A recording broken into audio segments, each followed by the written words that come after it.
Ah, I just realized I didn't have a transition there. Oh well. It kind of makes sense. Oops!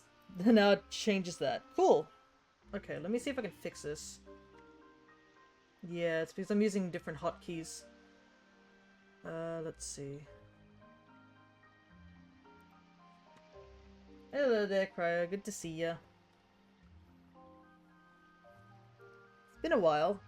Just in general. Let me see if I press this, does it transition? No, good. So as long as I'm not on OBS, it shouldn't transition when I press that. I'm still trying to figure out new hotkeys. But, yeah.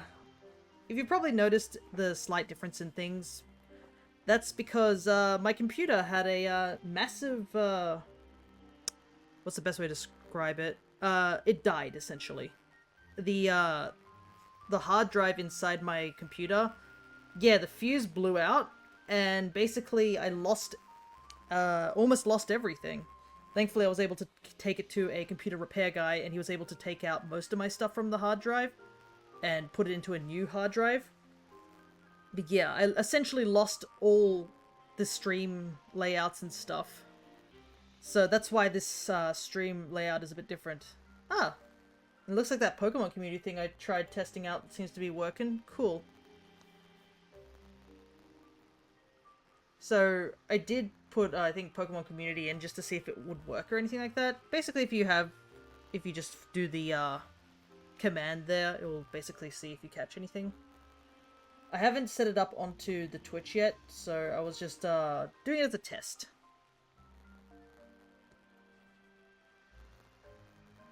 But yeah, you have to actually have a pass, so you just have to do Pokestart Cryo and you should be able to get your thing. I don't think I have a thing on the, what is it? On my Twitch page yet. I have to decide which to keep and which to move. I think I might move the throne off my, I guess the screens for now. But yeah, it's because I saw Len try it out, and I was like, oh, this is kind of neat, sort of thing. But yeah, I think I might move the throne stuff elsewhere so that it's not in the way, and that you guys can see your catches.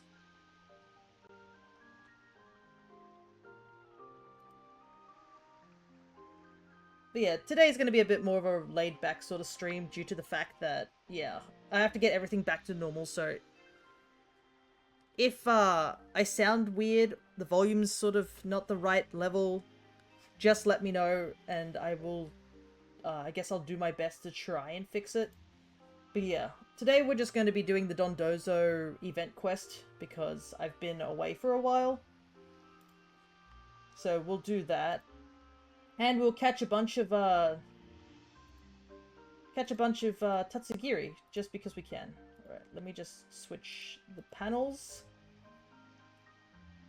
So I think you guys should be able to see the Pokemon community game there. I do want to change how it's written, but I'll have to look more into it before I can. So this is just a test run, essentially.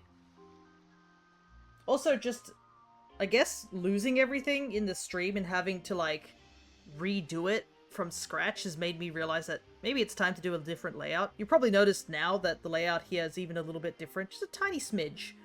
So, like, I've made the chat a lot smaller, and I've made the gameplay a lot bigger. Stuff like that. So, hopefully it looks still good.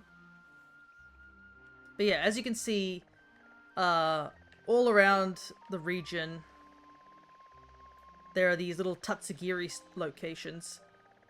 They do have a higher spawn rate for shinies, so we're going to go to every single one. So you can see the orange one is here in Paldea, the red one is over here in Kitakami, and the yellow one is over here in the Blueberry Academy. So we'll be doing a bunch of Tatsus after we do a couple of event raids, and I will also do some one shiny hunting for Vivillon as per usual. Because, yeah, recently, during my trip to the US, I finally got the last postcard that I needed for the Sun Vivillon pattern, which was actually from Len, who shows up on these streams from time to time. So Len gave me the last postcard I needed. So I should be able to catch Sun Vivillon here. Okay, I need a... Okay, I believe it's this one? I'll have to go over there and check it. But yeah, I'll turn on my online, so if any of you guys want to join in for the Dondozo hunt, you can. But yeah, recently I saw, I was watching one of Len's streams while he was doing some art while me and the Alchemist were on holidays over the US. And we got to see the Pokemon community thing in action. And I know someone ages ago suggested I put it on stream. And I was like, I don't know, because I wasn't sure of how it worked and stuff like that. But after watching a little while, I was like, you know what? I think I might. But yeah, I believe if you just refresh your page, the community game thing should be down at the bottom. In all the about section. If you need to do anything there.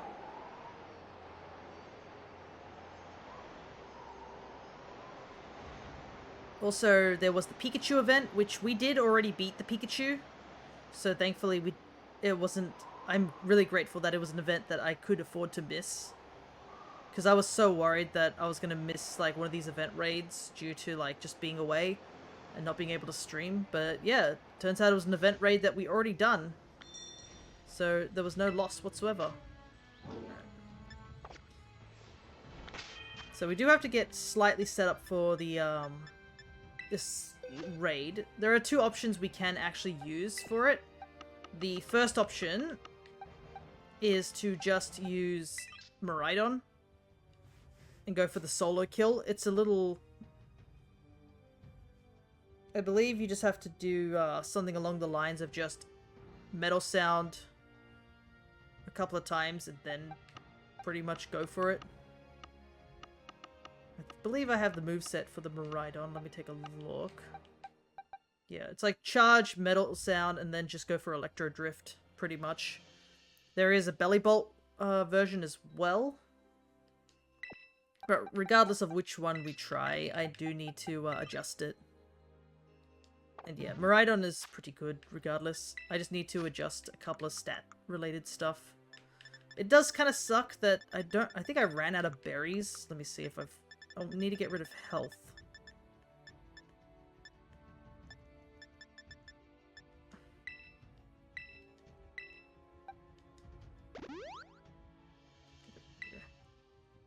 So we get rid of that, and we need to pour it into defense, I think. Let me take a look. Because I do have a guide here. Yeah, it's max out its special attack and max out its defense.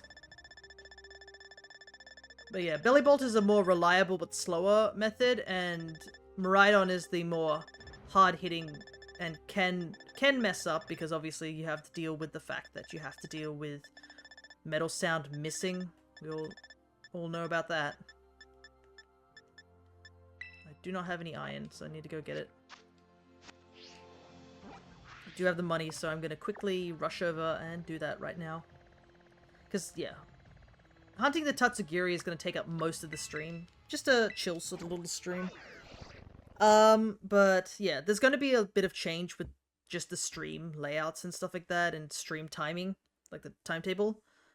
With the big reason being my work has decided... I guess somebody dropped out from my work, so they don't have people covering certain areas, so I'm now gone from like working 2 days to now working 3 days a week.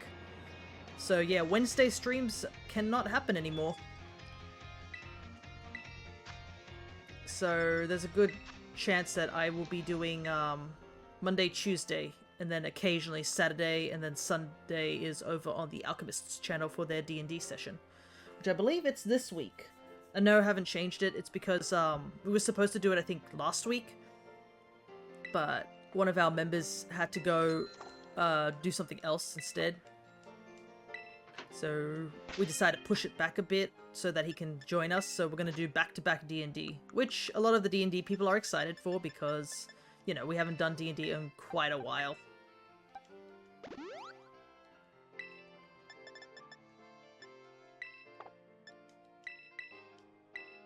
that's all done.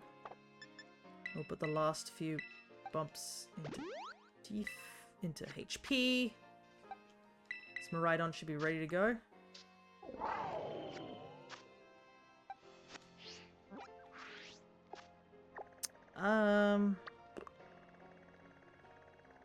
What else do I need to do for this Miraidon? I do need to get a life orb, which I think my life orb is on one of my competitive mons. So, oh yeah, it should be on my Comfey, so I'll have to take it off. But yeah, for those who don't know why I've been away for a long time, despite I literally put it up on the Discord as well as mentioned on the last stream, was I was away in the US for about 2 weeks, so, you know, can't really do streaming then. But, yeah.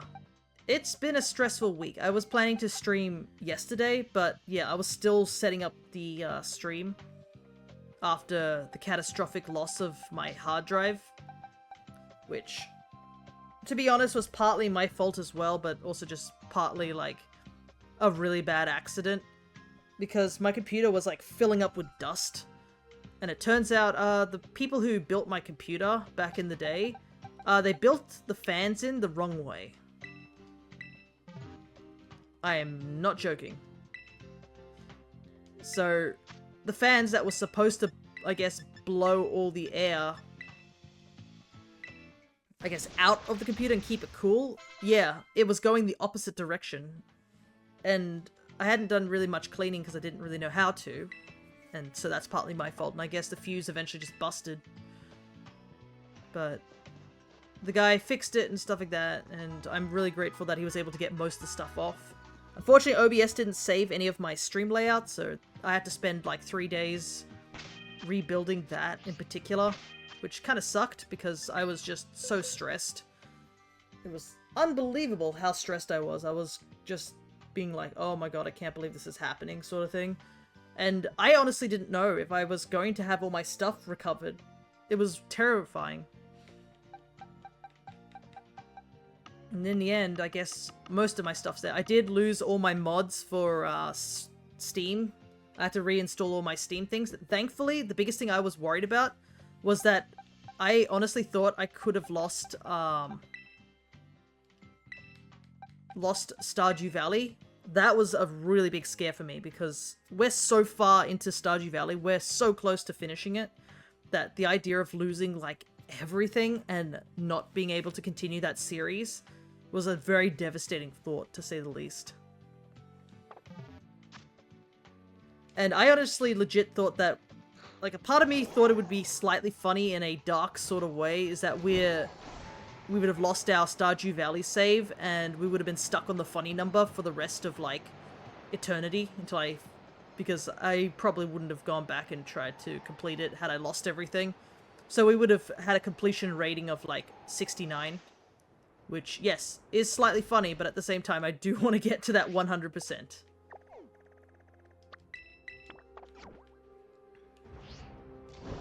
But thankfully, it's all there. Just all my mods are gone, so I had to re-download them, and I'm going to have to check them next time we do Stardew Valley, which will not be this week, it will be next week.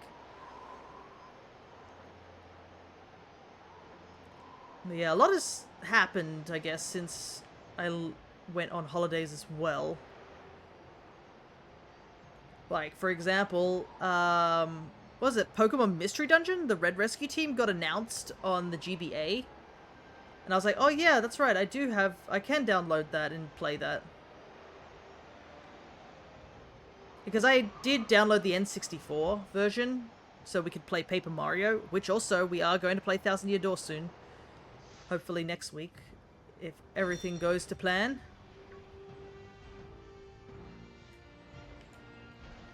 Quickly save.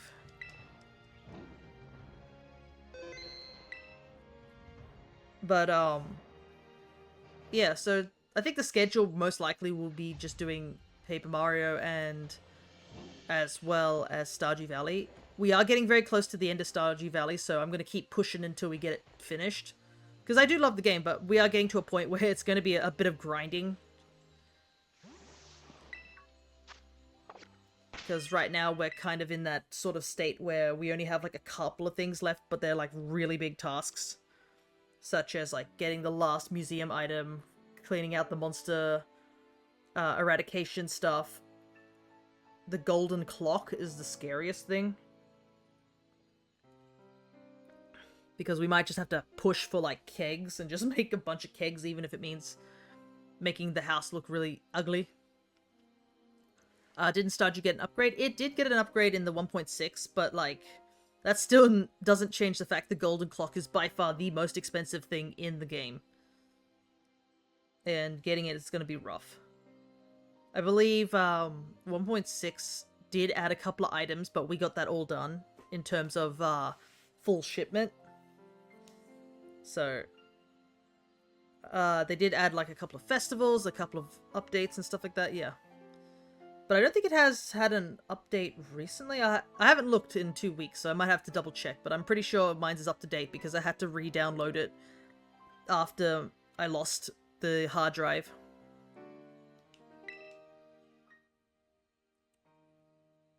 But yeah, this is the event we're doing, which is down here.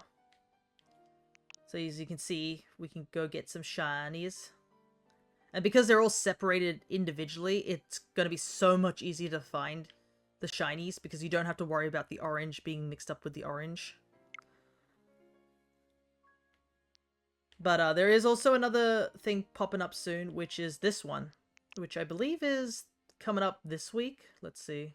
Yeah, the 9th of August, so that's this week, Saturday. But yeah, that Gimme Ghoul's coming back, which I don't know what I'm going to do about that. I did already catch a shiny Gimme Ghoul. I even have a spare Gimme Ghoul, shiny Gimme Ghoul. And I do have the Golden Go as well as this as a shiny, so I don't need it. Can't wait to get Riolu. Yeah, I got Riolu. I might catch another Comfey so that I can put it into my living decks maybe. I don't know. We already have shiny Comfey. The only one that I'm really interested in getting is Wattrel. And unfortunately for us, this is just a mark outbreak, I believe. Yeah. It says it's more likely for shinies, but it also has, there's a mark outbreak. We did get that event Riolu, the shiny Lucario. But yeah, that's currently the only thing I really want to get is this Wattrel, because we have Killer Wattrel, we just need Wattrel now. And that will complete that line.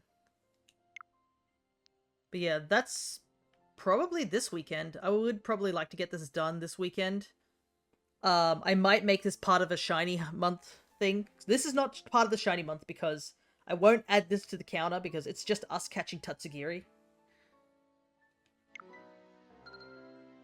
And, you know, Tatsugiri is Tatsugiri. I will, also, I forgot to add. Where is it? I caught all the event Pikachus from the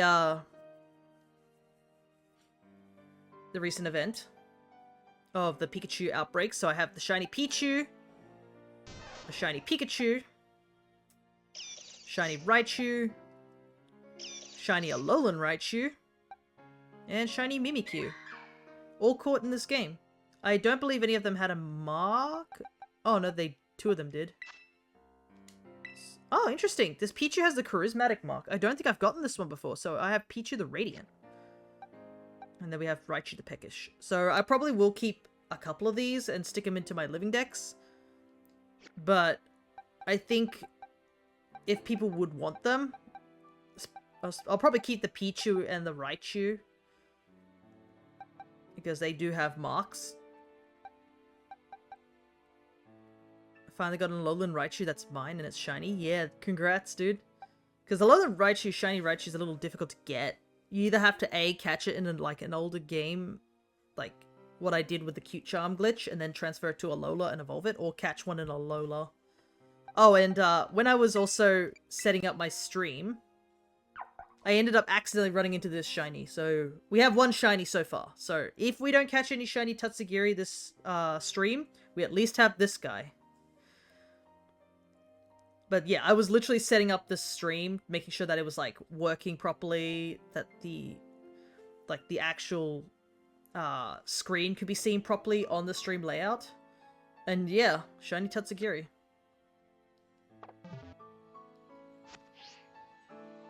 Alright, enough waffling. Let's jump into this real quick. But yeah, I have been thinking about starting to like redo things on stream now, due to that losing all my stream stuff. It was a kind of like, maybe I should start branching out sort of thing. Like, for example, you guys are using avatars for the Kirby stuff, but I've also made the Tamagotchi-based ones, and they don't really work so well with the Kirby backgrounds. But it would be nice to actually have a proper starting, ending, and, like, just background stream. So, I guess it'll give me more of an excuse to do some more drawing. And recently, I've been talking to my DM for the Ravnica stuff, and I was watching one of their drawing streams of just them drawing on the Discord, and I noticed they had like 3D models and stuff like that. Apparently you can do that in, I think, Clip Art Studio.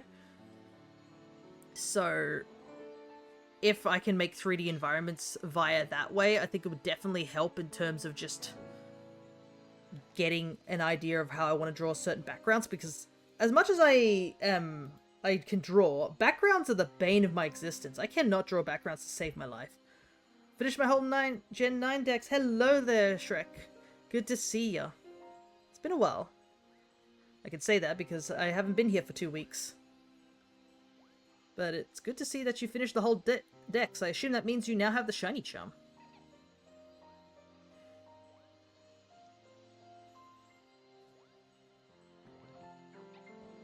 But yeah, I still also have to finish up the last of those Tamagotchi sprites. And I do want to talk to another one of my streamers who has a way to put points into different things. Basically, you got the Mark charm as well. Oh, nice. So, I'm not gonna lie, I do notice that you guys tend to choose, like, one stream avatar and then don't change it after, like, once you've selected one. So, I do want to, find a way to put those points to something else, so that they're not just sitting there, just accumulating and no one's using them. And, I mean, I do want to start putting redeems and stuff like that besides just the stream avatars elsewhere, so, like, they actually have a bit of a purpose.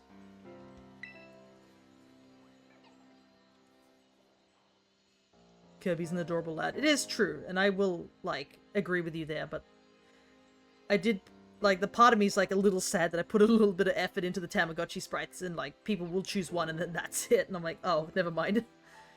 I'm not gonna give up. I do want to get them finished, because if I do, I might eventually stick them onto the Steam Workshop, so other people can use them. But I'm still having to finish up the last of the fuse. Alright, let's see how we go here.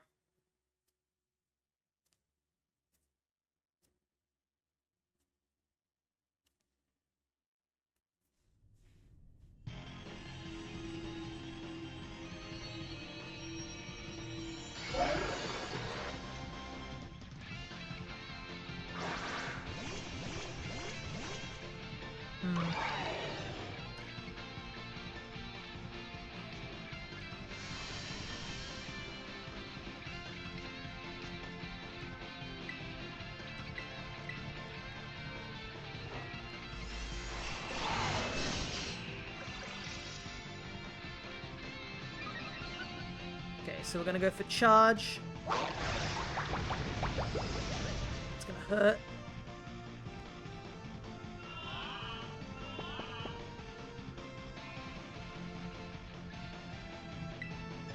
And then we're gonna try and go for a couple of metal sounds.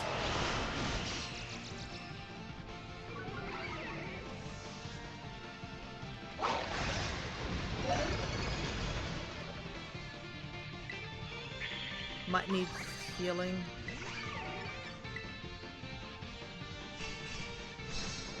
Kind of sucks we didn't have an Intimidator. So that Earthquake is doing like massive damage and there's nothing we can really do about it.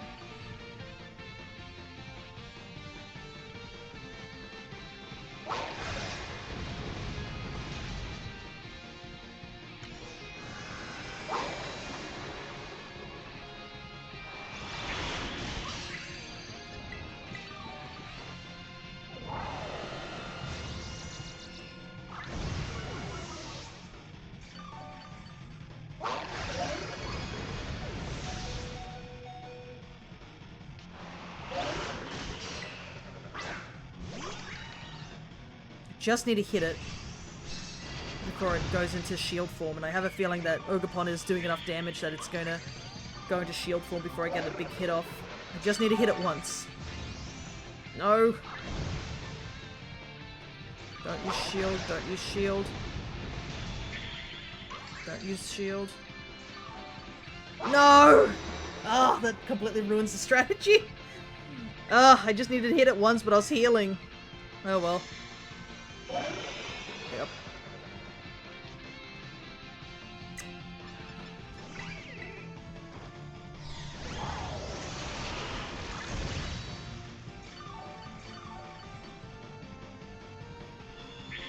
Can at least heal with Parabolic Charge, but I was hoping to use Electro Drift before the shield went up.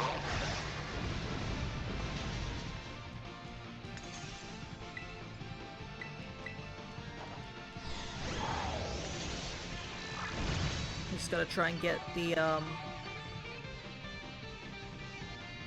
probably just have to do it.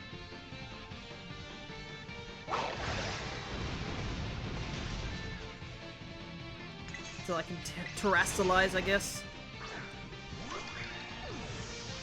I don't think we're gonna win this, unfortunately.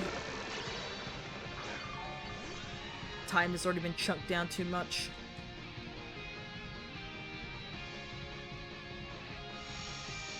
Oh, there goes all the metal sound.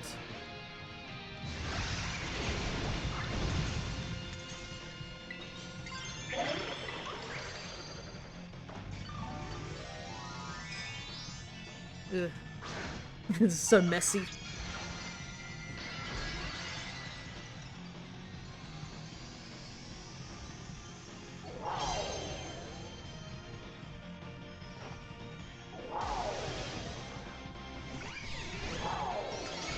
It doesn't help that Dondozo keeps using Earthquake, just spamming it.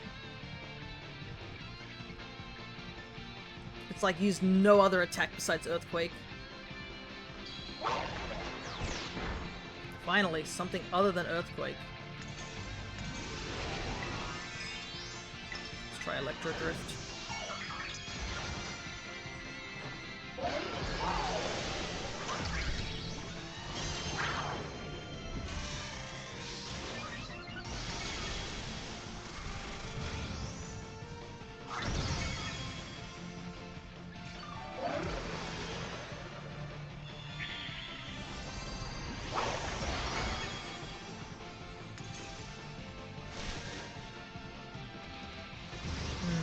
Yeah, I don't think we're gonna win this, unfortunately.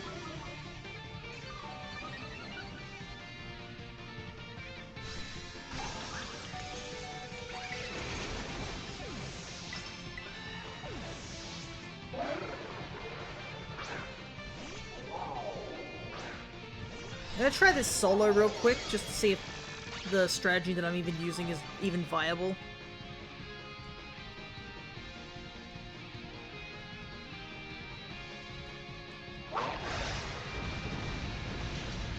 Ah, is that a... No, it's not a crit. Oh, no, it is a crit. Yep. Just to seal the deal.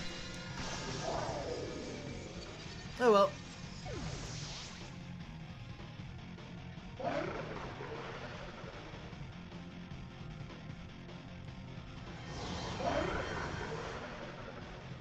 I mean, if you had a mod with Disable for the Earthquake, yeah.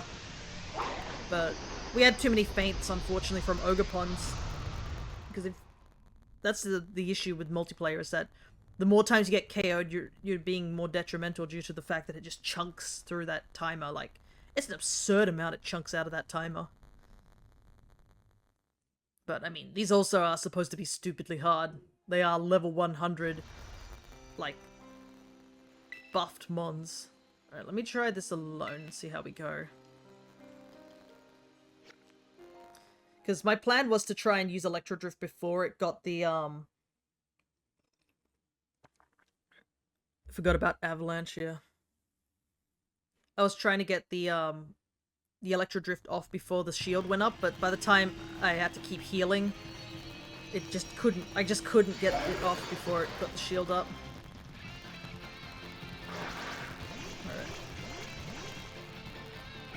The mix of mons I'm getting here on as partners is not really helping either. Alright, here we go. So, charge.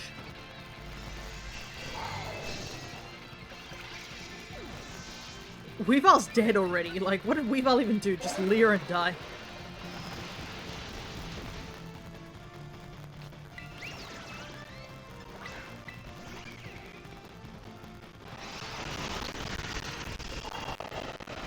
Metal sound.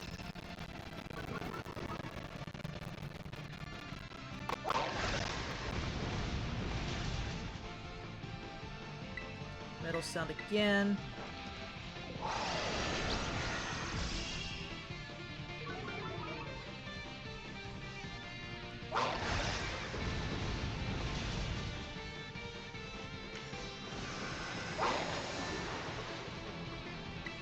Metal sound one more time.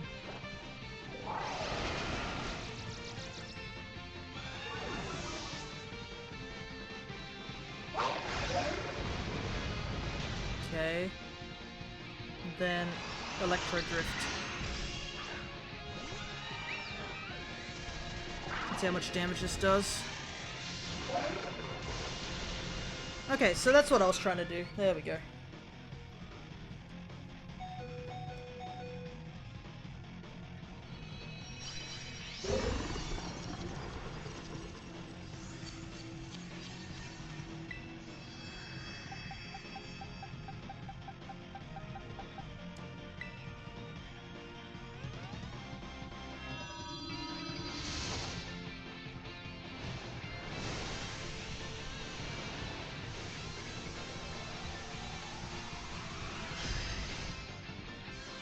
Oh, I guess for those who have just joined in, the Pokemon community games is available, where they will just say, like, you can catch wild Pokemon. If you haven't got Pokemon community games, like, at all, you can join in by using, I think it's exclamation Start, and then you can catch Pokemon. In the About section, I think there's a extension that allows you to take a look at all your stuff, items, and Pokemon you've caught. Stuff like that. Anyways, that's what I was trying to do with the the Dondozo. So I think it's better if other people wanted to join to go in with like something that has metal sound. I think that would have been a better play. But yeah. So I will show off the strategy if you are playing Violet and you want to try and replicate this to get it. Basically you need Life Orb, max out your special attack and your defense. The defense is just to protect yourself against Earthquake and such. Charge first turn, Metal Sound 3 times, and then go Electro Drift. If everything goes to plan, you should have just enough HP that you can one-shot the Dondozo.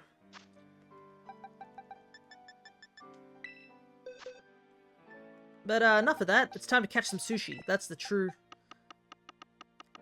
purpose of this stream, right? We're not here to play games, we're here to catch sushi. We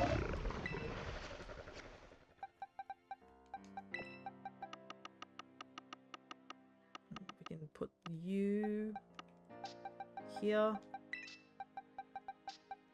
Now we don't need Miraidon anymore, so we can put Miraidon away.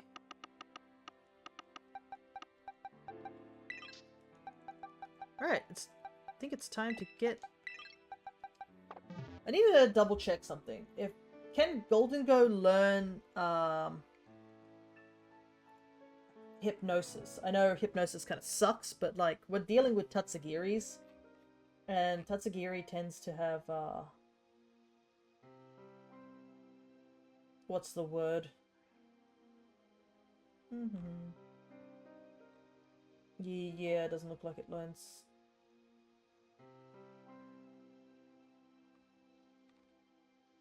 Yeah, it doesn't learn Hypnosis. The closest thing it learns is like Thunder Wave. Anyways, let's go hunt some Tatsugiri and just chill with the rest of the stream. Also, while we're hunting Tatsugiri, I guess I can start talking about the trip, right? Let's see. Where do I want to hunt first? I did catch the red Tatsu. Let's see how many we got. So 1, 2, 3, 4, 5. So is it 5 per map? 2, 3, 4, 5. Okay, so it's 5 per map. There's a Poplio outbreak. That'd be nice to try and go for. So because their odds are a lot higher, what I think we're going to do is we're going to go over to the location and just eat a sandwich straight up for Dragon type. And just start KOing them until the shiny shows up. We already have all 3 Tatsugiris, so we don't need to worry about that. So I think it's just be a lot faster. We can take out all the Tatsugiri outbreaks, catch a bunch of fish, and just go from there. I think that's the plan.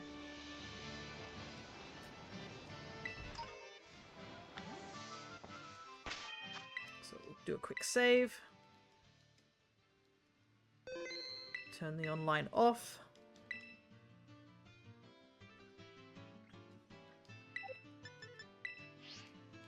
And then find somewhere we can actually eat the sandwich.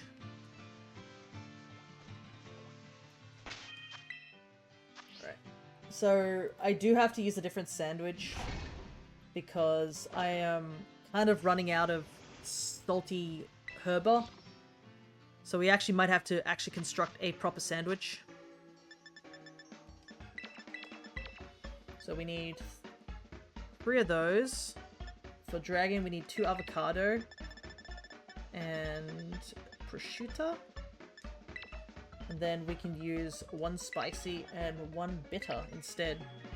Which we have plenty of bitter, that's for sure.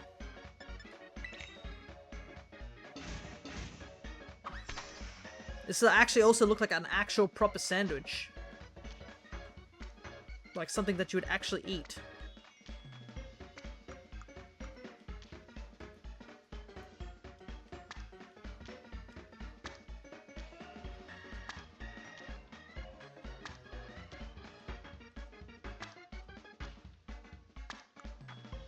Except the fact that it's full of capsicum. That'd be the only thing that would stop me from eating this. I am not a fan of capsicum. Ate too much of it when I was a kid. Because mum would give it to me for high school, so I kind of got meh about it.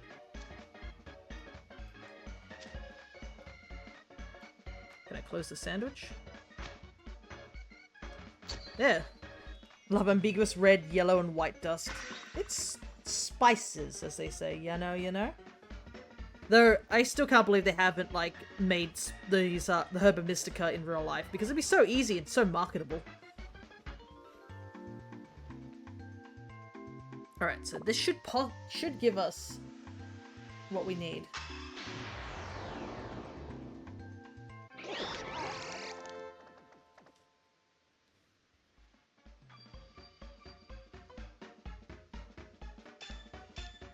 Perfect.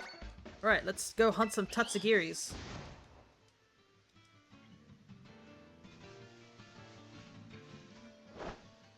Yeah, we're just gonna keep KOing them until the shiny shows up, essentially.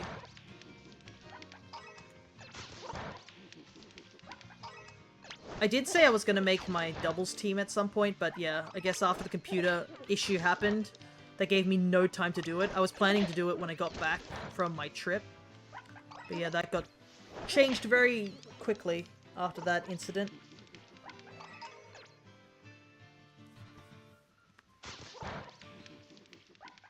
Like, I still have an idea of what I want to do for the team. It's more, I just gotta actually prepare it. Just had the funniest thing happen. When you were talking about the dust, my music went into an angsty yell. Oh, goodness. Hopefully the music is okay. Compared to what happened to my computer, though my friend who also helped by suggesting the guy to go to fix my computer. He sent me a link on how to clean the computer. Like some stuff off Amazon, so I have to go and buy those. Because, yeah, we'll not be repeating that particular incident ever again. Well, I'm changing the song because it came literally out of nowhere. No. Sometimes it's just, you're just not in the mood for a particular track in the song, you know? Sometimes you gotta just hit next over and over again until you get the song that you want. There's a Dreepy outbreak here too. I do need Dreepy, so maybe I can hunt that too. I've been actually getting quite a few good outbreaks, I gotta say.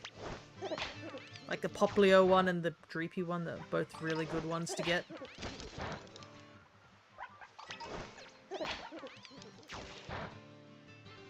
Was somber for a whole minute and then no build up to the yell. There's a shiny. Right there.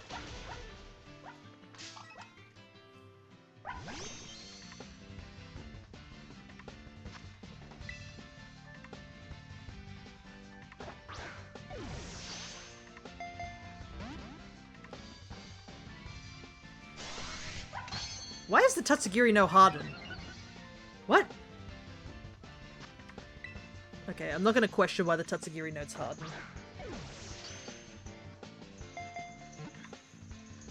Alright, that's number 1.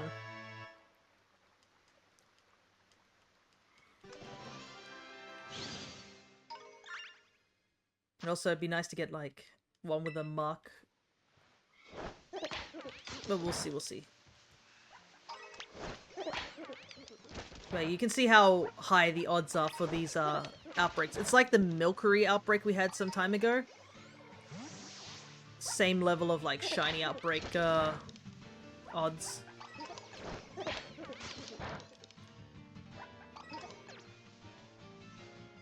So that's why I'm also not really counting this towards the shiny hunting month, because this probably would boost that number really, really high, but at the same time, it's not really helping us with our shiny hunting month, because the shiny hunting month is obviously supposed to be dedicated to, like, me getting new mons rather than me catching the same mon over and over again. But yeah, this is definitely a good hunt for anybody who hasn't done the Tatsugiri hunt and wants a shiny Tatsugiri, because all the Tatsugiris are separated by color, which makes it so much easier to deal with.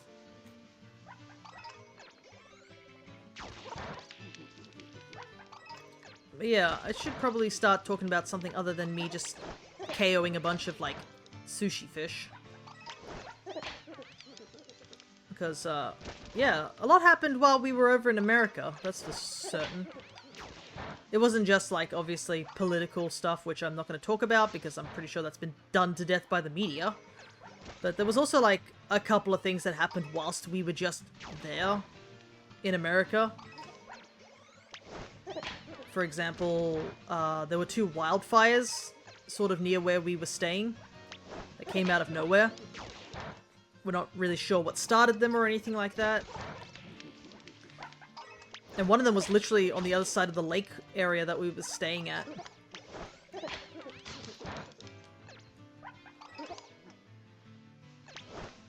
Which was kind of a shock, but we were definitely safe. It was more that we were worried about, like, all the other people on the other side of, like, the lake, because it was really close to housing and stuff like that, so it could have been easily very dangerous for them.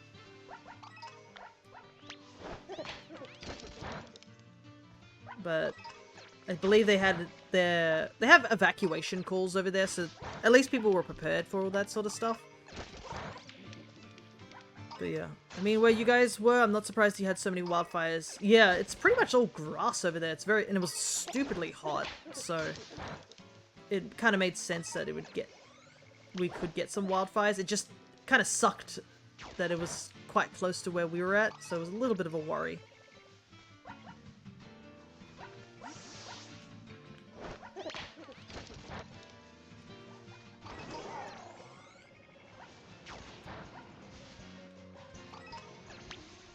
But from what we heard, I don't think anybody got hurt from it, because there wasn't any major talks about it.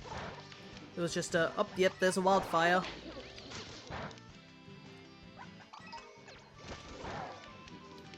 I guess there are other things that did happen, but I don't know if they're really best to be talked about here. Nothing involving us, it's just that, yeah. Not the most pleasant commentary, because we can easily just talk about a lot more nicer things that happened during the trip. Like, all the Pokemon cards I bought way too many. If you guys have been, like, looking at the the Discord, and there is a convo that I made just for the US trip. It basically has a bunch of photos and things I took during the trip. And yeah, I bought a lot of stuff. Maybe a bit too much stuff, but I did go under my budget. I did give myself like a certain amount of money to spend, and I did not go over it, so I will take that as a win. But yeah, I had a bed full of all these goodies of stuff, and that was like before I'd opened a bunch of them too, because I still had to open all of the boxes of all the little figurines I bought, because I bought a lot of those remint figurines.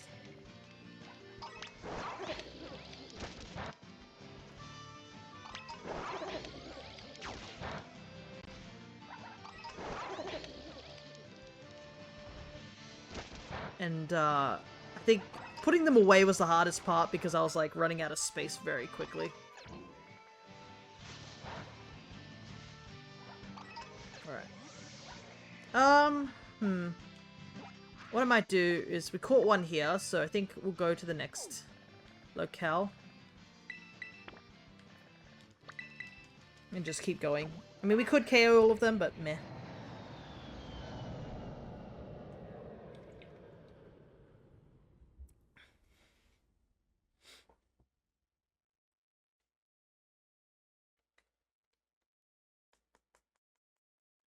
But yeah, I bought a lot of stuff.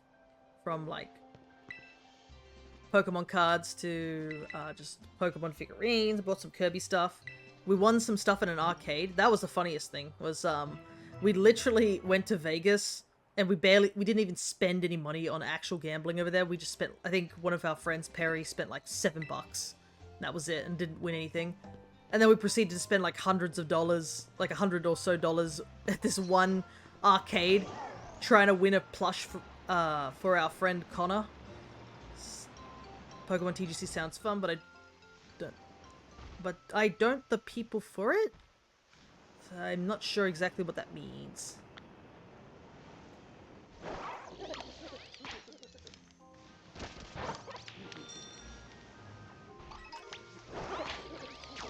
Like, for me, I don't play the games either for TGC.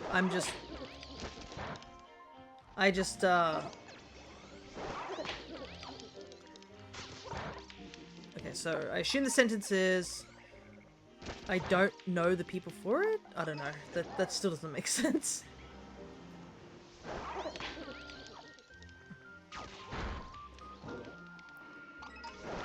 But yeah, I only collect the cards because they look pretty. Like, I do not play any of the TGC whatsoever. I'm just like, yes, sparkly cardboard makes me happy. But I'm still sad that, like, I'm starting to... No one I know plays the card game. Okay, gotcha. Oh, I probably should put that Tatsugiri away. The one we just caught. It's...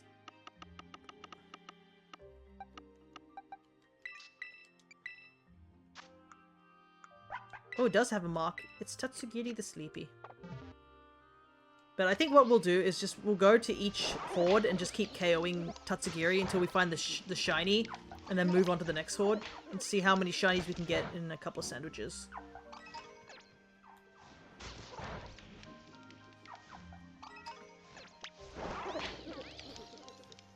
But the cards that I bought were basically from this giant gaming flea market that we honestly didn't know existed over there. And it was kind of wild how we discovered that this thing was a thing. We basically were just chilling at the Airbnb on one of the days that we were taking a break, and my friend Crescent and Perry were both basically browsing YouTube, and apparently a recommended video popped up talking about this giant, like, flea market, like gaming flea market for just like all sorts of things. And it was near our area, like about an hour's drive. And we were like, oh, shoot, when's it on? It's like, oh, it's on Wednesdays at a afternoon, and then like Saturday, Sunday. And we're like, well, I mean, I think we discovered this was Friday or Thursday, so we were like, sure, let's go to it. And yeah, I definitely spent a lot of money on cards because a lot of the cards over there were so much cheaper than they were getting them off eBay or like just in general over here in Australia. Yeah, thank you internet for targeted advertisement. Yeah, because I know my friends also bought some cool things over there as well. Like Perry bought a giant Togepi plush that is currently no longer selling. So they were very excited for that purchase.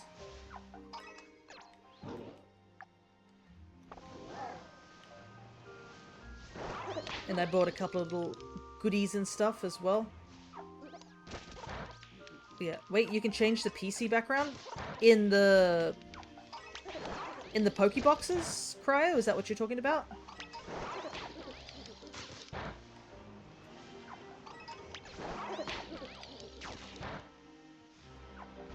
Just need to double check on that one, because if the answer is yes to that, you've been able to change the PC since, like, 3rd gen. In I think in 4th gen they even added, like, special PC backgrounds when you completed the game. You got, like, extra backgrounds and stuff. So it's always been a thing. And I like to, like, coordinate it.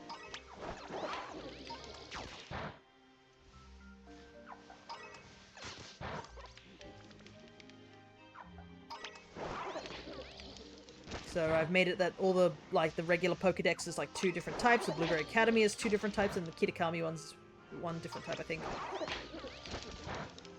Because I think Kitakami has a smaller dex. Oop. There he is.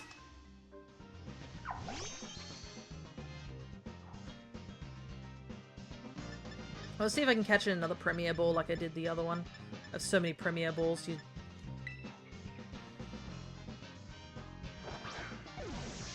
And I mean, a white ball for a white shiny also just suits, right? He's so cute.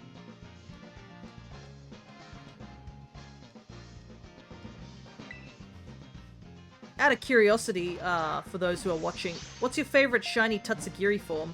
The soy sauce, the squid, or the salmon? I mean, I am a lover of all things Tatsugiri, so... But I think the white one's just unique in a way. Come on, go in the ball. I know you want to. I know it is technically the odds of a Pokeball, but...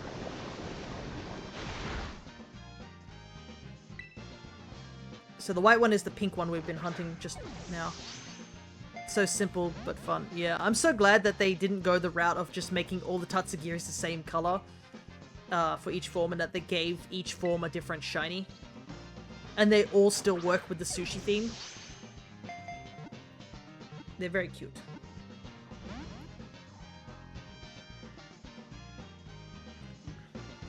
Now, you might be asking why I'm not switching to Breloom. The biggest reason is that I think these Tatsugiris should know Memento. And the only Pokemon that can stop Memento is literally Goldengo. So, I need to catch this Tatsugiri and check if it's got Memento or not. And that will save us a lot of time.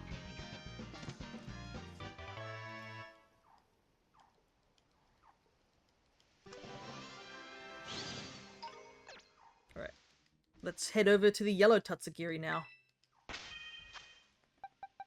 Let's see if this one has a mark. Brave nature.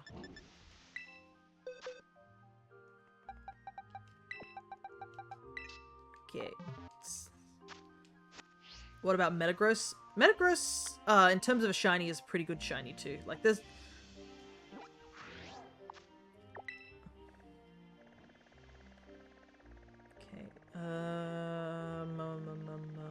Probably this polar area would be good to hunt for. Ah, but there are some things I did catch while we were over in America, because I was starting to use Pokemon Go over there because there were a couple of Pokemon that were exclusive to America. Just good luck catching it in general. Oh, right, yeah, the catch rate is, yeah, so... Beldum has this weird mechanic where its catch rate's the same as a legendary Pokemon. I don't know why they said it like that, but yeah, it's just permanently like that.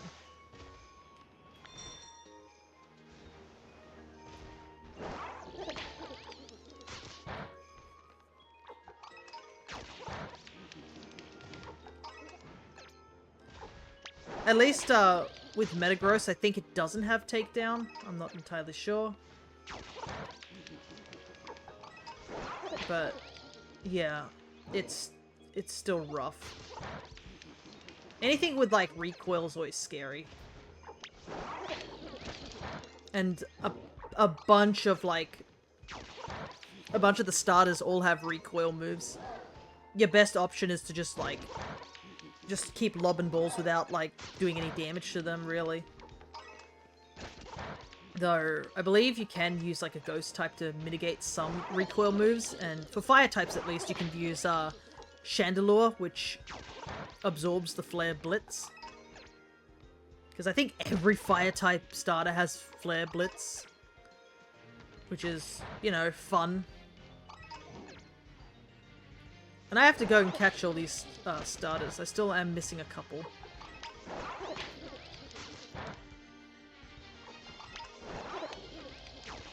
But yeah, I was playing Pokemon Go over in the States. And also, like, to get a bunch of, like, Pokestops and gifts for people. To get the Vivillon patterns for people. And it turns out the location I was at actually gives me a Vivillon pattern that I don't believe I have. Or I haven't caught yet in this game. Because, yeah, we're only, like, halfway with the Vivillon patterns. So, yeah. Oh yeah, thank you for those gifts, by the way. No worries. I mean, you guys have been helping me with gifts, like Len especially. Poplio's color barely changes when it's shiny, right? So I believe with Poplio, it goes a slightly darker blue. Not really noticeable. It's more you're looking at the collar it has. The collar goes a pinky color. That's kind of the thing you have to look out for.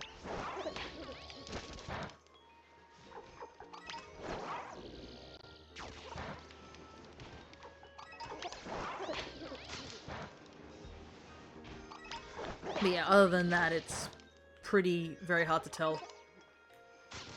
My eyes won't be able to tell. Yeah, you kind of have to stare at it for a little while in order to see it, sort of thing. Some starters are just really rough to hunt for. It's like Charmander's also another annoying one to hunt for in this game, is because the lighting in this game makes Charmander look shiny when it's not shiny. I've run past so many Charmander that I thought was shiny, only to attack them and find out they're not. Plus, you can always do the let your Pokemon attack, because they won't attack shiny Pokemon, so you can use it as a means to determine if it's shiny or not. But yeah. We do have to hunt Poplio at some point, because I don't have any of the Poplio line except for one, what's the Brion? The middle evolution? And I only have that middle evolution because somebody randomly traded it to me way back in Sun and Moon. I don't even... I think it's still legit. Like, I checked it and it looks pretty legit. But, yeah. I mean, Pokemon Home hasn't been, like, meh. Yeah, but if two of them are next to each other, it's easy to tell. That's how I found Mimikyu. Yeah, pretty much that's what you gotta base it off, is just like, oh, looking at a normal one next to it kind of is the only way to do it.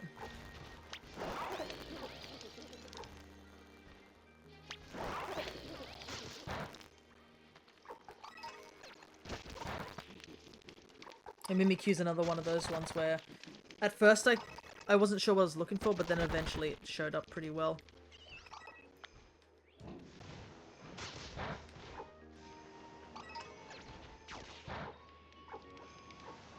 The yellow one is refusing to shine for us today.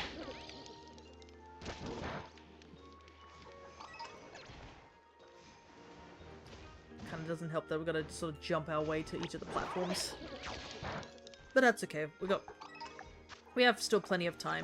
If we do take out this entire horde, we can just run over to another one. And we are going to do another dragon sandwich. Just to see how many Tatsugiris we can get. And plus, if people want these Tatsugiri, then I am totally fine with giving them away if none of them have a rare mark on them.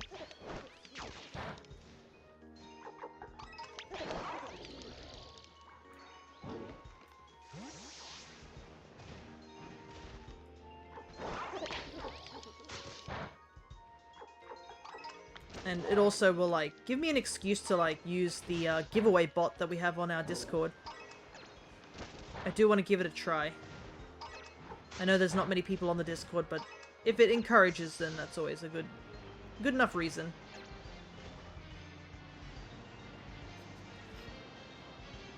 I approached the Pichu thinking there's something off this Pichu and shiny. Yeah, that's pretty much the same thing I had with the, during the shiny hunting for that Pichu. During the, event, because I barely could tell that the Pichu was, like, a shiny until I, like, actively attacked it, and the game said not to, like, couldn't attack it. I had to walk up to it and look at it closely, and I was like, oh yeah, it is a shade darker. But my goodness, is Pichu hard to see in this game? It's really sad, too, because, like, in the old games, Pichu's shiny used to be, like, really defiant. You could really tell it was a shiny with the red cheeks and stuff like that. But once it got to, like, the more 3D models, I don't know what it was, but it felt like the cheeks weren't as red as they used to be.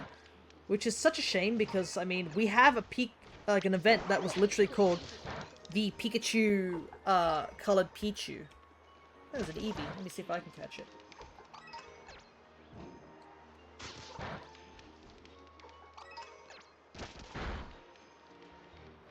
I want that Eevee.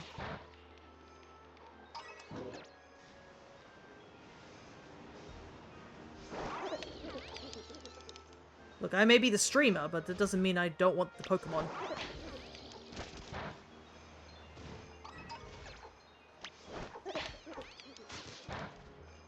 Like, I would have done more catches, but I don't have a means to do that.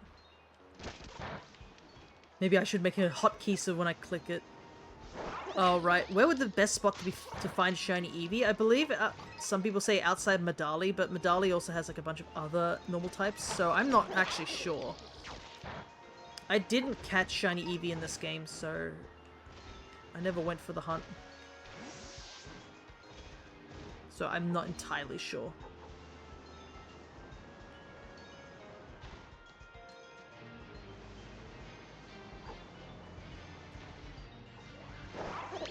Eevee is one of my favorites. Yes. Eevee is a good shiny. And also, like, there's so many different, like, options. I mean, we all know that Leafeon is the best evolution, but, like, there's a lot of evolutions. Ah, dang, I missed it. Oh, well. I would have liked the Eevee. But yeah, when I, did the Pokecat community thing, I think I got Fennekin as my starter. So close to getting Torchic.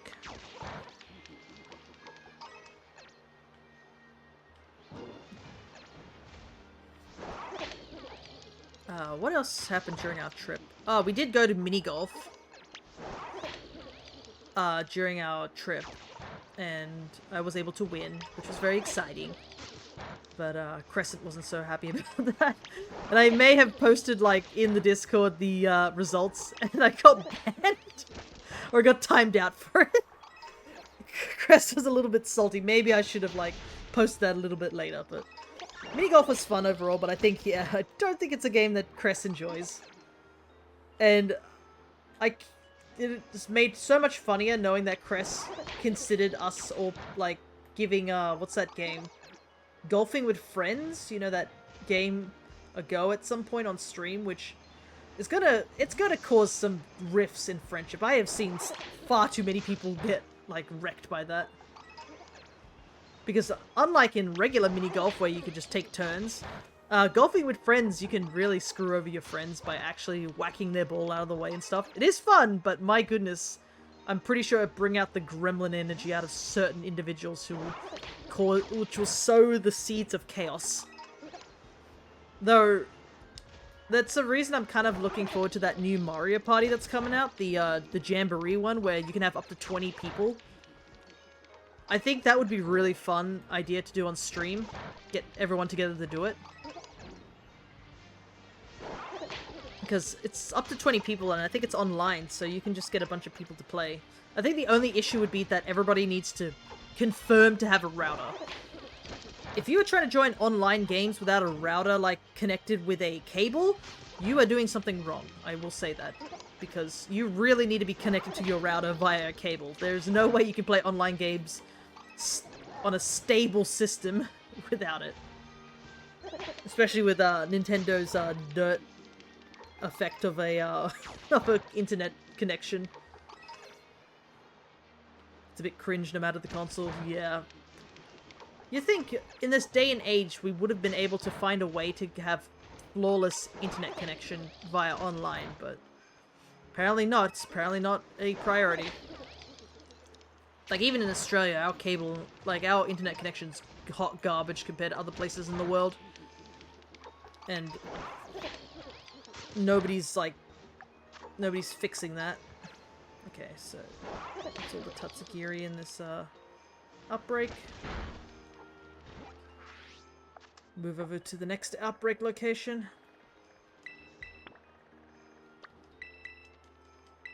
But yeah.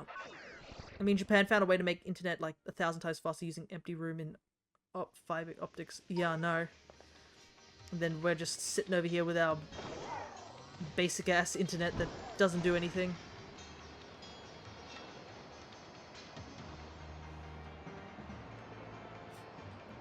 And it looks like it will take a couple of years before... It's not even a focus anymore. I think they thought about it, but then they were like, nah. And then just didn't think about it, and I'm like, ugh. So annoying. Okay, so we still have 3 minutes, so I guess we'll just start.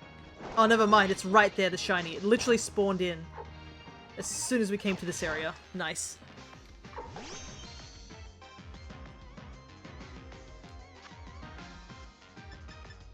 I'll never forgive the Japanese. My internet just cut out. This feels like a topic we were just talking about.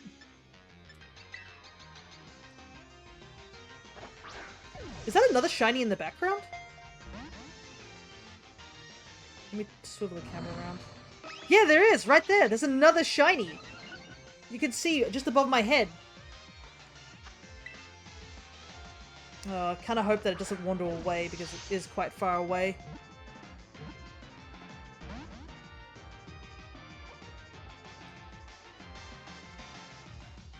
I will be a little sad if it wanders away, but like at the same time it's no big loss. It's just pretty cool that we see 2 shinies together. We literally spent the entirety of that last outbreak not even finding a shiny, and then now there's 2 shinies wandering around in the background. I'm gonna try it. That's cool.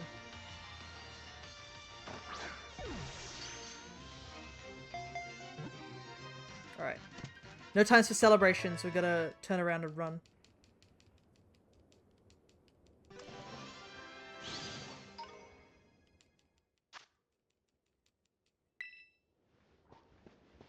Perfect. The other one hadn't despawned. Back-to-back shinies.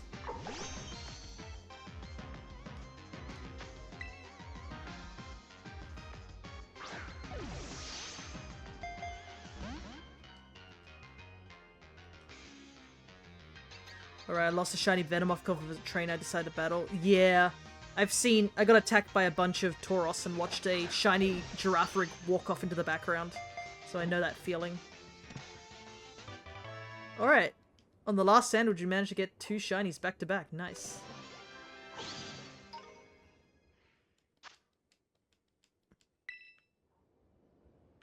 Just double check there's no more shinies here. Last minute sort of situation too, huh?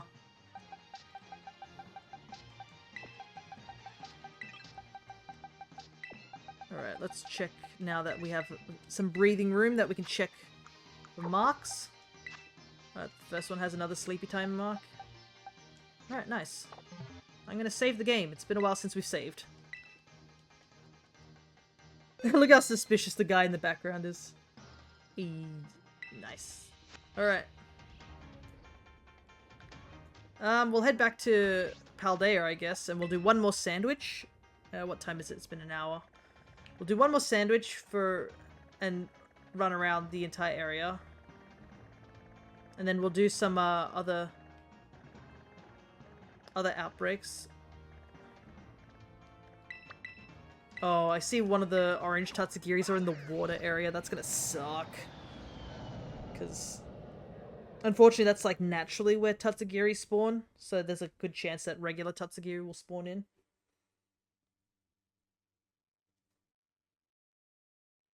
But yeah.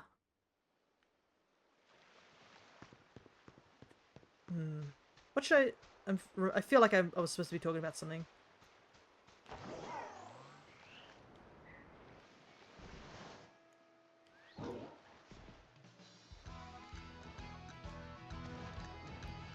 Is that the shiny there? Unless I'm just... Okay, so all of these ones are just swimming. Okay. What the? Where'd you come from? I was just looking at the Gimme Ghoul. Okay, let me grab this Gimme Ghoul real quick.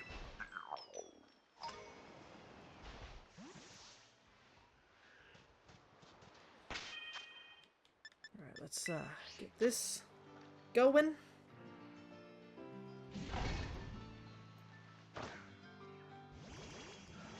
Ah, now I remember the Wingulls are after your shiny fish, pretty much. The thing I was supposed to talk about. I vaguely mentioned about the arcade and such. And how we won something. Well, the thing we were winning for was for our friend Connor. I believe it was like a face pillow, like of a Pokemon. They had a bunch of those over in the arcade, and the one that we wanted to get for him was a Bulbasaur one, because Bulbasaur is his favorite mon. And there was a coin game, which I think I put some photos of in the Discord, but essentially it's one of those games where you put tokens in via the tickets. I think they have like a card system for their like tokens, I guess. And it gives you, once you swipe your card for payment, it gives you tokens, and you shoot the tokens and they get pushed along by this thing that pushes the tokens further down into like the end area, essentially. And the idea is that you need to push orbs and like tokens into the front, and it fills up your card with points, which you can use for the arcade shop to buy stuff. And at some point we did play it until we got the Bulbasaur thing. It was by Konami or something like that. I think it's called Gold Railroad or something like that. It had these little cute bunny characters and such. But an incredible thing happened during the last part of the situation. We'd bought the little thing for our friend, so we were happy about that, and we went back a bit later because of just to finish up the day by playing some games. But we tried to swipe to get 2 plays into the thing, but the problem was that as we were swiping the first time, the machine dropped a token during that time, and because of that, it didn't allow us to swipe again. So we just had like the basic amount of plays that you could possibly get. It was like a sort of thing like the more times you swipe, you get some extra tokens, more. So it sort of encourages you to swipe multiple times to get more tokens, that sort of thing. Anyways, we ended up with like 12, and I was like, alright, I'll just play and then we'll let our friend go and get some more points to get the thing for our friend. And I kid you not, during that one, like, 12 token, like, run, I managed to hit so many bonuses. By the time our friend got back, we essentially had 44 shots over the 12 that we initially had. And it just sort of became a point where we were just chanting about getting orbs. Because the orbs, when they dropped, they gave you bonus rolls. And you would roll like a little ball that had a roulette wheel. And it would determine how far you went and what bonuses you got. And I kid you not, I hit the bonus room 3 times. And in the bonus room, they have a lucky space, which the lucky space gives you 50 tokens, 50, like, tickets, which you use to buy from the arcade, and 5 cards, which the game had these card sets, and if you collected all the cards, you can get like 3,000 tickets. Obviously, one of the cards is a lot rarer than the others, but we managed to collect like every single one of the cards except for the number 10 card, which nobody had, which go figure. But yeah, by the end of it all, we were just chanting about orbs. and it was wild to watch. And it made it funnier because we just imagined that the situation was similar to our D&D thing of just... If you've seen our D&D sessions, I should say, not situations, you probably know what character I play and how I casually beat somebody who's played Connect to 4 multiple times despite never hearing about the game or playing it before. So it was just a funny running joke that one of our other players, Edgar, ended up taking Zane over to a casino and him winning, not knowing what he was doing. Because that's a funnier situation of just imagining the guy who's never done anything just flawlessly winning. It's just funny that way. Yeah, we had a good time, and due to like me winning all those bonuses, we actually got enough points that we were all able to get even more stuff at the arcade, and I ended up getting myself a Torchic face pillow. So while our friend Connor now has a Bulbasaur one, I have a Torchic one that's sitting in my room at the moment.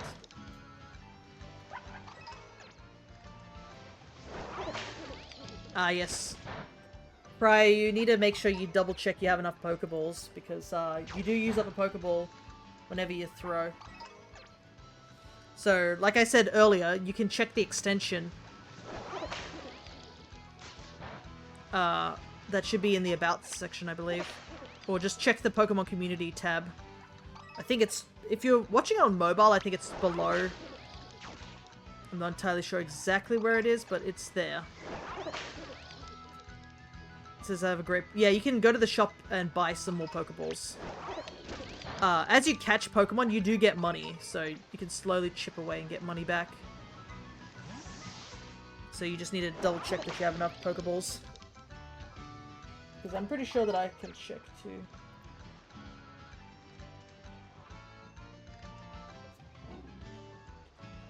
But yeah, if you have... I believe if you want to catch a different ball, you have to write...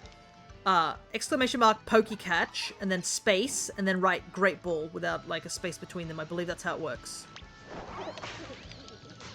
Or, like, Ultra Ball sort of thing, so if you want to use those balls for a higher catch rate.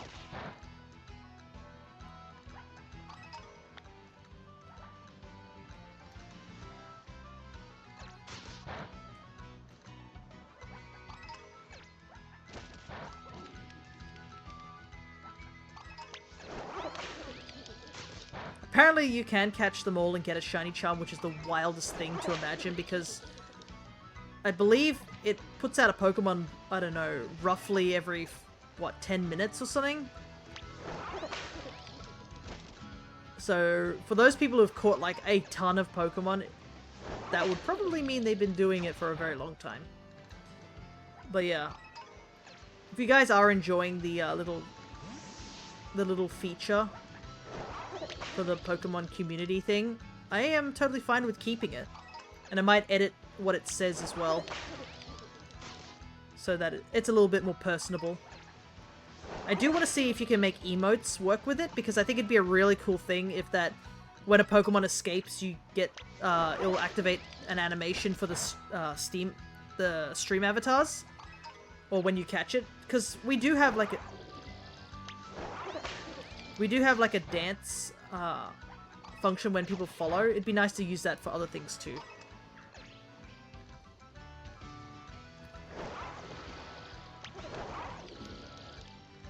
What is...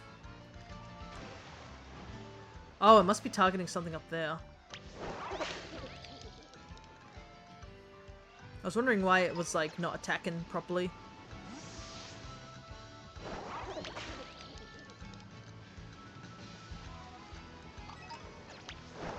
It is so hard to tell Kirby just faint. Yeah.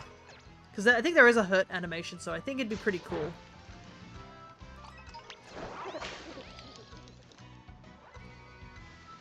And like I said, I do want to implement the Steam avatars a little bit more with redeems and stuff like that, so it'd be really nice to do so.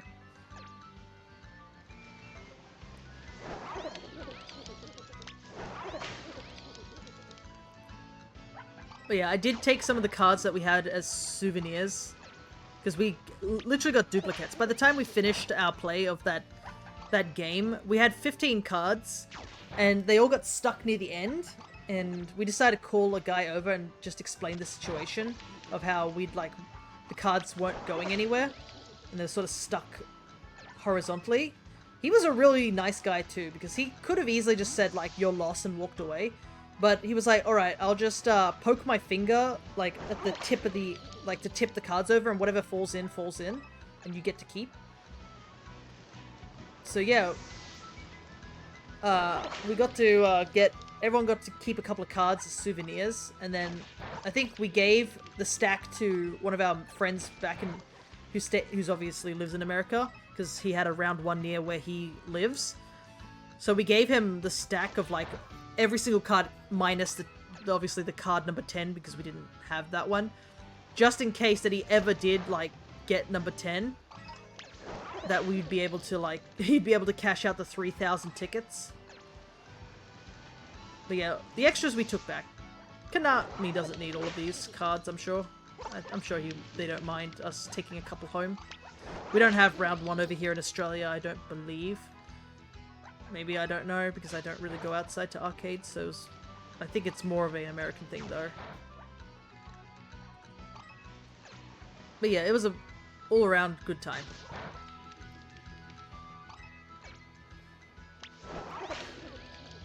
But by the end of the trip, we were very thoroughly exhausted by a lot of things that happened. Because obviously there were a lot of ups, but we did have a couple of downs, and it did get exhausting from a point that a lot of me and my friend Crescent were ready to get going home.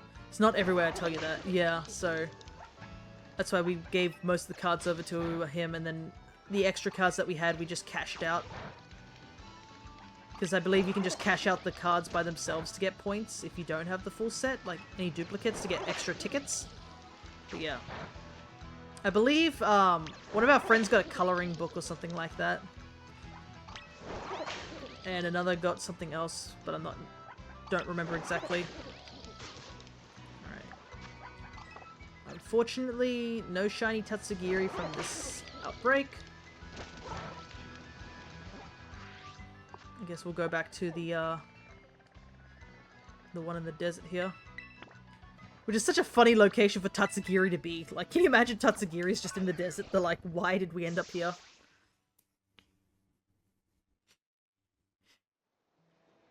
But yeah, there was a couple of things that I noticed while we were over in, I guess, America, was there was quite a few of the remit places where you could buy, like, Japanese stuff. The remits box series.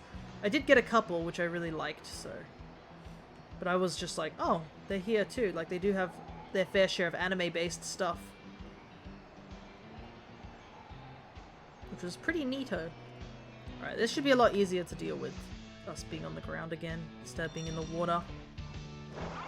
They're just flopping around. Yeah, pretty much.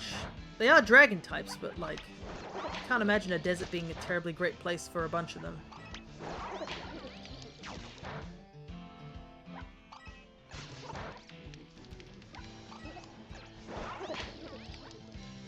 They're very cute, though.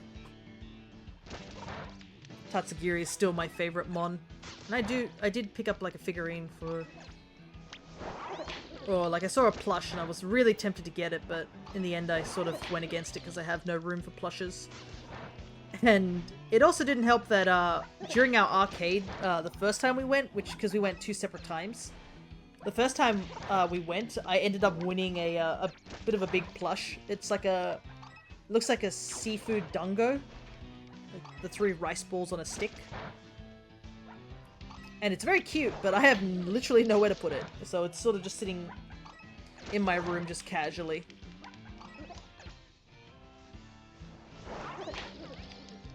But it was quite a fun prize to get. A neck rest, pretty much.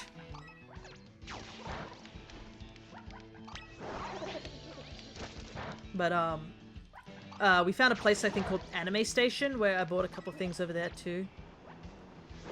And there was a crane game there, with a Kirby plushes in them, and I think Perry or something asked me to give it a go, and I was like, yeah, I'll give it a go, sort of thing.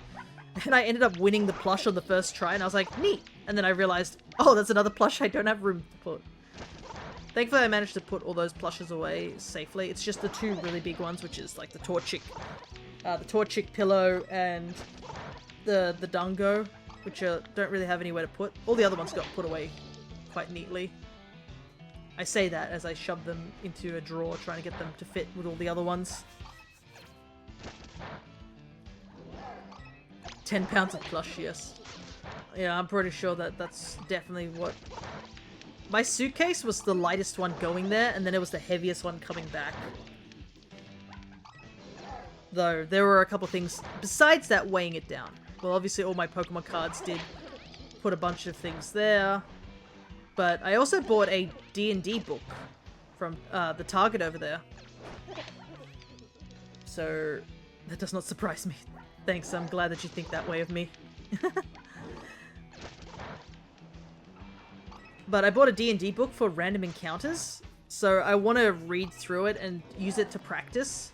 Because I do want to do some actual DMing one day. But one of the biggest things that kind of scares me about D&Ding is random encounters and actually making monsters. And such like that. And I hope to read through that and get a good understanding of them. Because a lot of, like, if you want to make your own custom monsters, a good indicator would be find something of a similar build in D&D and just switch the stats into it. But yeah. I mean, you got a rather large haul of goodies, yeah.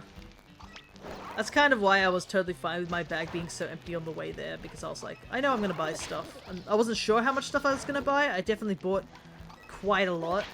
I don't know if I bought more than... I don't think I bought more than Japan, but it was more the fact that, like, a couple of things were just heavier.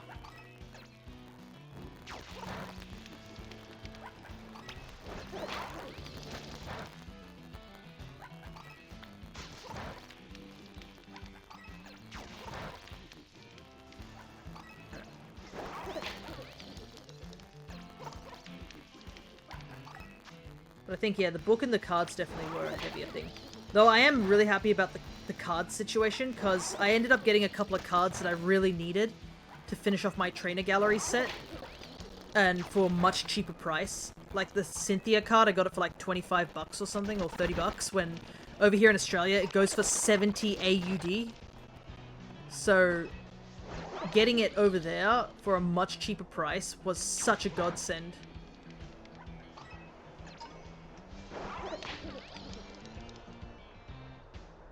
And I ended up only needing one card that I didn't find over there, so I bought it over on eBay, and that's the last card I need for the trainer gallery set, and then it's finished.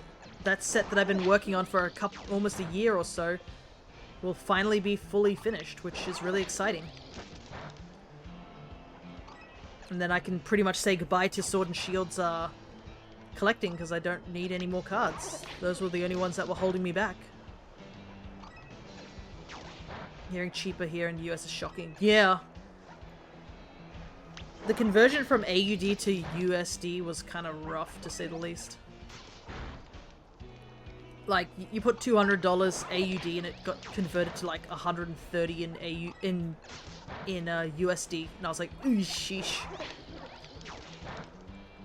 But it was more just like the cards' pricings were a lot cheaper. Like, I bought a bunch of baby shiny cards from Paldean Fates for like a couple of dollars.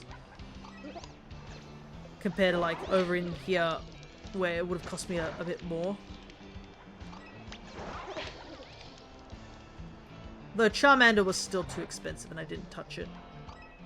Can't believe the guy who was offering it was like, yeah, it's like 50 bucks. And I was like, yeah, no. No, thank you.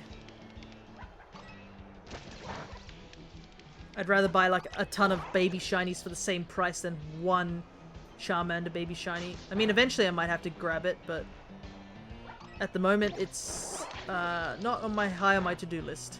But it's so weird, the baby shinies from Paldean Fates, the way they're like priced. Like yesterday, I went over to buy some of these cards. Sellers clearly have a favorite. It's not the seller, it's just like everyone in general. Anything that's to do with like the Charmander line is immediately priced higher. But the baby shinies were just the weirdest, like, pricings for some of them. Yesterday I went to my local card seller, I guess, they had a big tournament over there. Actually, it was kind of interesting. I believe they had a Pokemon tournament, like for the TGC.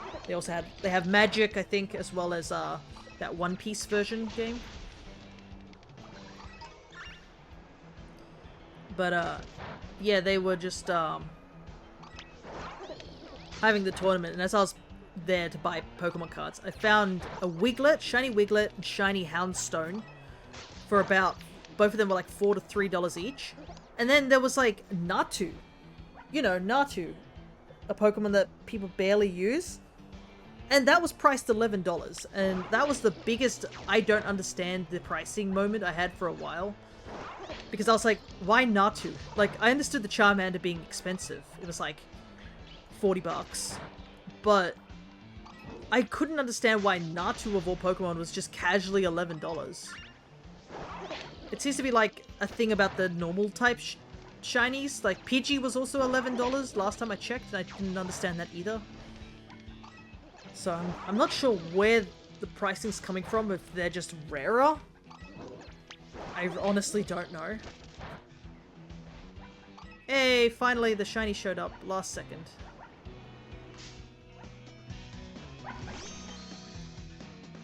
But it's gonna be a rough set for me to gather due to that.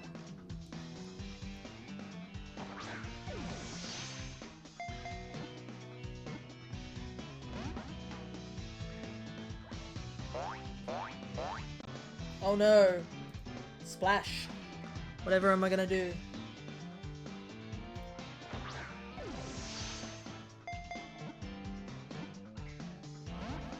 Alright, let me see how... Oh, I don't have any Pokeballs either. I gotta shop for some Pokeballs.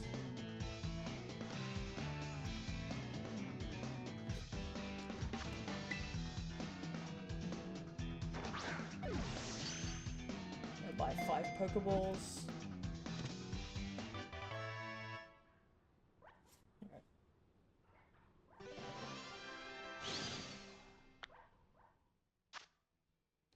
Alright. How much time do we have? 12 minutes. And we just... Catching that last Tatsugiri actually got rid of this horde, so I'll just take it out.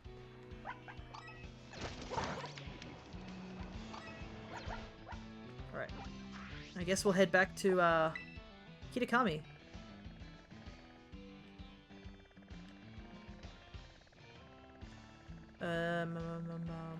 Let's go over here. This tiny little area.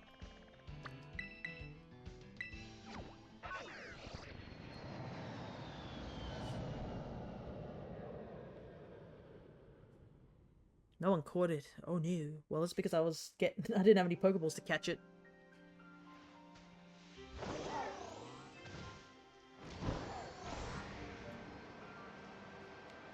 After this sandwich runs out, we'll go and try out some of the other outbreaks here. And if we do catch Pokemon from those outbreaks, I will count them towards the shiny month, I think. Because they are, like, stuff that I do want to catch. I do... Thankfully, when my computer reset, the text files were on my D drive, where a lot of my D drive was spared the nuke button from the hard drive dying.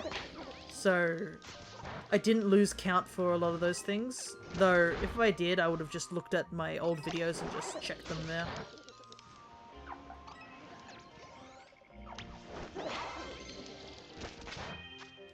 So it's no biggie on that part.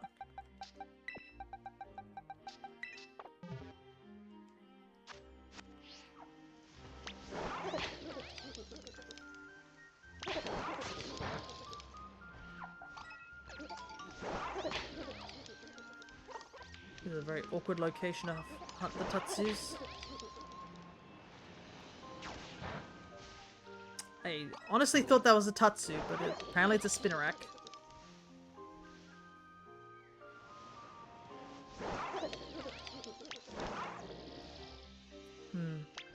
My Golden Go's not attacking for some reason. Oh, I can't even call it back in.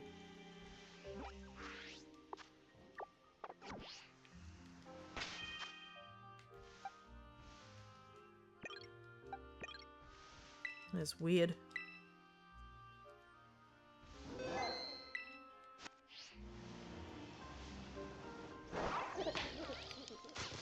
There we go. I think I resetted it.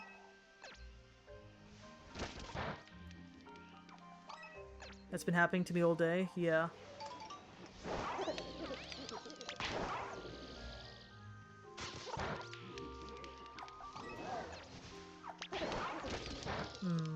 Oh, looks like it's gone back to...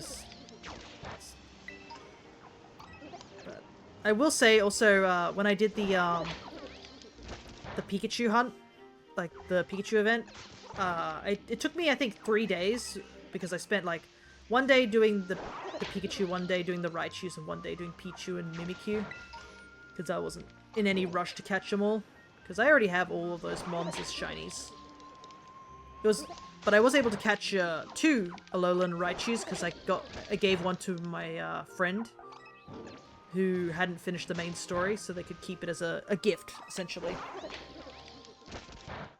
And they named it Tim Tam after the treat that we also brought from Australia, because you guys over in America don't know the joys of a Tim Tam. And they apparently... The 3 people that we brought these Tim Tams over for, like, definitely all enjoyed them.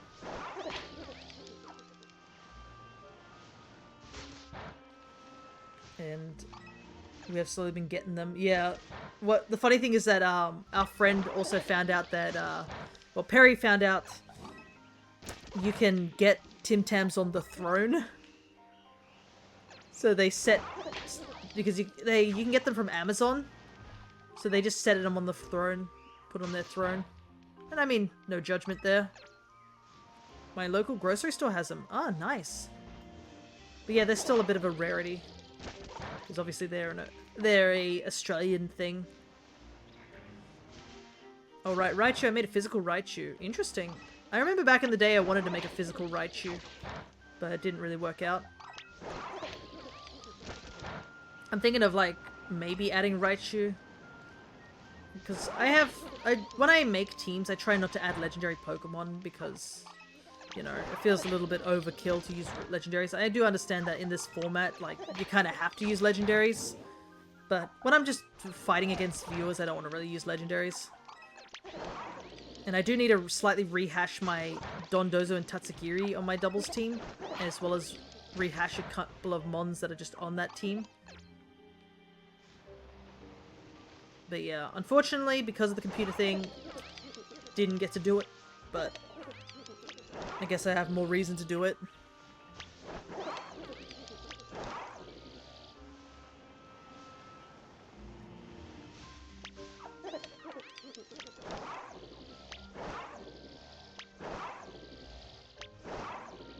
It's doing that thing again.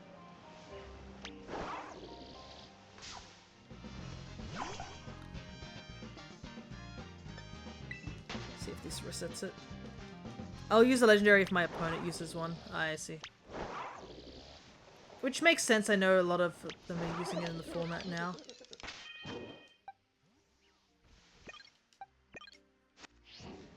I don't know what's happening with this one area in particular, but like, Golden Go keeps getting stuck.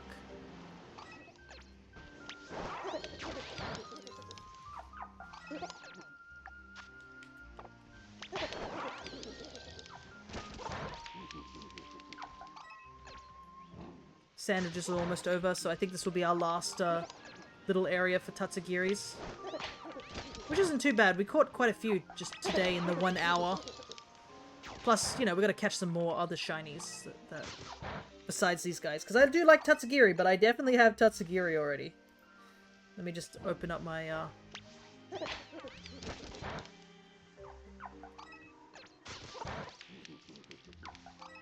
let me see. Where's my thing? I've got to open my death count thing, or aka my counter. I do have to still set it up on stream at some point because, like I said, I lost all my stream things, so the stuff that I had set up for my shiny month stuff also vanished.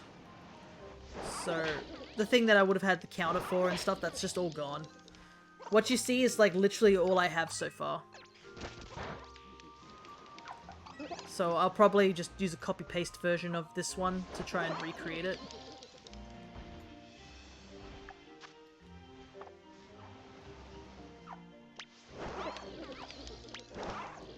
Yeah, Golden Ghost stuck again. I think it's only in Kitakami. What is exactly?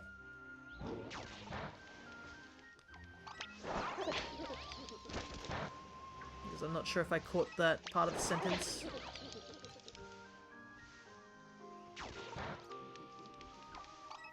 Yeah. The Dynamax I lost. The shiny counter I think is correct. The freezing Pokemon? Oh, okay. It's just Kitakami that has the weird sticking.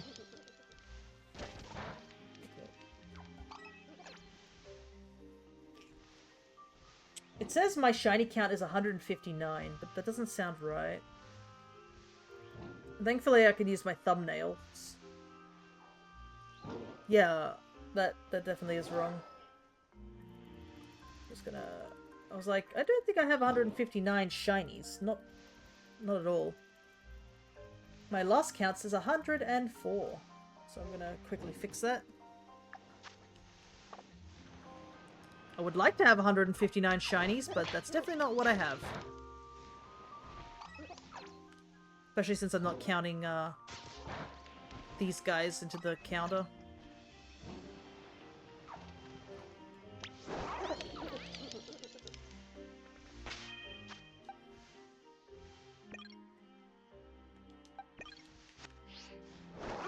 Yeah, it's weird.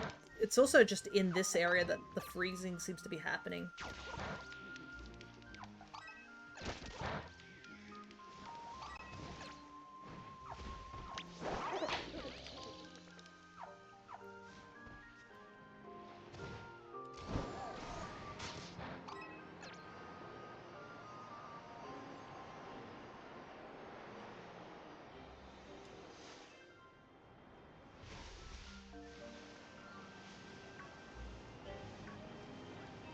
Yeah, my Golden Go is stuck. Like, he's not coming to me.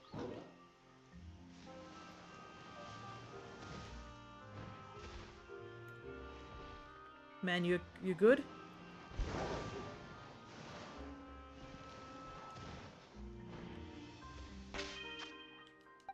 He is. Happens in the forest for me, yeah. We are close to the forest, so that might also be why it's affecting us now.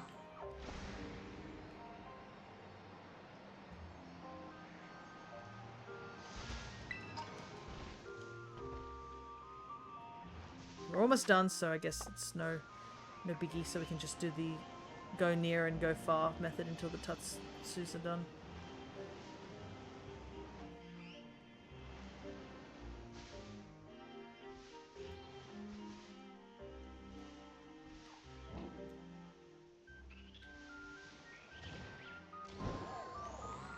Yeah, I don't think we need to really hunt anything in Kitakami at the moment.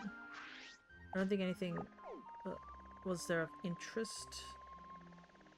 I do need to get Ducklet, but I'm not... That's not something urgent that we can't easily get from just going into this region by itself. It's more the starter Pokemon and mass outbreaks are kind of the ones I want to get. Due to the fact that they kind of are rare at times, or the isolating method's kind of hard to do, especially with water types.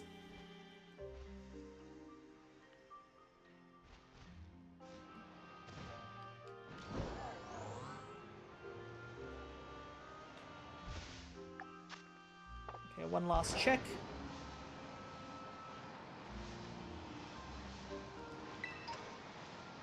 And then we will head off and go hunt something else.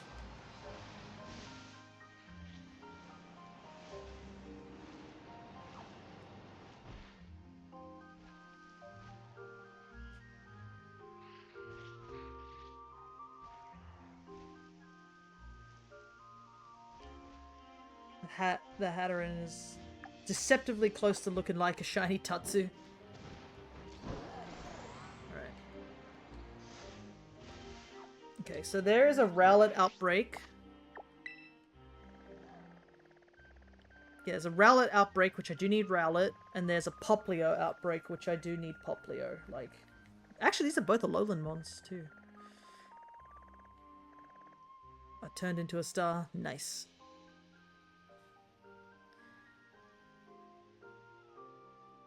But yeah, I have noticed that after adjusting the stream avatars, you guys look kind of tiny. There's a big empty gap behind. But that's another reason why I've got to customize the thing. I'd love to draw a background so that you guys can wander around a lot more, you know, around the area. Because it would be nicer than just having you guys sort of trapped in that tiny little area down there.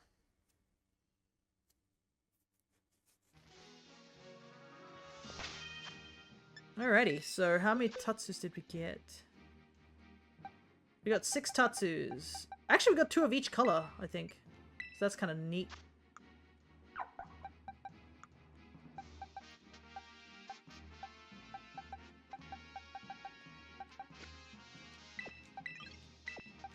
There we go. 2 of each color. Sky's the limit, yeah.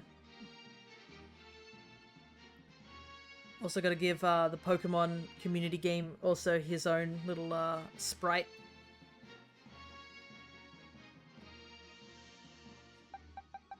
And also I have to adjust the Throne and Kofi bots because, I mean, even Nightbot, because Nightbot is getting to a point where I'm not really using Nightbot too much, it's more just there. So I'm not sure if what to do about that.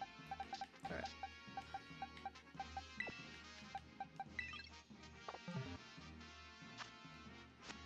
Alright, let's head over to the Rowlet spot. So these are just regular outbreaks, so we just have to KO 60 Rowlets and then actually start the shiny hunt after that. Also, as much as I doubt it, it will be a good thing to catch multiple Rowlets, so I'm not going to leave once I do the sandwich, because I only have 1 Rowlet, and I technically need multiple. Alright. Let's see. A lot of grass types, so I think a flying sandwich is our best bet for this. Alright, get the counter.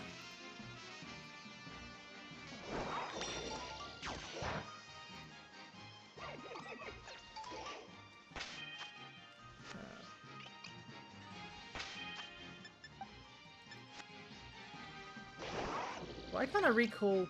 I can't recall the Golduck. That is weird. So how does shiny hunting with outbreaks work? Alright, so as you KO Pokemon in the outbreak, the odds of the shininess actually do increase. So the idea to get the best odds without like taking out the entirety of the outbreak is to KO 60 of the Pokemon. Yeah, it might be just my game having a bit of an issue. I can always reset my game let's see if that fixes things. But yeah, the idea you want to do is you want to KO 60 of the Pokemon in the outbreak to get you the highest shiny odds. And then from there, just use sandwiches and run around without KOing too many Pokemon. Obviously, if you don't have a counter, it's sometimes hard to know how many of the mons you have taken out, so you can go a little bit above 60 if you're not entirely sure. You do get a message saying like that the outbreak is thinning out in a way, and that's sort of like another indicator to know that you're close to the amount of like mons you need to take out. But I just have a counter next to me, so that helps. And then yeah, just sandwich it up and go for it.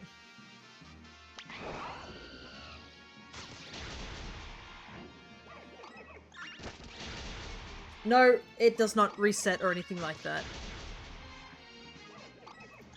So once you've KO'd 60 Pokemon, it's stuck with that. So unless you let the only way that the counter of 60 goes down or disappears, I guess resets, is if you wait for over a day and the outbreak just dissipates. So it's not like a chain, basically. It's just you KOing Pokemon to get like a slightly higher chance. And obviously outbreaks are very useful if you're looking for a specific mon too. Did not know that. Yeah. It's very good. It's a little bit of research, I guess, always goes a long way. Because I didn't understand this either until I had to look it up, and people were also not as sure. But the general consensus is like KO 60 Pokemon to get the highest shiny odds and then eat a sandwich and just do the running around until the shiny shows up method. So you can see there's the first message saying that the outbreak is starting to go down. So we're kind of around the 30 taken out mark. I'm at 28 Rowlets KO'd so far.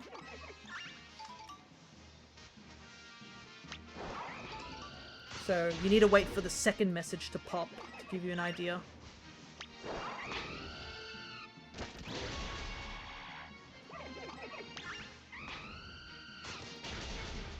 This is then the only game I've really tried to shiny hunt on, which is understandable because this game made shiny hunting really good, like really easy. The sandwich method is quite busted, and it also helps with like specific shiny hunting. Because, for example, Legends Arceus is a good game to shiny hunt, but unless you're hunting for like specific mons such as like alpha Pokemon, which are always in the same location, you tend to find more like random encounter shinies than the actual shinies themselves that you're after. Because the biggest example is that in Legends Arceus, we still haven't gotten Glameow, and that was our first target. And we've caught like over 20 Pokemon in that game. Like 20 shinies, and not a single one is a Glameow.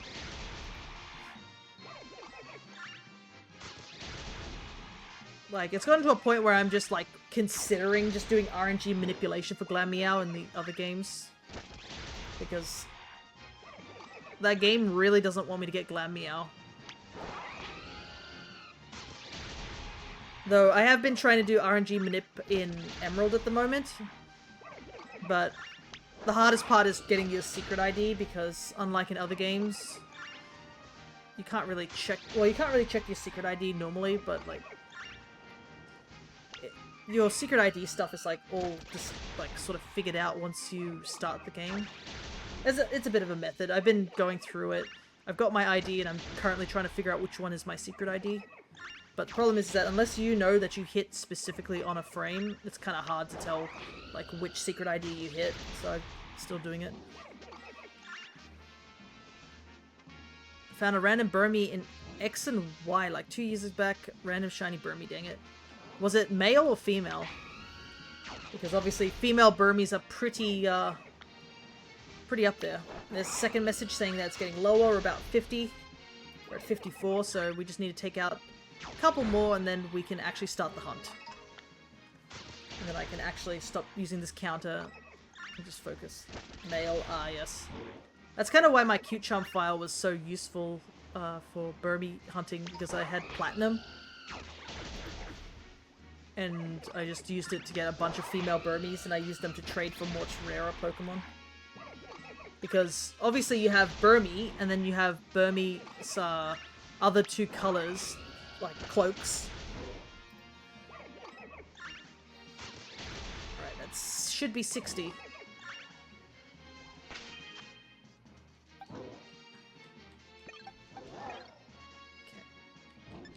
Let's save real quick. And then you have Wormadam that comes with 3 cloaks as well, so for a lot of people who are doing a living like form decks, which I am sort of chipping away at, getting like 6 shinies with female Burmy is definitely a plus for a lot of people. Alright, so we need to make a flying sandwich, so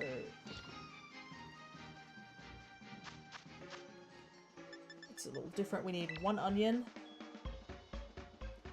the 3 bell peppers, which I'm actually running out of. I have to go buy more red bell peppers. And then we need 2 prosciutto.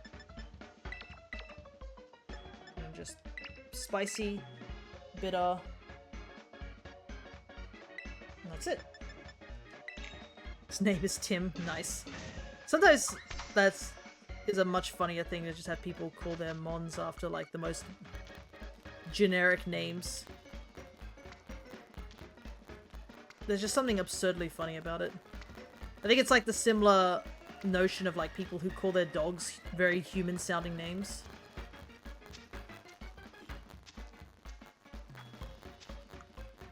Like, yeah, this is my dog, his name's Steve.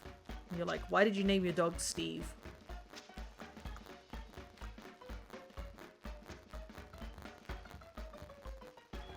But then it's like the opposite of cat owners. Apparently cat owners like to give their cats like the wildest names.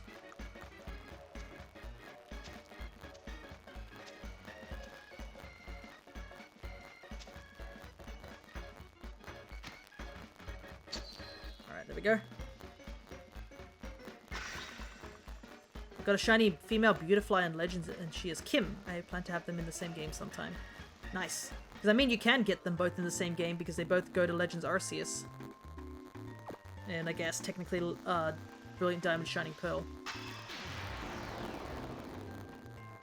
I do have to go back to Sword and Shield, I think, to do some RNG manip in that game. I did figure it out and then didn't follow through with it, and I'm like,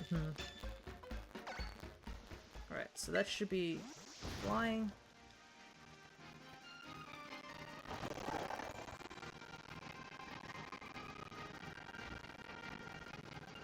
Alright.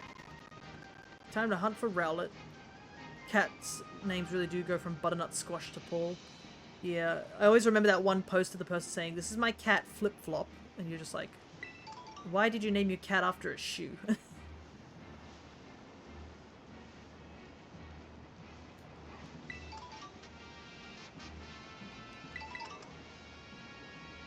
Yes, and now I need a gym, a male scatterbug. Ah, yes. I still need to get Spupa. As much as I'm catching a bunch of Vivillon, I actually still don't have Spupa. I do have Scatterbug, but I don't have Spupa. So I'll need to do that at some point.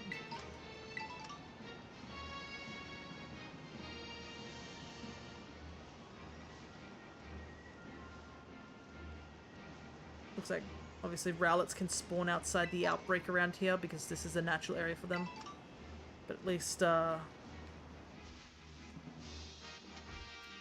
actually after Rowlet, so if it does happen to just spawn outside the outbreak, that's totally fine. So we're obviously looking for an avocado owl. Can't really put up the graphics because I don't have them at the moment set on the computer. You just gotta trust me when I say it's an avocado color. Maybe Zim as well. I'm building an army. Nice. It's like when I made that April Fool's thing where I made a bunch of Terrys. But it was just like a bunch of worms all have Airy at the end of their name and just every letter of the alphabet.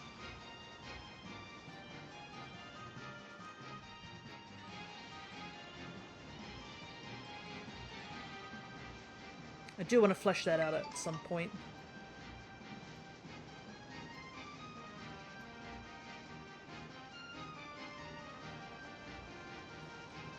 But, yeah.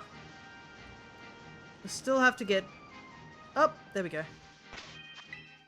I don't even think... Is this part of the outbreak? I don't know. No, we're actually out of the outbreak zone.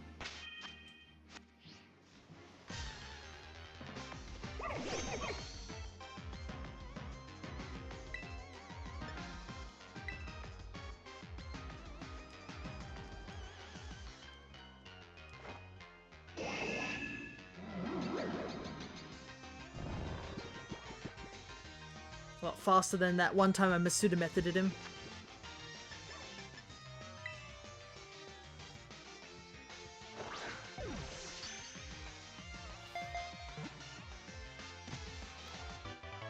I can't believe you didn't call one of your mons that you've made in this army to be called Dim Sim.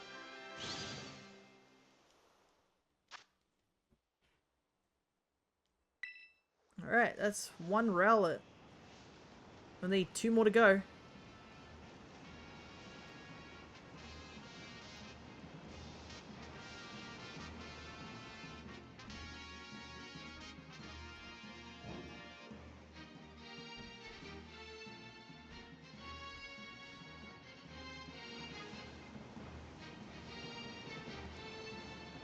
Because I need one for the middle Evo, Dartrix, and I need 2 for the Decidui.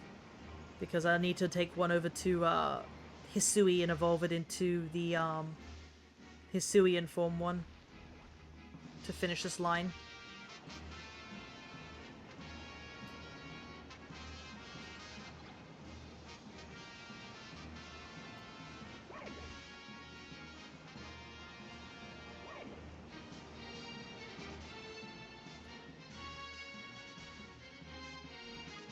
It is kind of crazy, though, that we used the Outbreak, but that Rowlet was so far away from the Outbreak, it was just a random shiny Rowlet that we got.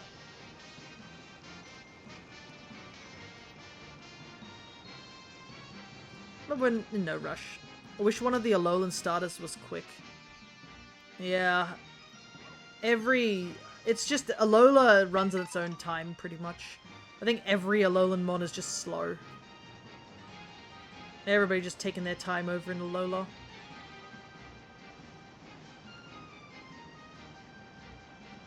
Which is funny because they mentioned about, like, Vikavolt being stupidly fast, and then you look at its stats and it's, like, stupidly slow. There's a Vanillite.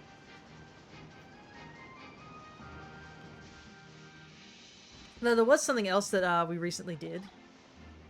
In regards to, I think, our D&D sort of thing. Raichu be a quick lad with electric terrain. That is true, but Raichu is normally fast. It's more like there's a good chunk of like Alolan mons that are just really slow.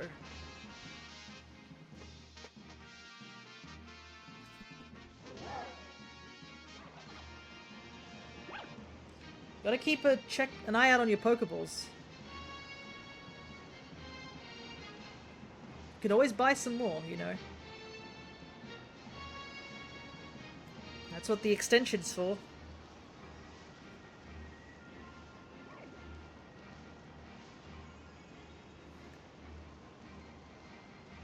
Ah, but I should mention, like, the big thing that we actually went to America for. Like, the whole trip was literally centered around us going to the symphony, the Sonic Symphony that was in San Diego.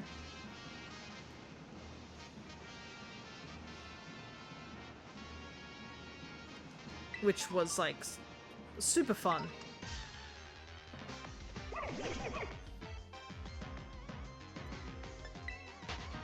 We went to, I think, a Sonic Speed Cafe, which we had to wait, like, almost over an hour to get into. It was so packed. Because Comic-Con was, there at the...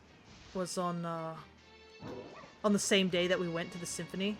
And obviously there was a bunch of people who were not only going to the Comic-Con, but also going to the Symphony, probably.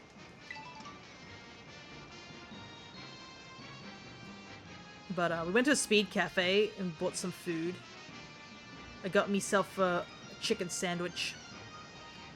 Whilst my friends got chili fries. And I think one of our friends got a chili dog. It was a really cute little area. And it was also nice to see a bunch of people who, like, all dressed up and stuff. It's been a while since I've been to, like, a convention. So seeing a bunch of people dressed up was always a fun thing to see. And we just meandered around the area for the rest of the day before the symphony started at night. But man, we were wiped out after the end of that symphony. I'd never been to a symphony myself as well. So the first half of it was like more orchestra sort of design, which I expected it to be most of the way. And then they just casually bring out one of the big bands that like performed one of the vocal songs in some of the Sonic games. As well as like one of the, I think the producers of some of the music. And it was just all vocals for the second half where everyone was like just singing and cheering along. It's very energetic. Chili Dog was this friend of yours, Sonic. I mean, Sonic was wandering around the area. He was just a mascot Sonic that was wandering around and like posing with people and such.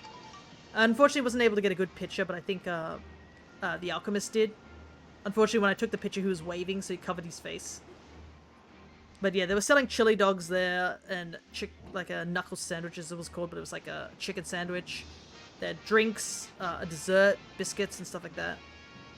And you could buy merch there too. It was a really cute little thing. And like, yeah, if you did see any of the pictures over on the Discord, I did post a couple of the whole thing. Oh, and also hello there, Kfo.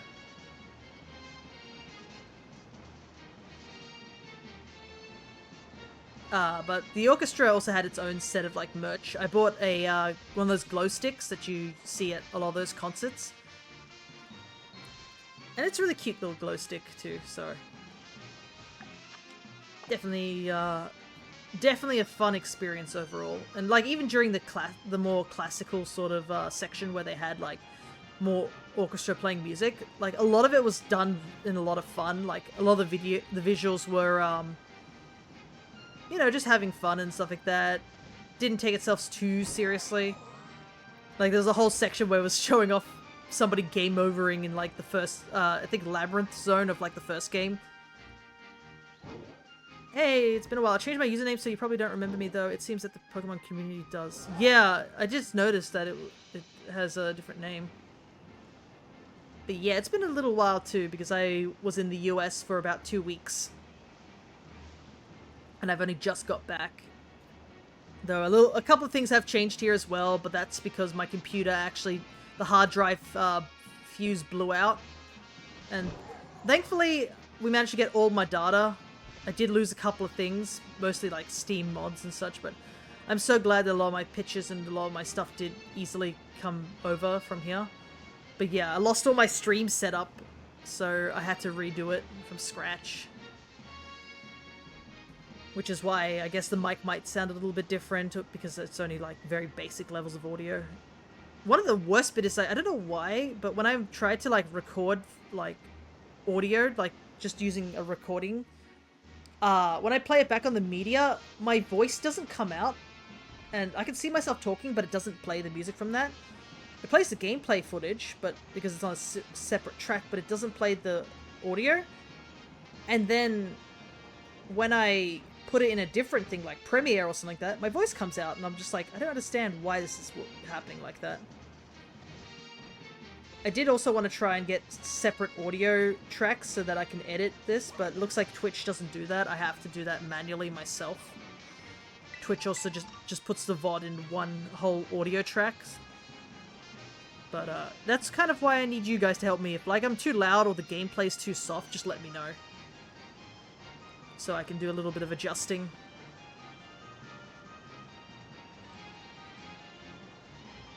But, oh, there was this one part where in the Sonic Symphony they played, I think, the Chow Gardens. And it just had this one Chow called Oopsie, and by the end of the song, everyone was, like, cheering for Oopsie. So, yeah, everyone was definitely having fun. Speaking of...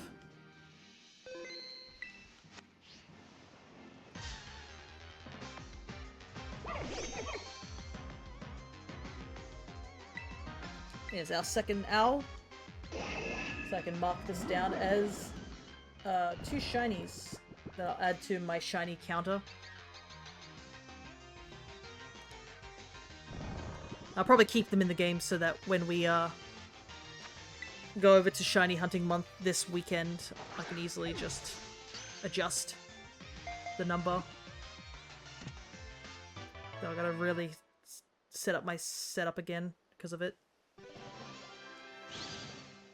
Because I've made it that the game screen's a lot bigger now compared to the previous layout I had.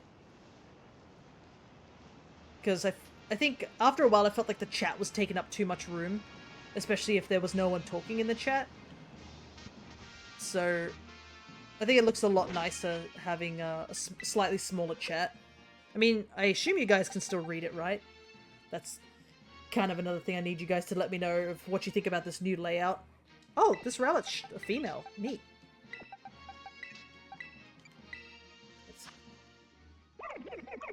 And both of them have a mark. So we have Rowlet the easily flustered, and we have Rowlet the sleepy. Another sleepy mark. That's 3 sleepy marks I've picked up.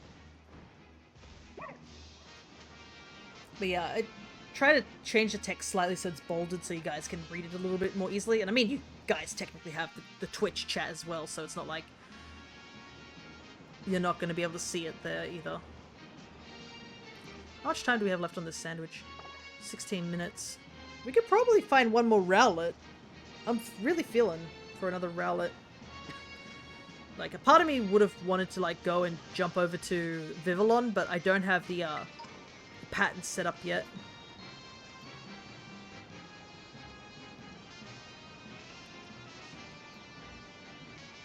Though I should mention, has anyone heard of a Pokemon move called Punishment?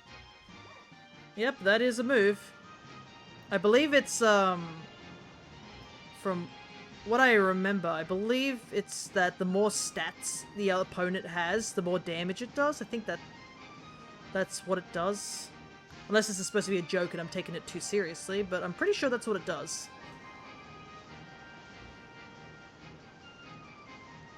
But I think foul play does a similar thing, so I'm not sure what the difference is between them. It's been around since Diamond and Pearl, yeah.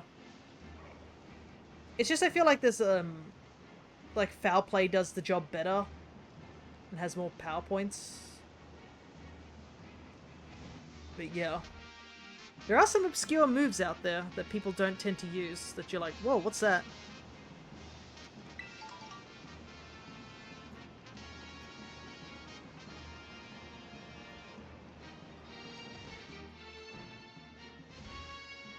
Never heard or seen it before. Yeah.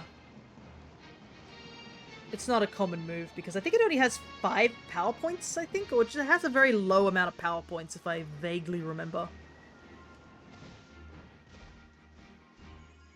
So, and as I said earlier, foul play exists, so and a lot more people would use foul play over it. Plus, I don't know how many Pokemon actually get that move as well. Oh, let's look it up. I'm literally sitting here on my computer.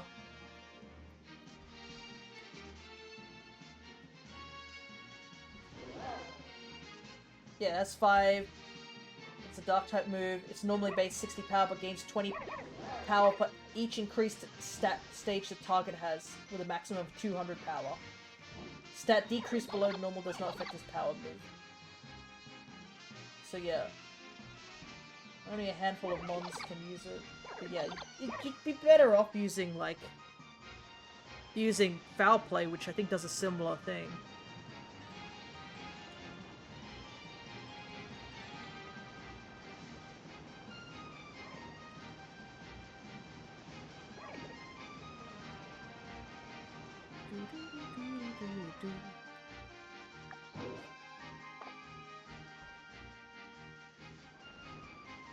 Yeah, there are some wildly, like, elusive moves that only, like, 1 or 2 Pokemon can use. It's so niche. Like, whenever I see conversion, I'm always, like, confused what conversion does, because there's conversion and there's conversion 2. And they're obviously tied to just Porygon and Porygon 2, respectively. But I never remember which one does what. Like, I think one of them makes it that you change to the move you last used, like the typing. And then the other one is like you change into a typing that is not very effective against the moves that your opponent has. Something like that. But I never could remember which one's which.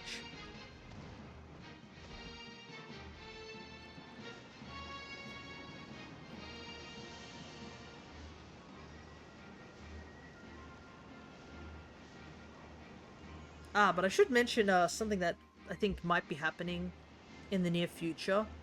Because I started talking about this at the beginning of stream.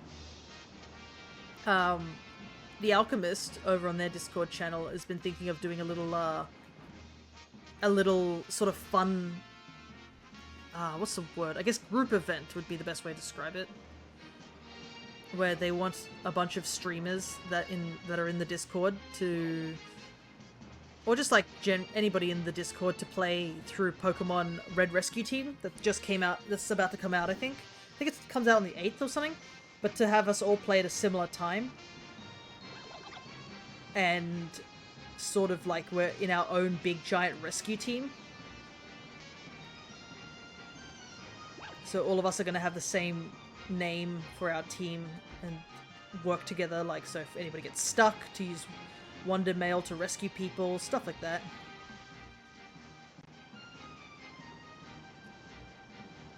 And I definitely want to participate in it, but I also want to do my own thing for it, because I do love the Mystery Dungeon games. And I've always wanted to stream them. I have streamed a randomizer version of Sky, but I'd like to obviously stream all the other ones as well.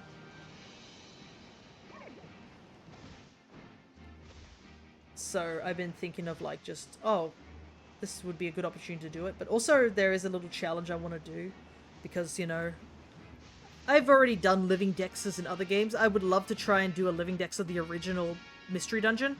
And it is hard, I'm not gonna lie. It's actually harder than any of the other Mystery Dungeon games, because in the later Mystery Dungeon games, they made it super easy to recruit every single Pokemon. But in the original, like, even, I think, Explorers had a slightly easier time because you could recruit Pokemon that are evolved and stuff. In the original Mystery Dungeon, you could not recruit anything that was fully evolved. You had to, like, get it and then evolve it yourself. So it adds to a bit of a challenge. And obviously there's the whole recruiting Kecleon being a lot harder too.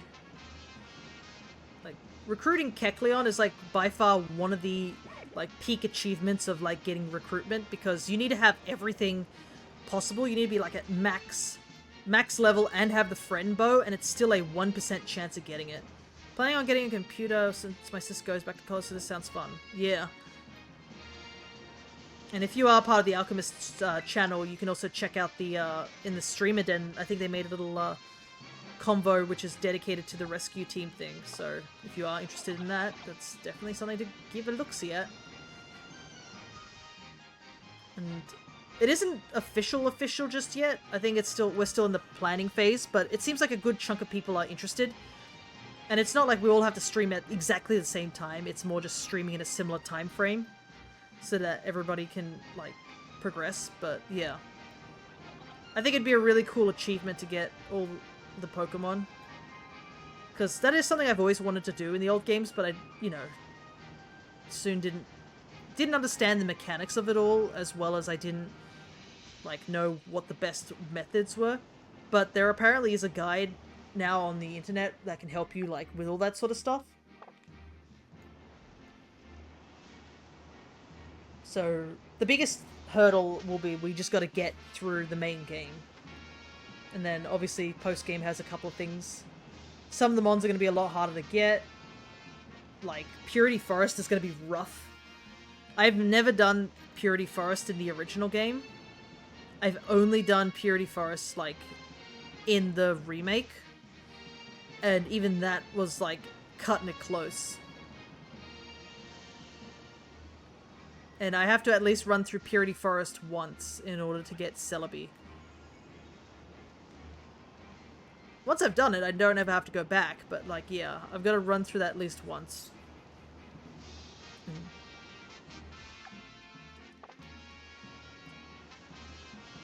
But I think it's like a neat little challenge on top. I have no clue what Purity Forest is. So, in the original game, there was a place called Purity Forest. It is by far one of the harder dungeons in the game. Some people consider it the hardest, because when you enter Purity Forest, your level gets dropped down to 1, or 5, I think it's 5.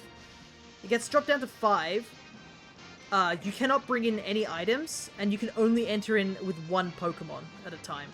So you can't bring a team. You have to just go by yourself. And it's 99 floors.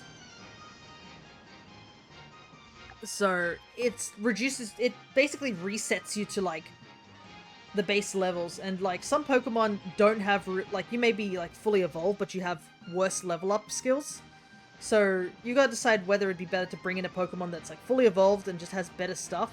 Because you can find all your items in the dungeon, but yeah, you're limited to what you find in the dungeon, and if luck isn't on your side, you just won't clear it.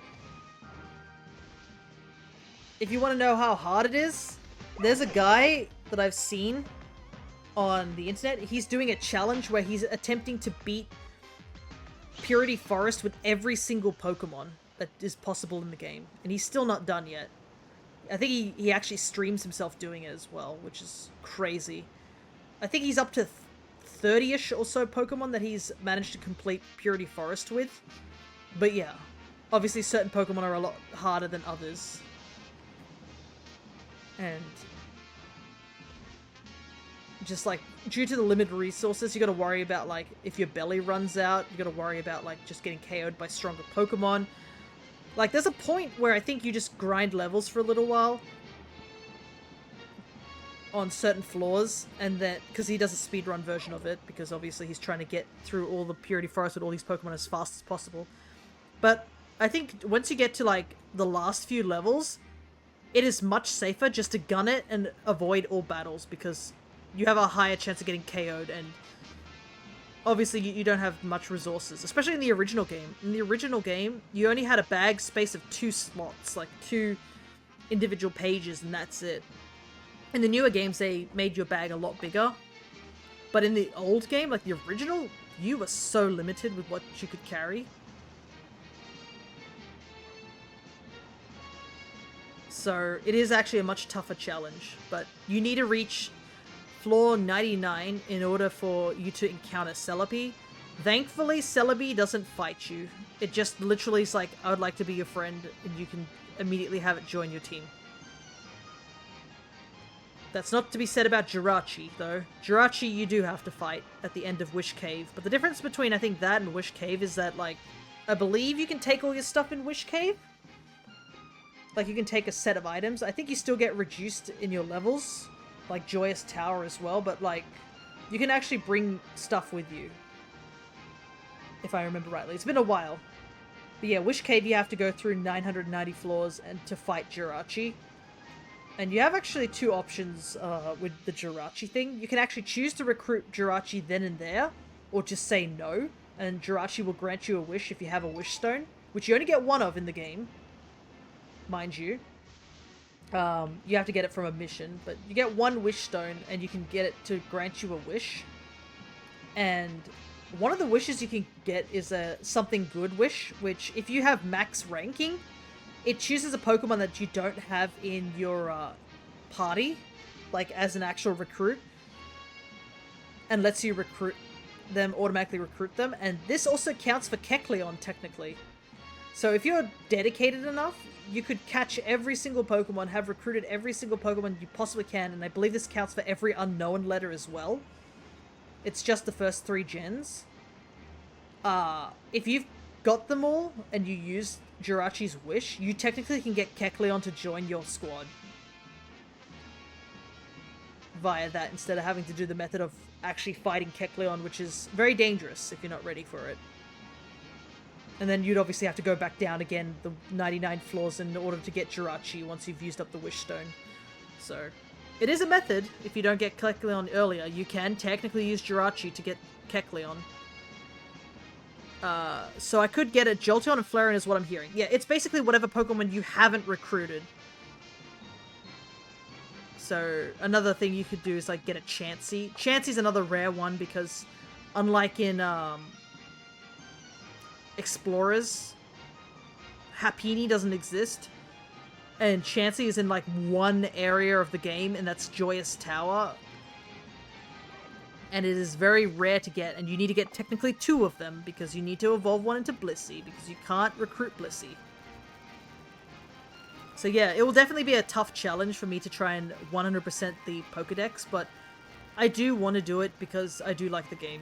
It's the same with the Stardew Valley mentality. It'll probably be a very long series, and I will just, like, go on and off with it, but, like, definitely want to give myself the challenge.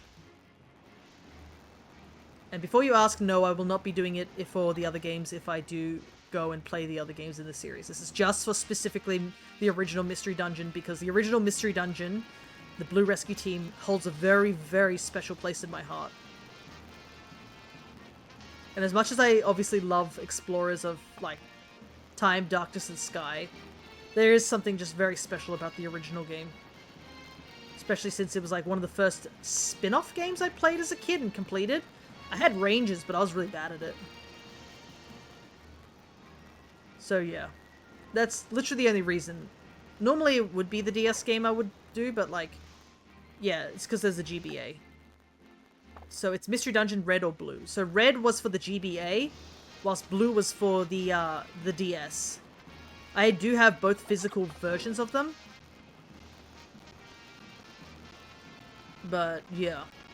I think I may have finished Red. I finished Blue, definitely, and that was where I spent most of my time, because Blue is slightly more graphically better than Red.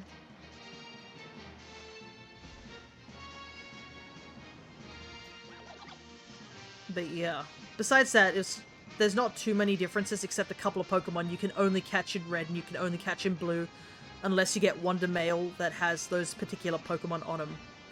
So, for example, Plusle can only be caught in Red, Minun can only be caught in blue, but if you get a wonder, like if you do a mission that has either of those mons in them, they can be caught in both the games.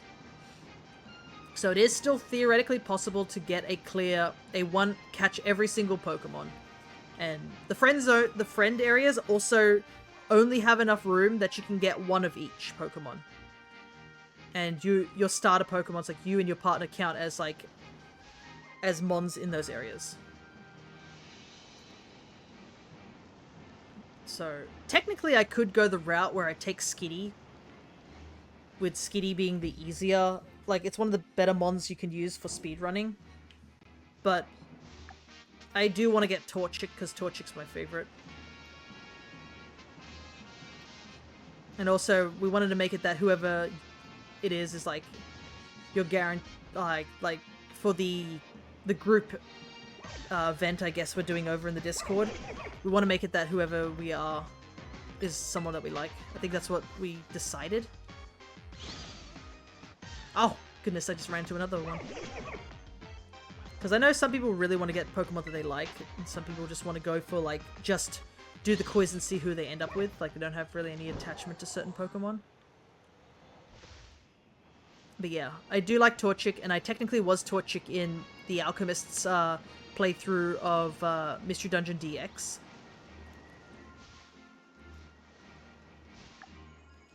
Okay, that's it. Because they did a playthrough of that where they were Chikorita and I was Torchic as the partner. I even drew a picture for that back in the day. Right, Poplio time.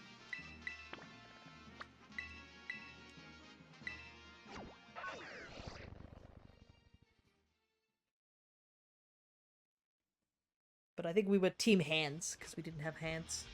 And it was funny that way.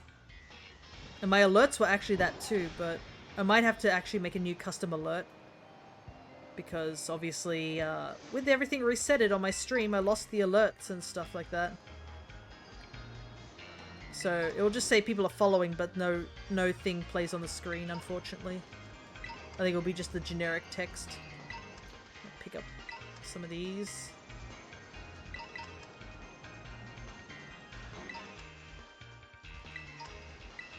Because the Galaric twigs are kind of rare.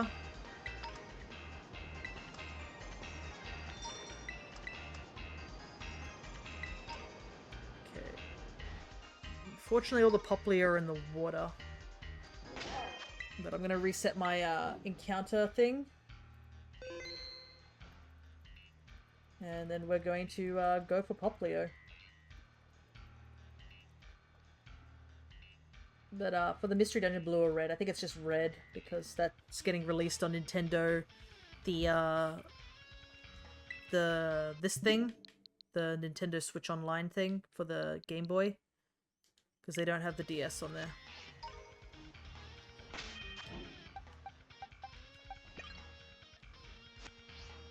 Let's begin. So yeah, the neck part, which is the light blue, goes a light pink when it's a shiny.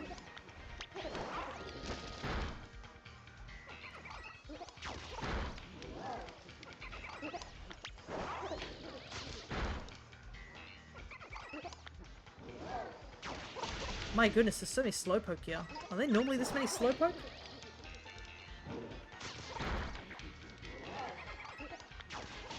But yeah, I don't know if it's been fully finalized, but if it does, I might make it that on the Discord I will post, like, a place for people to go check out the other streamers when they do it, because I think it'd be nice. I'll have to ask for permission, though, whether I can do that. But it would be nice to have, like, a page or a link for people to, like, check out for other streamers, because you guys might find other streamers that you might think are much cooler, or you're like, hey, I'd like to continue watching their content. Because, I mean, there are plenty of actual streamers who have joined up on my stream that I'm like, oh, thanks for showing up and sort of thing, or giving me raids. It'd be nice to give back to those people who are also joining in this event.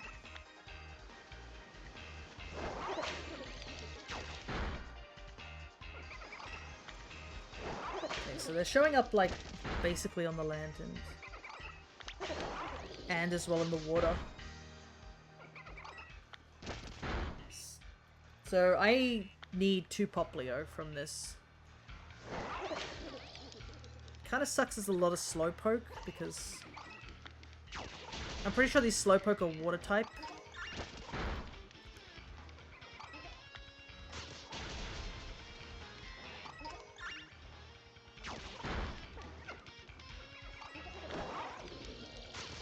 So they will be affected by the sandwich. That's kind of the hardest part of, like, shiny hunting water types, is due to the fact that there's no feasible way to, like, minimize the amount of them showing up. There's a Meditite.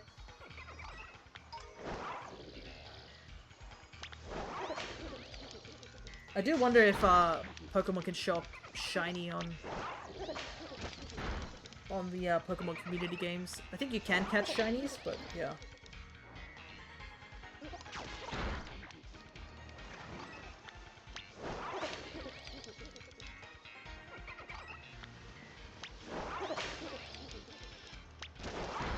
I might need to open up a picture of Poplio, because I don't exactly know what it looks like.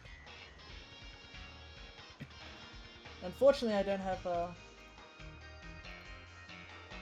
my usual thing.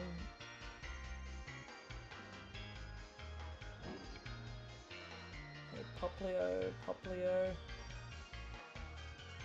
Yeah, it's really hard to tell. It goes a slightly pinky color as well in the body. And a slightly paler nose.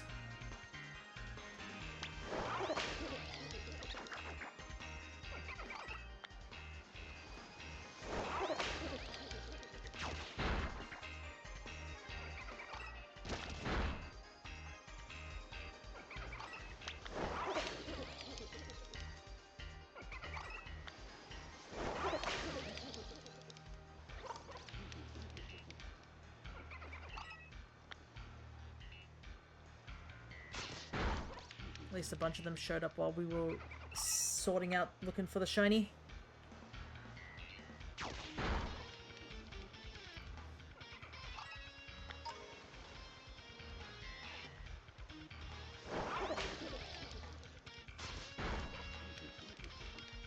The game is sort of lagging.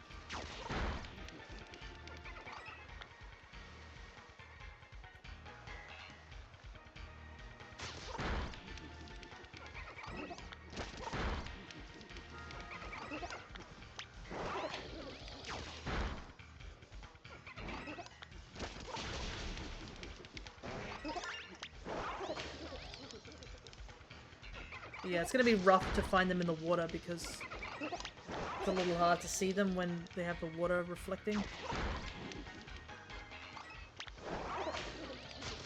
And also when they're swimming away, I can't tell what the neck color is straight away.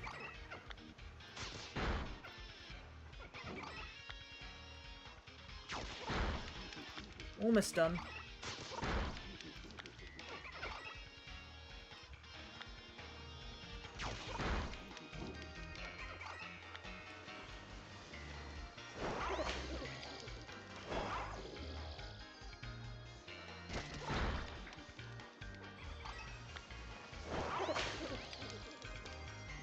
More.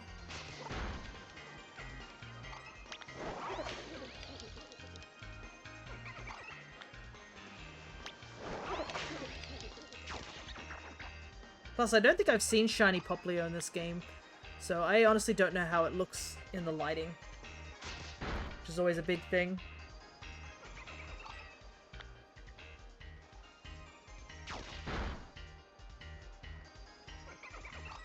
Okay, thankfully all those Slowpoke disappeared because it's now daytime.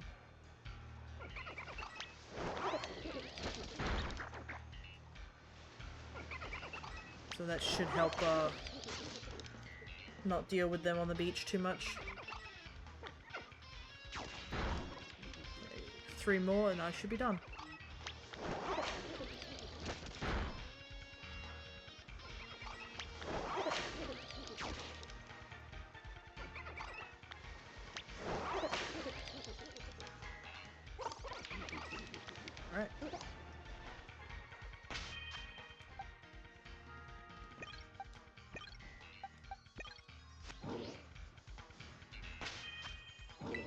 quickly save.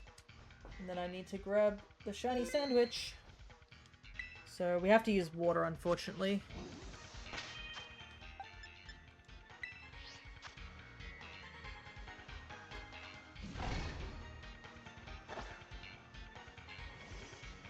Okay,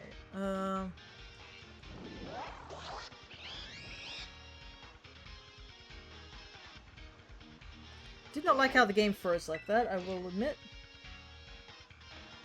Actually, I might have to just use a regular sandwich because I don't have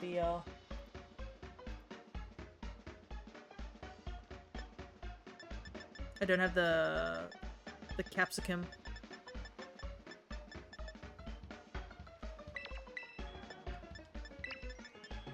I did recently get some salty from that Dondozo hunt. But yeah, I'm gonna have to get more capsicum. And prosciutto as well. This is like my least mate sandwich.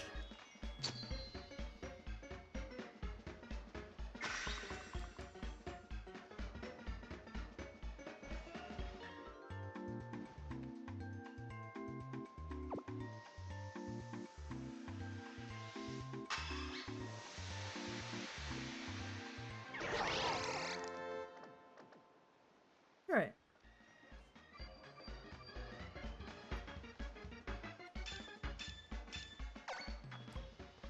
Alright, let's see if we can get the Poplios.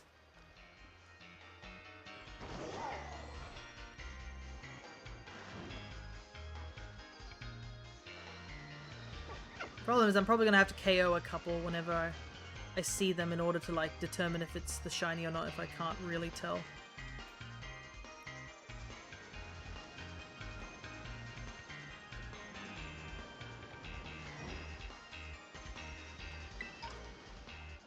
Obviously the hardest part is just like everything else spawning in here can also technically be a shiny.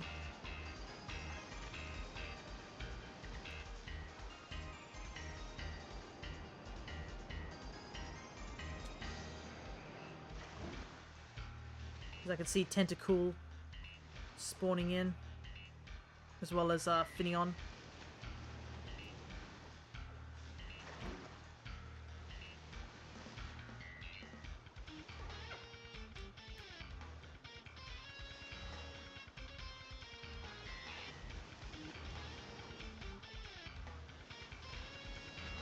The problem is you can't really do a picnic reset because it's in the water.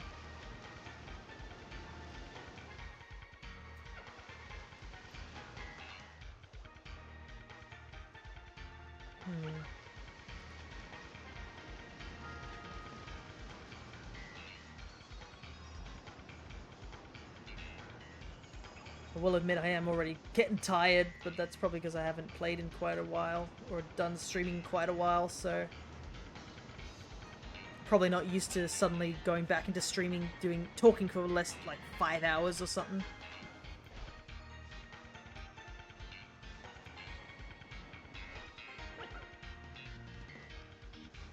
But I'll try my best.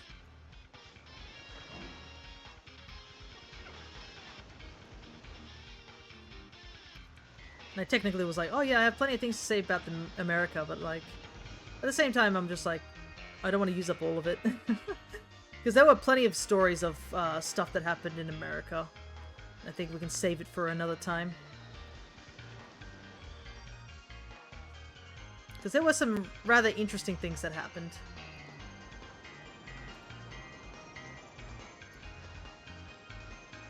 I mean, the other big thing that's happening is the Olympics, isn't it? Still can't believe we're never going to get another Mario and Sonic at the Olympic Games game, I guess. Because, like, the Olympics decided to follow up with NFTs instead. I believe that's what I've heard, but yeah. We're not getting one based on Paris, because we've always gotten, like, a one based on the Olympic Games up until, like, Tokyo. Wait, really? Yeah, I found out this recently, too, because, my friend was casually mentioning, they're like, oh, I'm surprised we haven't got a Mario and Sonic at the Olympic Games recently, considering the Paris Games have just started. And I was like, yeah, that is pretty odd. So I decided to take a look into it, and they were like, yeah, we're not getting another one of these games anymore because the Olympic Games decided to follow about I think esports and NFTs instead, and copyright stuff, which is really sad because it's like one of the only games where those two are like crossovered with. Obviously the other one being like what, Smash Brothers. So, and they're a charming set of games, to say the least. They're not everyone's cup of tea, obviously, but like they're really charming. And there's also something funny of watching like characters that definitely shouldn't be doing these activities. Never forget that one time that we had Rhythmic Ribbon in the London games, and you can watch characters like Bowser and such doing rhythmic rhythm and dancing along to the music, and then you got like stoic characters from like the Sonic franchise doing rhythm dancing with ribbons. So good. And the dream events were also were like some of my favorite things. But yeah, Bowser is a graceful being, yeah.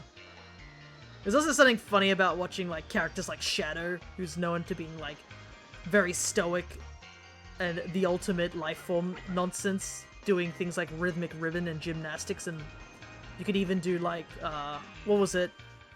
Synchronized swimming, I think, was in the London games. Synchronized swimming was also pretty funny. And it's also funny just watching like Sonic, canonically not able to swim, participating in swimming events by them putting him in a life jacket. I always found that just charming and really funny. But yeah, I guess we're not getting any more of those games, and it's really sad that that's the case.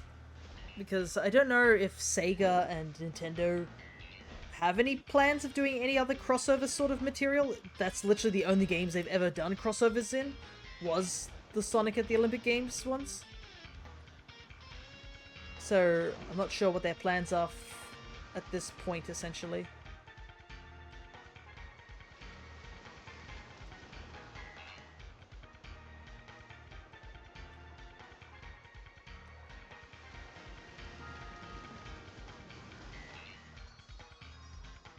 But yeah, we lost a lot of silly things. Oh, I was like, that's a weird looking Poplio. It's a Froakie.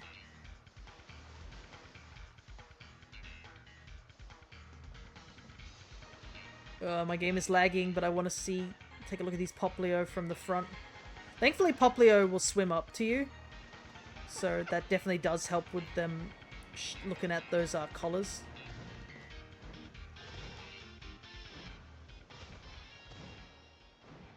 Thankfully, that plaza's right there, so we can use it to reset everything.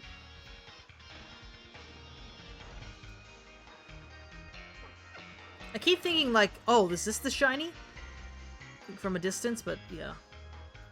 Because like I said, I don't know what shiny Poplio looks like in this game with the lighting, so I'm just like always second guessing, wondering if that's the shiny or not.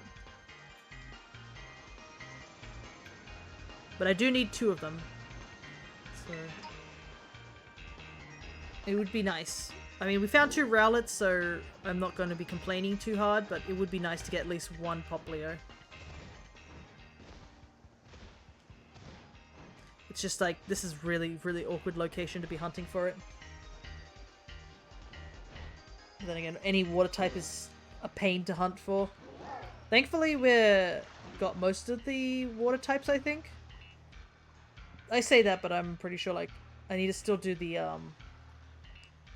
Sobble line, but thankfully Sobble is an isolated hunt compared to, like, Poplio being in the coastal biomes where everything is a water type here. Thankfully, I don't need to do Froakie. And I don't need to do... I do need Mudkip still. I need Mudkip and Swampert. But I could technically RNG manip those 2. And then I need to get 1 more Oshawott so I can get the Hisuian. Hisuian Samurott.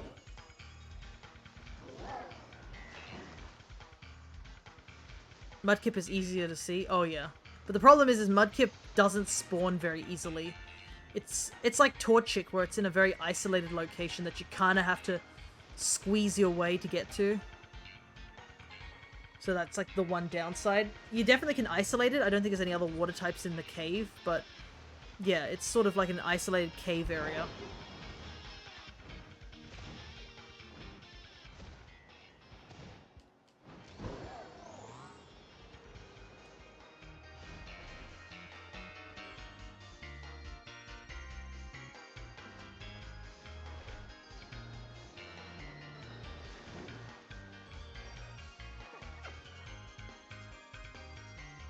Blue.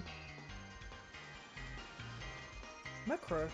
I might try and catch that. I like Mokro. He's neat.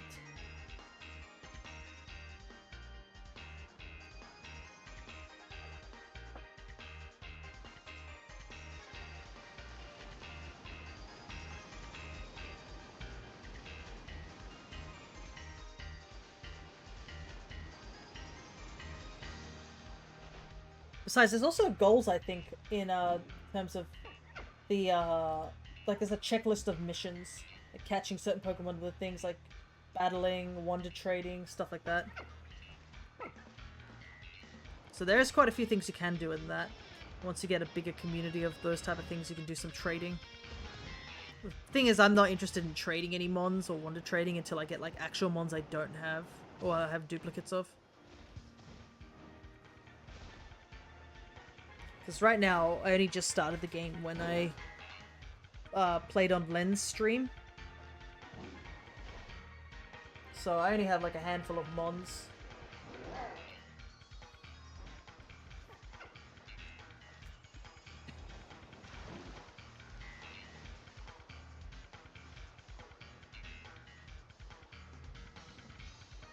Mine's is mostly missing throws and trades, yeah. I think it resets over a week.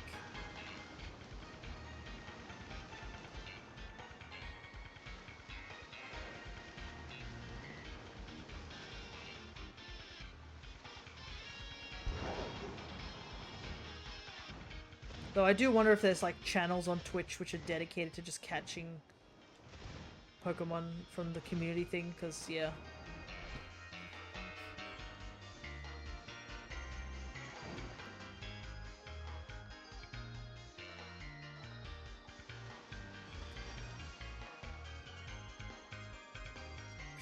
Sure there is, yeah. There's probably people grinding out them Pokemons.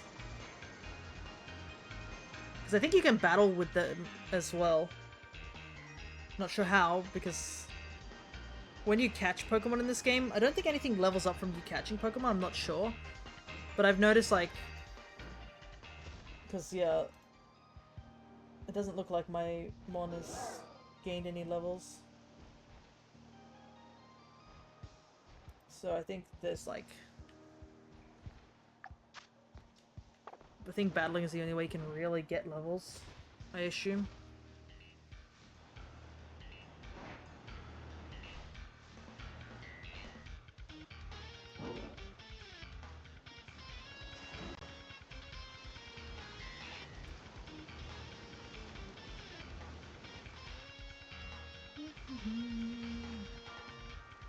What's that? The love disc. I can just hear like the cry of like a tentacle somewhere.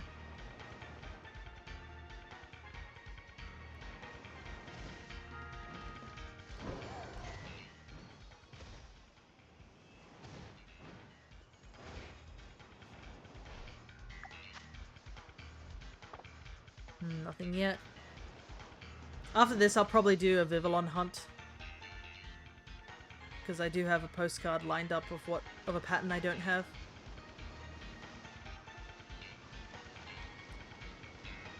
And we're about halfway, but yeah. I do want to get like some of the ones out of the way because I am missing quite a few. It's kind of funny because like in my actual Go game, some of the patterns I've gotten like so many of because they're from more common locations. And yet I haven't actually gone out of my way to catch them in over here in Violet.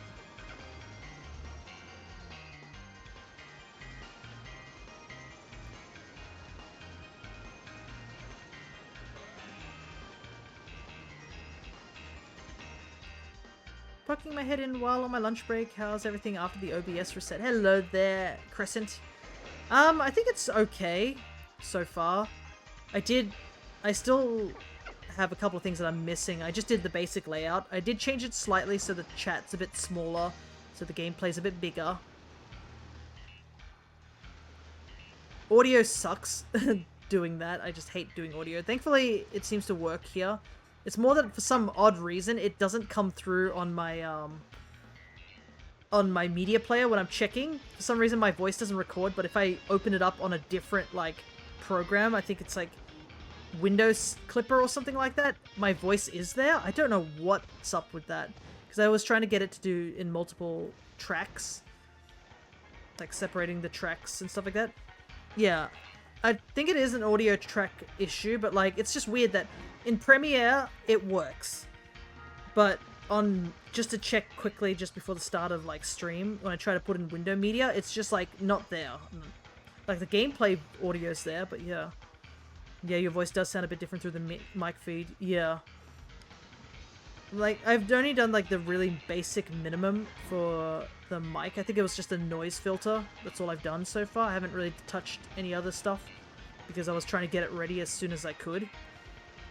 I did set the microphone to mono as well because people were complaining about it sounding like I was on one ear or the other, so I think mono will help prevent that sort of issue happening as often. But yeah, I do need to do a little bit more tweaking with the gain and stuff. But I didn't really want to do too much of that. Just more... Oh, just get rid of a lot of the background noises, like me tapping on the table and stuff like that. The volume's good, just the tenon and the sound of your individual voice is different. Granted, you did spend 2 weeks with you, so maybe I'm biased. Yeah. Yeah, you do definitely sound different on a microphone than you do in person. But also, I remember when I was setting up my mic last time, I had all these bits and bobs and stuff, but like I didn't have time for that, so I just tried to throw something together. Especially, I was getting frustrated with it not working for some reason for the longest time. So I'm just glad it works and it seems to be like all playing correctly. That's kind of the thing I'm thankful for, but I will have to reset my D&D scene because obviously I lost that as well, so I'll have to like probably have to run by you to get it all resetted to make sure everything's in order, but other than that it should be okay.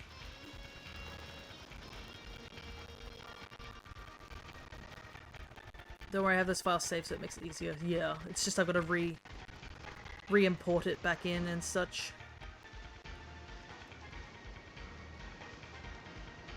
Template at least, yeah.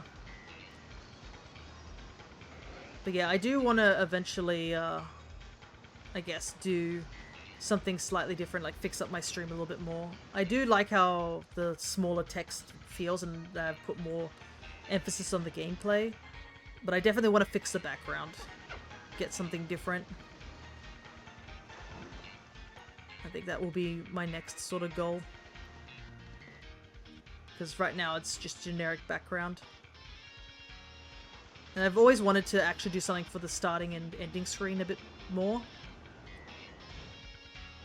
I might try out, was it Clip Art Studio, and ask Mags for a little bit of assistance on how to use it to make some background areas for drawing template purposes, because I do not know how to do backgrounds that well. Because I would like a different background than just the scrolling screen that I've had for like almost over a year or so. I think it'd be nice to have like a more custom background. And then I also wanted to run by you actually the whole the bot that you were talking about for the what's the word? The currency. So all the currency goes into one sort of thing and can be used for multiple things. That we were discussing very briefly on the trip. That's probably another thing I want to take a look into, because I think my computer probably could handle it. Now that it's probably resetted properly. And I think the guy helped fix how it runs, but we'll see, we'll see.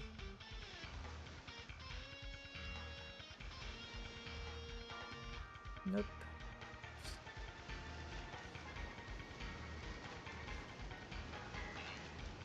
But I did get the Pokemon community game to run properly.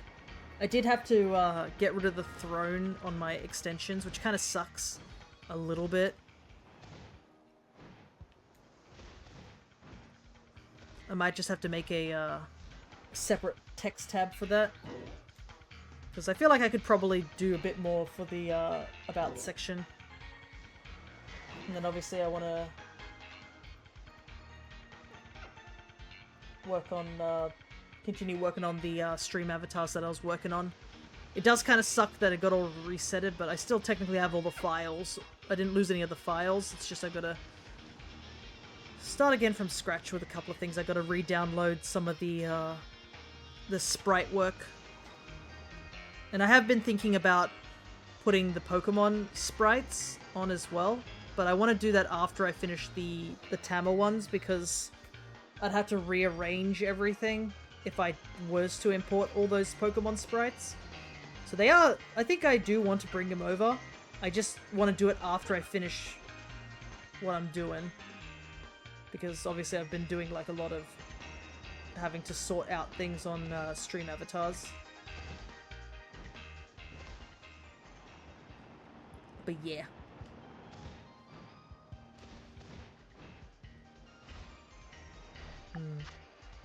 Cress has probably left, unfortunately. Because they did say they were on their lunch break, so they probably left. But I'm happy they dropped by. I'll have to run by with the thing that I mentioned just a moment ago. Because they were the one who suggested the whole, this separate bot that basically gets all your currencies and makes it one universal currency, I believe, so you can put it into redeems. And I do want to add redeems. Just so that we have a little bit more interesting things.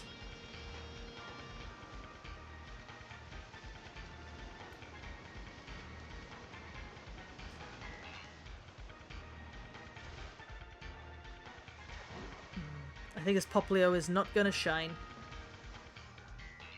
It's being very, very stubborn.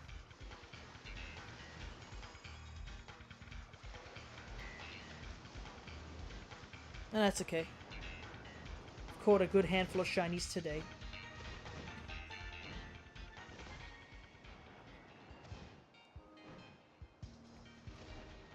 Which I'm gonna have to start editing as well, because I think, was it Twitch said that they're doing another thing where they're just getting rid of things within 7 days. I don't think that's really changed. It was weird. I got the message saying there's been changes, and it was like, the changes that it's 7 days again, and I was like, I thought it was already 7 days before your vods disappear, but I don't know.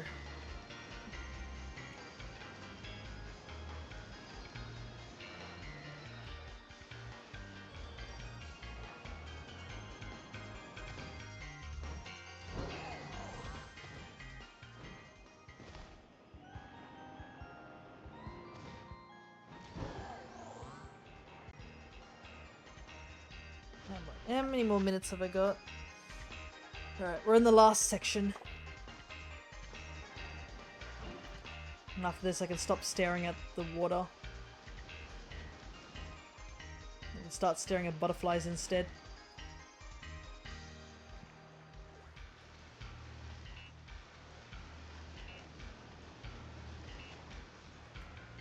And I'm glad that I only did one of the Dondozo raids, because obviously if you reset the Dondozo raid, it also resets the outbreaks. I do feel kind of bad that Cryo wasn't able to do it. But yeah, I think bringing Ogerpon wasn't the best play.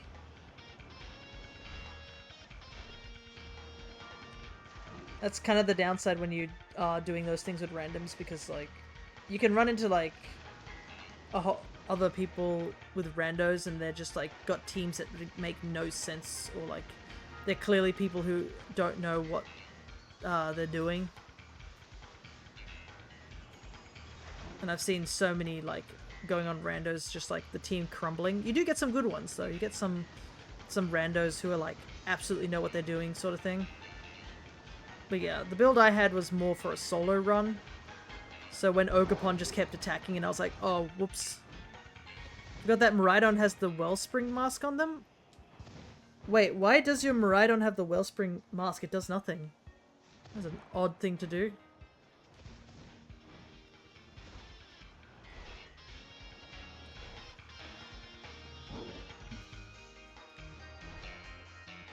Because I'm pretty sure those items only work for Ogerpon. They don't have any effect on anybody else.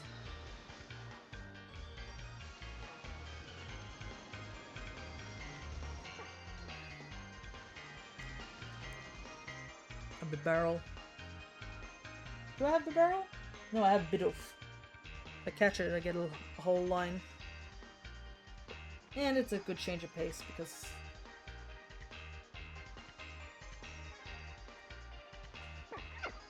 Probably should have used a Great Ball, but oh well.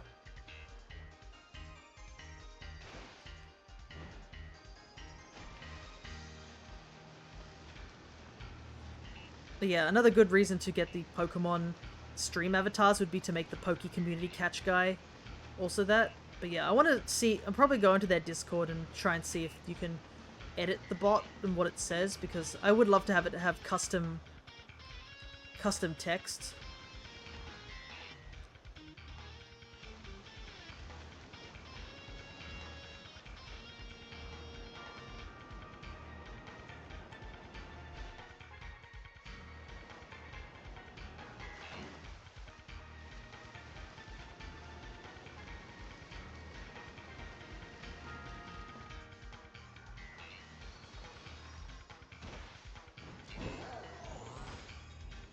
Doop-a-doo.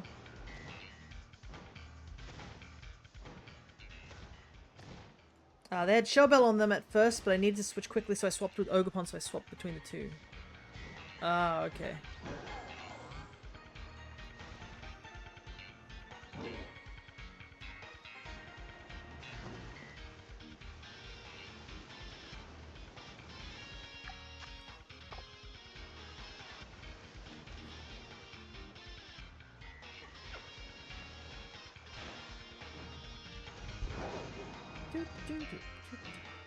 Ah, there's something else I did recently. When I went to go buy those Pokemon cards, I went to Target over at I think it was like Chatswood. They had like those squish mellow things of Pokemon, which they had a very chunky Dragonite and massive Meryl, which were very cute. I should probably post them in my own Discord. But apparently Build-A-Bears also had like a Build-A-Bear I saw had like Dragonite, and I was like, oh, was Dragonite a Build-A-Bear thing? Because I know if the Alchemist and a couple other people do like Build-A-Bear stuff. Because Build-A-Bear is pretty cool, and they do occasionally do Pokemon stuff. When we were over in the US, I believe they started doing the starter Pokemon for Paldea. So you could get yourself a Build-A-Bear Fue Coco. They haven't done Sprigatito or Quaxly yet. Which apparently one of my friends casually decides to diss the Quaxly. Don't know why all the diss to Quaxly. I like Quaxly. And I do like their Evo lines too. But apparently he claimed that he likes Quaxly as well, so... But yeah, we do not tolerate Quaxly slander over here.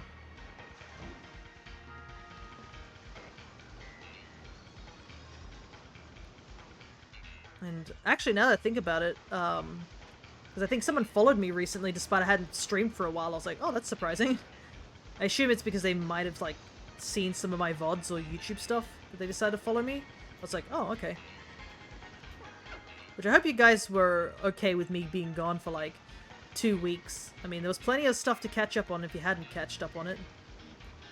Over on the YouTube channel.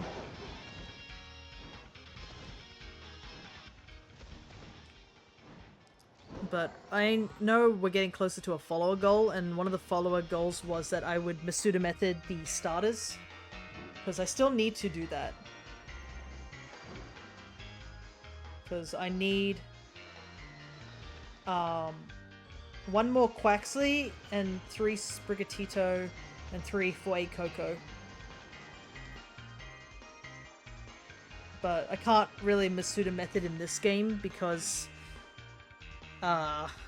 well, my game is full. is the best way to describe it.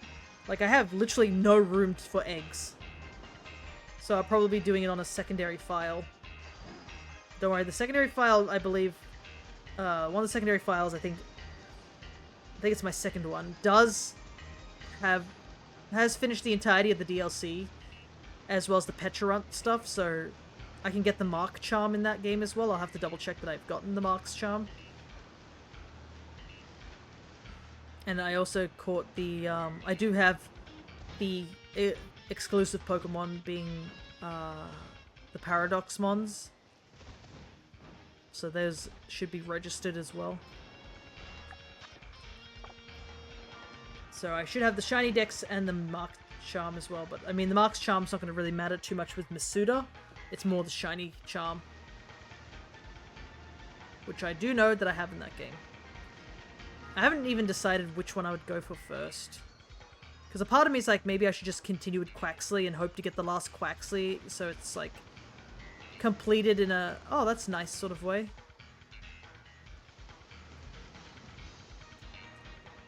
Or should I, like, go for the other two and just randomly make it? Because I know that's something some people do where they just have both the options available, just let fate decide which they get.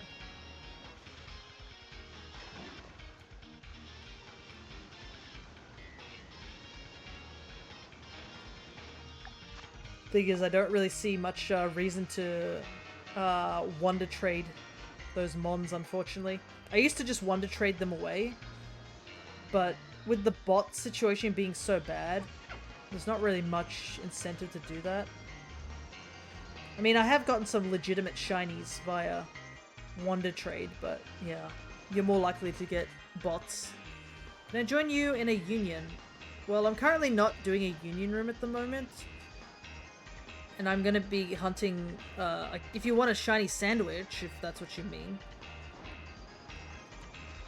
Because we're pretty much done here for this sandwich. And, hello there, Chris. So, I'm about to go and, do a Vivillon hunt. So, if you want a flying type sandwich, that's kind of what no, not flying, a bug type sandwich. That's what I'll be doing. So you just have to follow the instructions that are on the about section about shiny sandwiches and how to make them. And make sure you have all the ingredients required for it.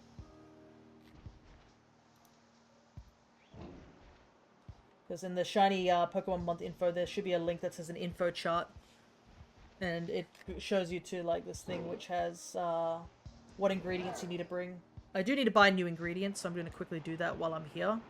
Because I'm actually running out of a couple of ingredients myself.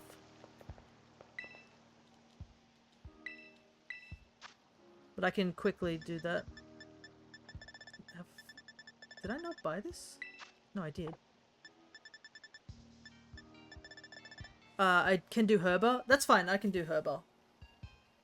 Like I said, there's a list on what you need on the thing.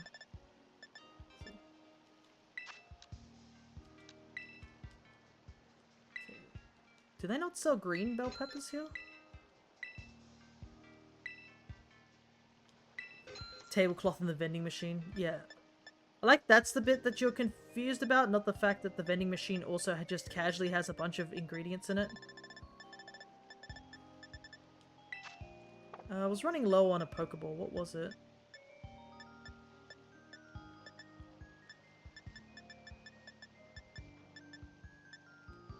I'll buy 10 nest balls. If I trusted my internet, I'd join too. It'd only be to make the sandwich, essentially. Because as soon as the sandwich is made, I'd probably disconnect. Because, it's very laggy when you have multiple people. Okay, online first. And then I need to open up my, Pokemon Go.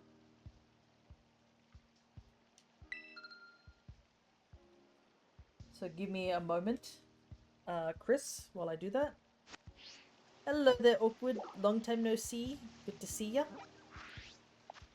Alright, I just need to head to somewhere where I can do the union room.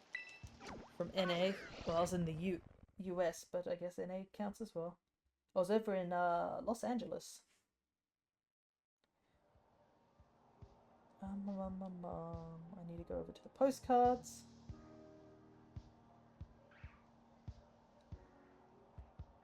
So, Len did give me the last Sun Vivillon, but what ingredients do I almost got everything? You need, if it's just 2 people, you'll need, so for, I would say you need 1 yellow capsicum, 1 red capsicum, or the bell pepper, I should say. The red bell pepper, the yellow bell pepper, and then mayo, and that should be enough. So I'll give you that chance to go grab that whilst I scroll through and find the postcard that I saved to do the thingamashiggy. Though I will let you join me for that for a brief while, because I am getting another pattern of Vivillon, so normally you can't get it. If you're standing next to me when they spawn, you can grab the extra patterned ones. Okay, I think it's this one that I want to do. Yeah. Oh, wait, I'm in the wrong section. Give me a second. I'd like to join. I need to find a gym. Okay, so if you're doing 3 people, then I guess you just need to bring onion and salt. That's all. And just the regular onion, not the red onion. Just onion and salt, and you could be able to join Cryo. Right, so I'll start forming the group whilst I get this... Oh, actually, will I be able to get the thing? No, I have to do this card first. Give me a second. Poke switch. How do I... It's been so long since I've done this that I don't remember how to do the postcard. Because isn't it just... Yeah, it only says I can delete. Why can't I send the postcard?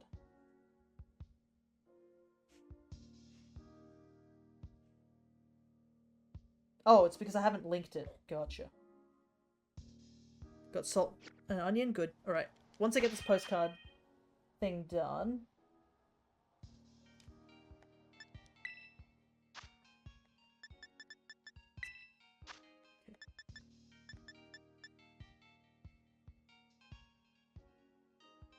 Settings.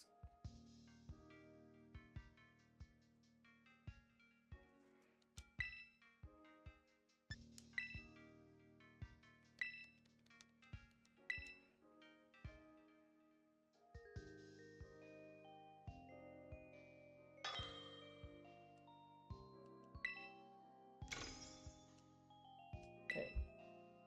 There we go. Now it should send the postcards. I guess it disconnected me because I hadn't used it for a long time.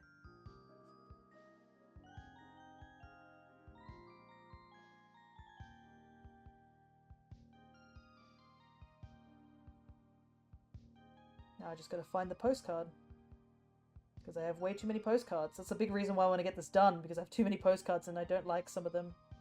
In terms of what they've got. But I need to keep them to make sure I don't accidentally delete the ones that actually give me the thing that I need. Is it this one? Yeah, I can do this one. I need to connect.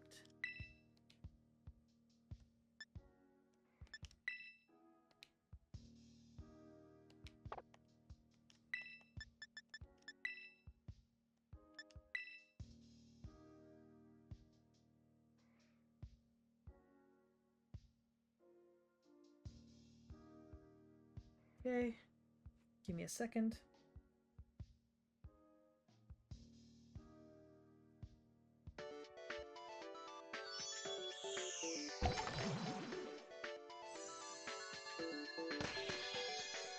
Alright, I should be ready to go. So, Chris, do you have all the items that you need? Because I remember this being, for some reason, the hardest thing people do is just, like, making sure everyone's got the things. I remember that being so difficult when I started the shiny hunting month back again. Which items again? Okay, you need yellow bell pepper, red bell pepper, and mayo.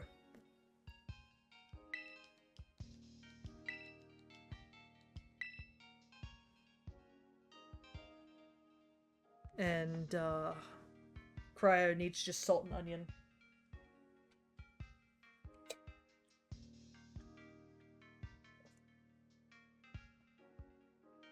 I need bug. What do I need for bug? Cherry tomato.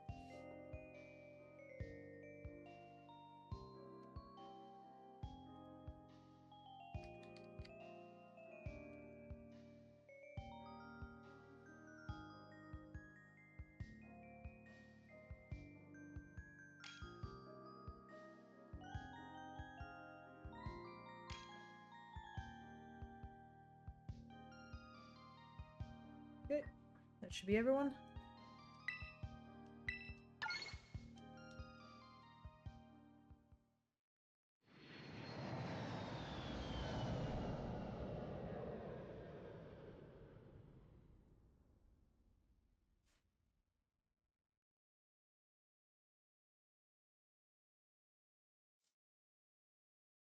Alright. Where did it drop us off? Where are we? Looks outside. We're outside some sort of team base. Where are we? Is that the dark type? I don't know.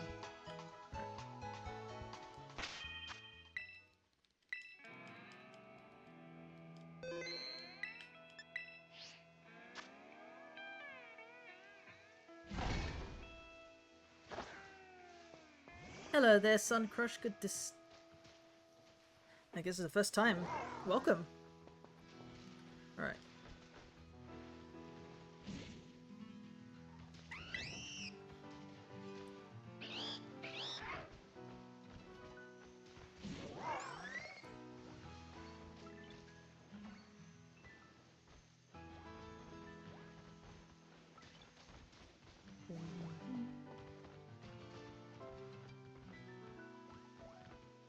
And everyone to join for the sandwich.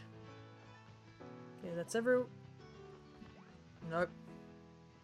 Okay, all three people. Right, just put the ingredients that I listed. I need to do... that. I need to have it listed.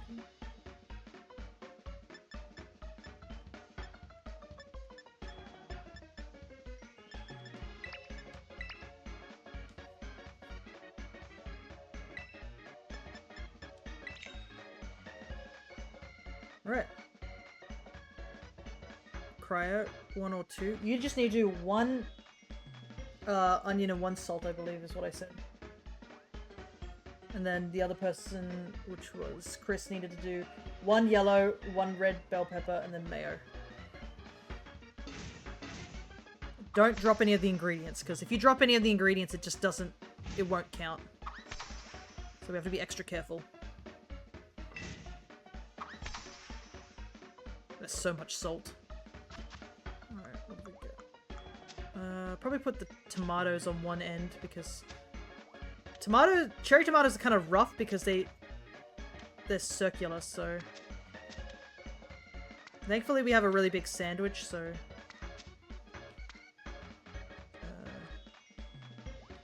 I don't trust putting it on that end. I might put it on this end. Oh my god, why is that onion so far away? Holy heck, that onion is still technically on the sandwich. That nearly missed though. Goodness gracious, who put that onion down? The sandwich almost got ruined. And it doesn't matter for me because if the sandwich messes up, I just quit and then continue on with my job.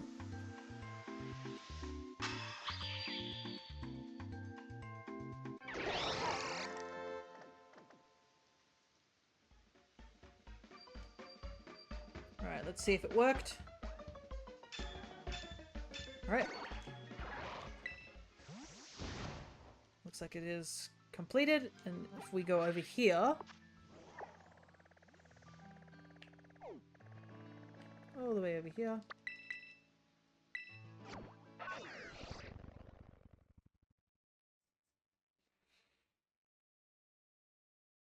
And you guys can join me over here as well, by the ways.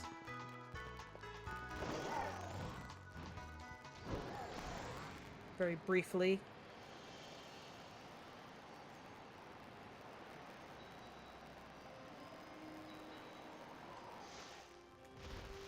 There we go.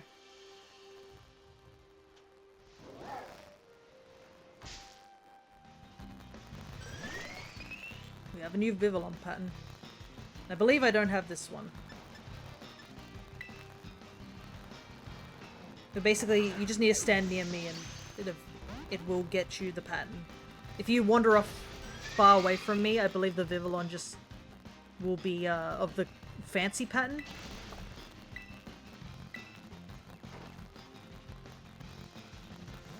I need someone KOing them.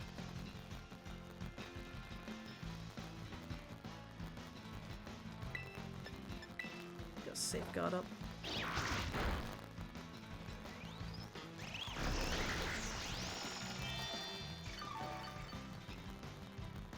So yeah, if you want to catch this pattern and you don't have it on Pokemon Go, definitely would be a good time to do it now.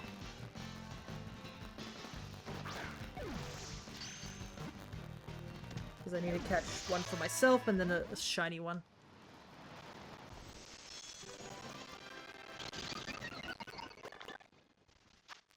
So this Pokemon was born in a place with many islands. It scatters toxic, colorful scales from its wings during battle. The archipelago pattern.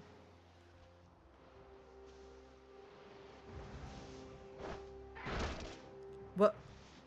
Why would you do that? I guess you don't want to catch the pattern. But yeah, you can see all the regular Vivillon are just spawning here. So after you guys have caught your Vivillons, if you want any more, let me know. Or if you don't, that's fine. And I'll just disconnect after you two are done. Just...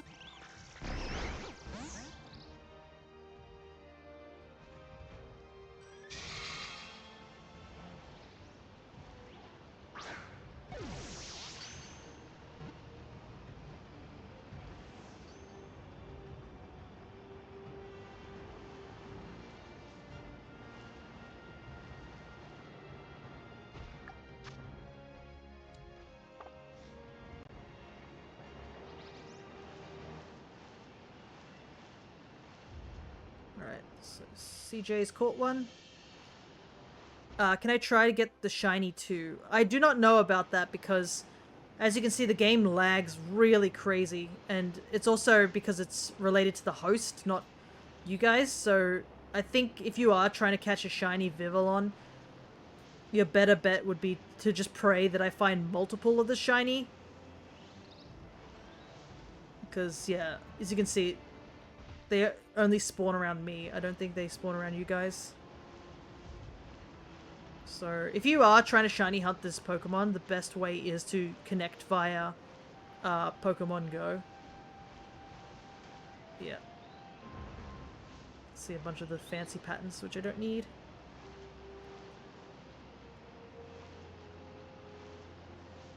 So I don't think you guys can catch the shiny Vivillon here. So I'm going to disconnect it because I think both of you caught the archipelago.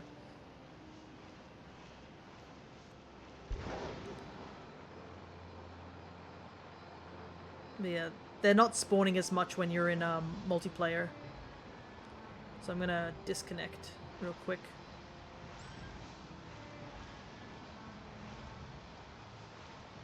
But it's one of the big hunts that I've been doing, Chris, where I've been trying to catch all the Vivillon patterns. And I wish I could do it with multiple people, but there's really just no way of doing it like this. I kind of wish that when you're in a host group, everybody can find the Vivillon pattern, but yeah, it's just the host, not the, it's whoever opened up the postcard. But if you are trying to get shiny, a shiny Vivillon pattern, the one I can offer is the River Vivillon if you do connect with me on Pokemon Go. Cool, it became day. Yeah, it's probably because you're back in your own game rather than my game, which at the moment it's the middle of the night.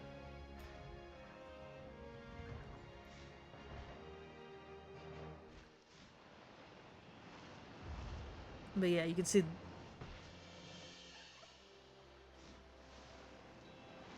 But yeah, I can send postcards to you through Pokemon Go, which are from the river pattern.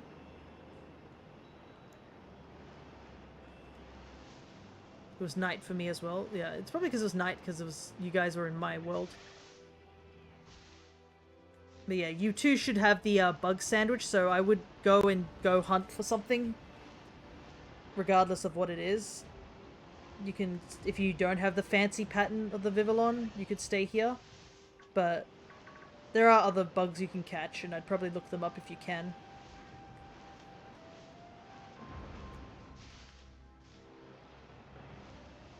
But yeah, I can always do another union room for different types of sandwiches, because I might do like one more sandwich after this. I might make this a shorter stream than usual just because this is my first stream back after 2 weeks. So I am a little exhausted already. Not used to the long stream.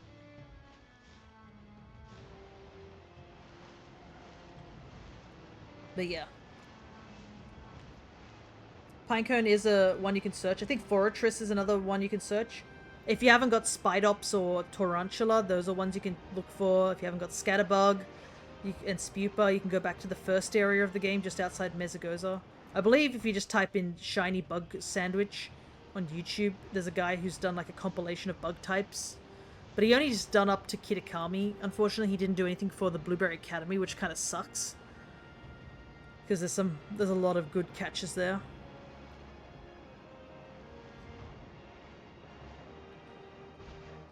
But I guess another bug type would be the Dewpider line, because you get rid of all the water types, so Dewpider is another good option for catching a bug shiny. And they got really distinct shinies. But I think there's not many bug types I need to catch, besides obviously the Vivillons that I'm constantly searching for.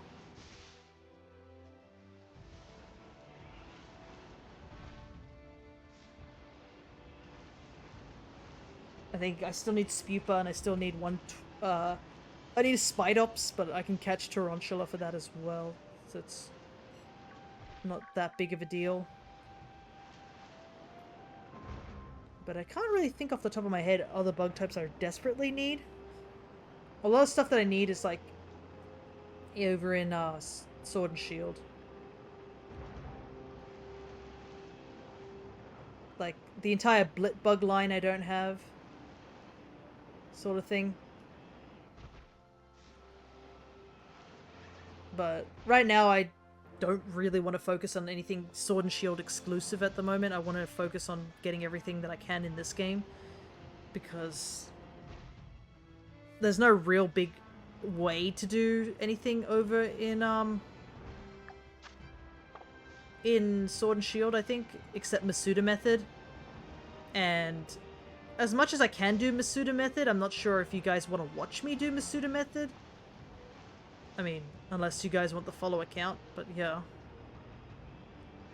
It's been a very long time since I've done Masuda Method in Sword and Shield.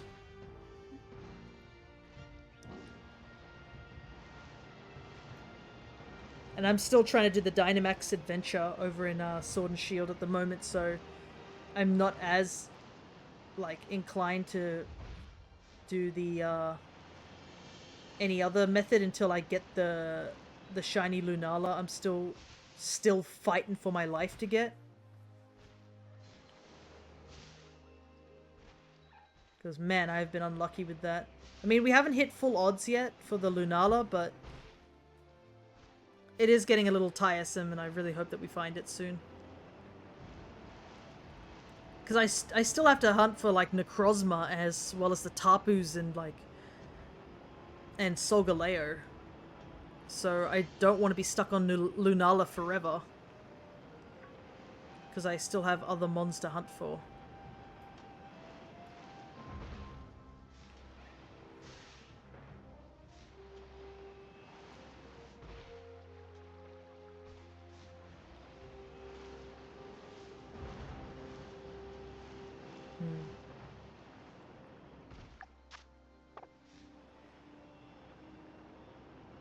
Though I wonder how much harder Solgaleo is going to be to Dynamax for, because unlike Lunala, which has like a distinct, like doesn't have many resistances due to its typing, you've got Solgaleo, which is a steel type, which is like suddenly got so many more resistances. Ah, Pansear.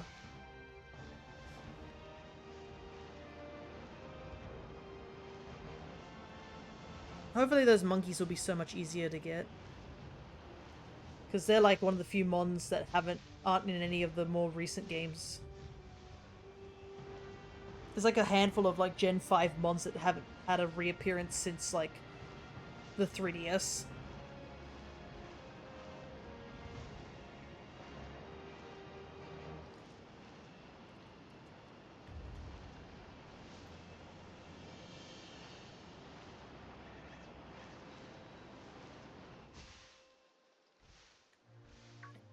Yeah, but Lunala has Shadow Shield. That is true, but Lunala's Shadow Shield literally disappears after you hit it once. That's like... It's like Marvel scale. It only works when it's at full HP.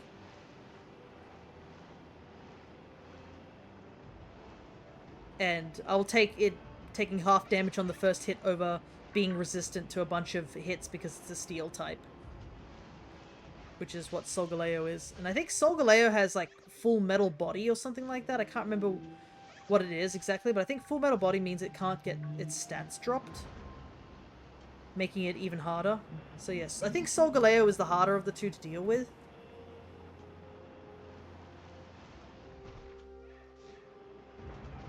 But I still have to get it, regardless of all my complaining. Because the Alolan Trio are not available as shinies in any other game except that one. And I guess Zygarde as well? I can't remember if Zygarde was available. I don't think Zygarde's available in Ultra Sun and Moon. I can't remember. Because I have been thinking about going to the Ultra Sun and Moon games and doing RNG manipulation in those games.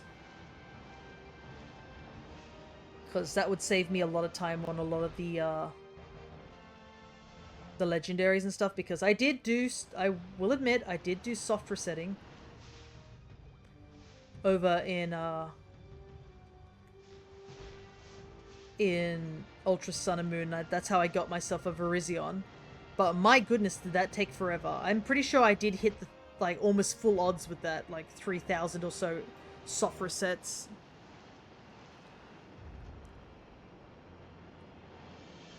I was very unlucky with that one. And also there's just like doing the ultra wormholes and trying to choose a mon. And I wish I had Ultra Sun. Technically I could get Ultra Sun via my 3DS, the modded one. But yeah, I don't have Ultra Sun.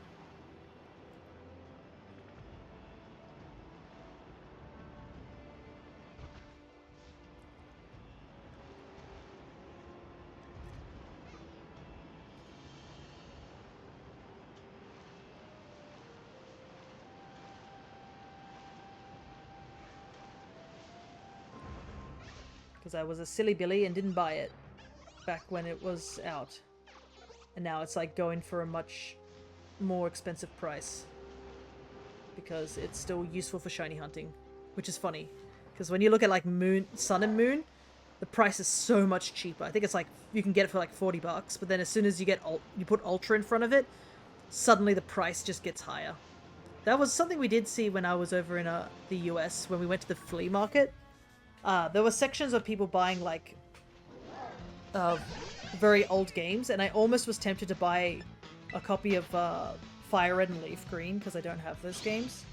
But the problem was that a couple of them were like repurposed games, so I wasn't entirely sure if like I would be able to transfer anything up to those from those games if they're repos instead of the genuine games. So in the end, I didn't go for it. I hesitated and I couldn't really think of a big reason why I would want those games other than maybe doing soft resetting, but the only mons that I need for, not soft resetting, RNG manipulation, the only mons that I need for RNG manipulation can be gotten with Emerald, which I do have, and I'm currently attempting to get a a file up and ready to do those soft resets. Why did I say soft resets again? Clearly I'm getting tired. I'm just mumbling the same thing over and over again. To do RNG manipulation and do ACE execution, or arbitrary code execution, so I can get myself a Mew and the Deoxyses. Because I need like 4 Deoxys.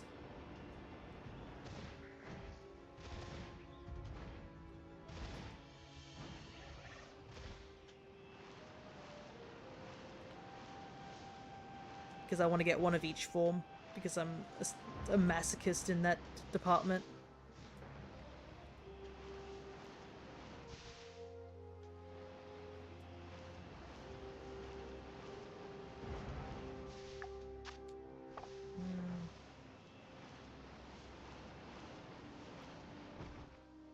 Not having much luck with this Vivillon, I must admit.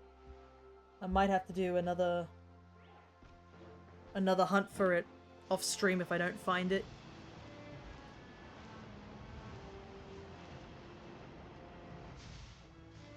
I also need to evolve those. I might keep the 2 Rowlets. I'll evolve the easily flustered into Dartrix because I think that would be a funny joke to make that one and call it Blathers from Animal Crossing.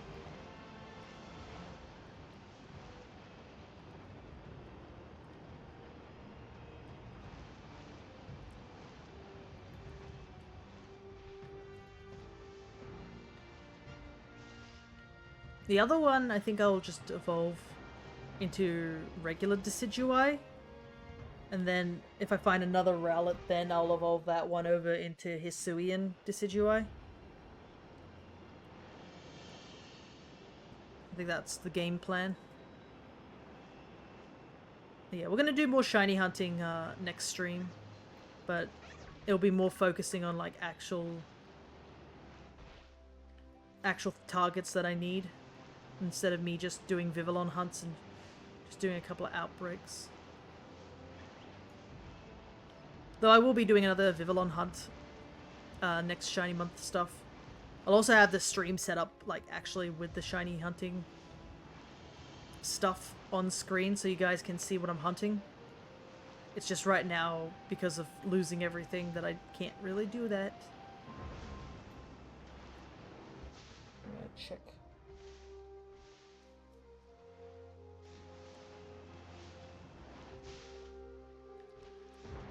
Check this. Scroll over to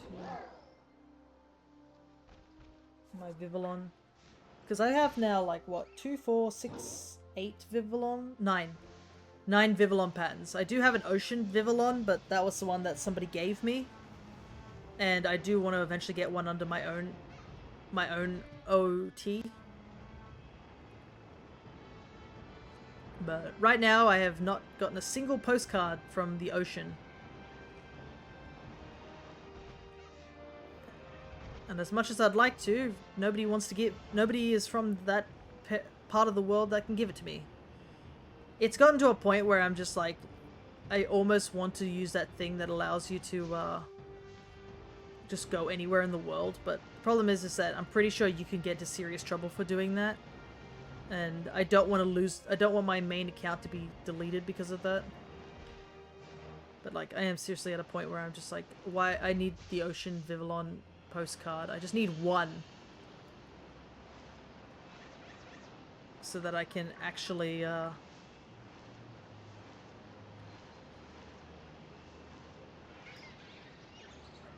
can actually finish this shiny dex with Vivillons. Because it's severely holding me back, that one postcard. I have every other postcard, and I have to actually just look through my, my stuff.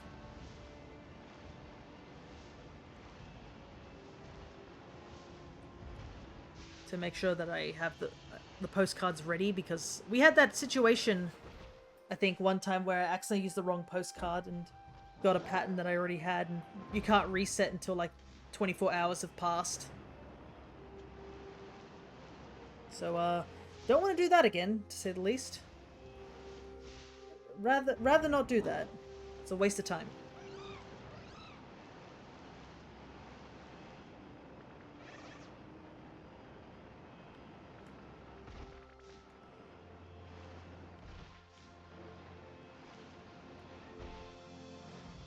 But yeah, I don't have many patterns left to get.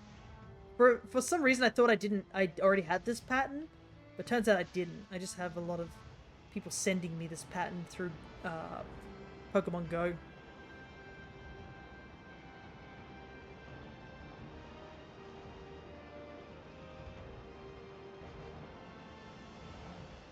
I didn't actually go and hunt it until now.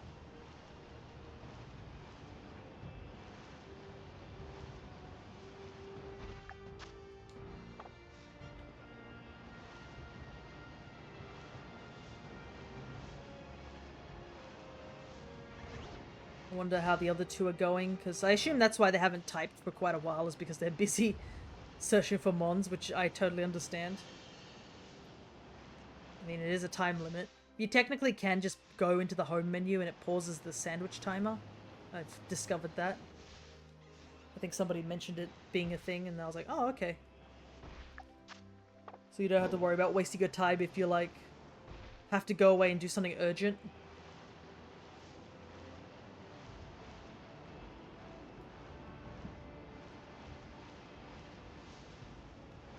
Haven't found a thing. Yeah, it'd be like that sometimes. I mean, we didn't find anything in the Poplio sandwich either. And we found a lot of Tatsugiri, but the Tatsugiri, like, shiny rating is actually really high. Like, abnormally high.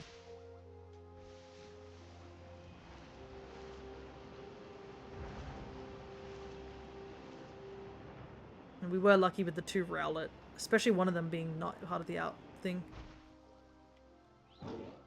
Hello there, Mario J. Haven't seen you stream in a minute. Well, I mean, I did tell everybody on the Discord, as well on the last stream I did, that I was in the US for 2 weeks. So that's probably why I haven't streamed in a minute. But, welcome back. Good to see ya. I only just got back, last week. And the stream layout is a little bit different because, my hard drive fuse, exploded, or basically blew out. So I lost all my, OBS stuff. So I have a new stream set layout. Thankfully, nothing important was lost. Like, all my videos and stuff that were on the D drive are totally safe. So none of that was lost or anything like that. It was mostly my C drive resetted. A lot of my programs had to be re-downloaded, so I lost a lot of program stuff.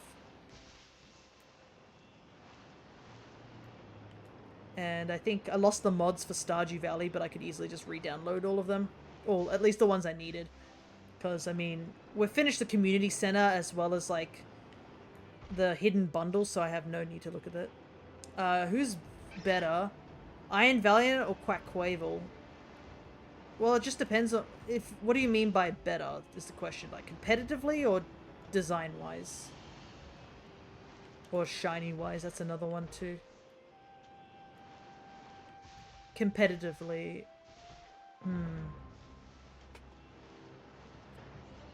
competitive. Well, it's been a hot minute since I've seen any sort of Iron Valiant. I don't really see Iron Valiant like ever mentioned competitively.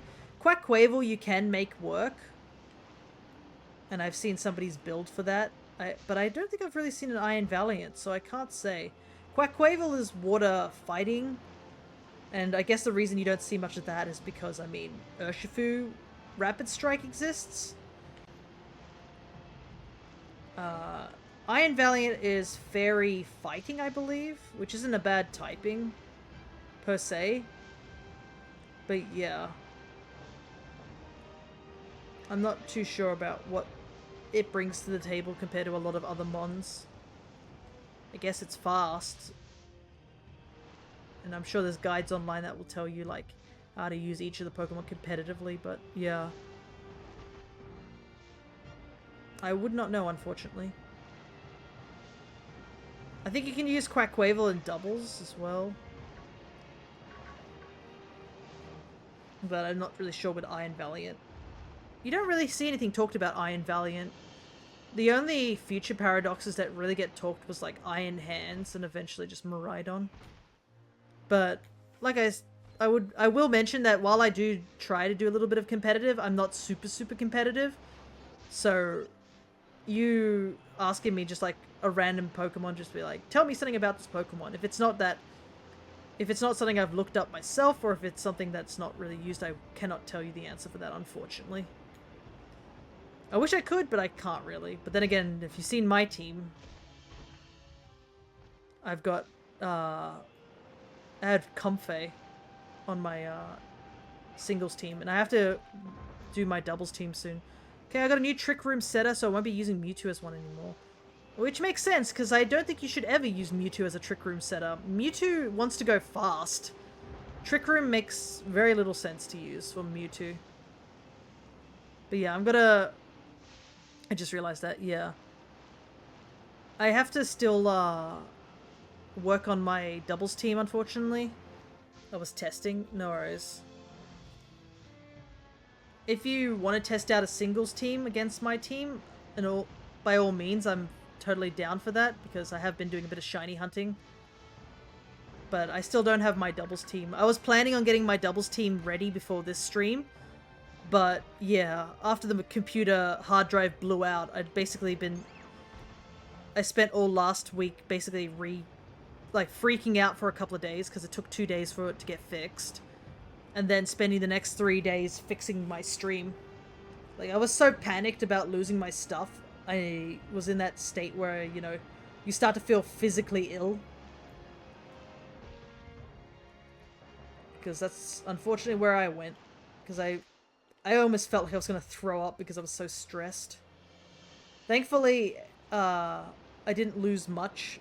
That's what I'm really thankful for. Like, I managed to find everything, and OneDrive did save a lot of my stuff, because a lot of the things were put onto the OneDrive. But yeah, I could have easily lost a lot of photos and stuff, and that's something I was really scared about. Because there were some really important photos that could have easily been lost. But yeah, I wanted to get my doubles team ready. It's not ready, but singles team is still available, so if you do want to do a match Mario, I have like 4 minutes left on the sandwich, so I can do a quick game. But if you don't want to, that's totally fine as well.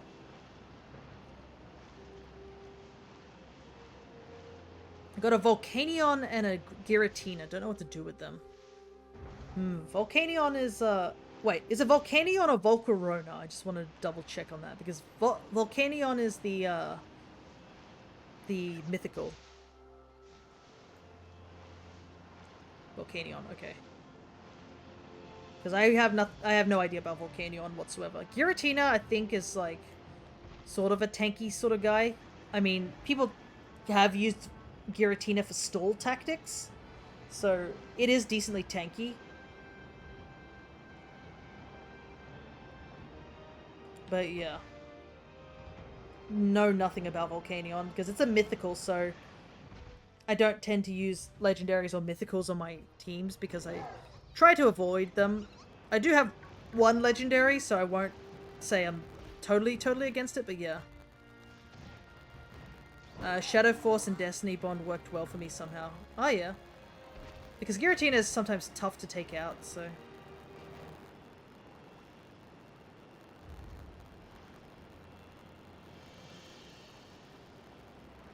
So it's definitely understandable.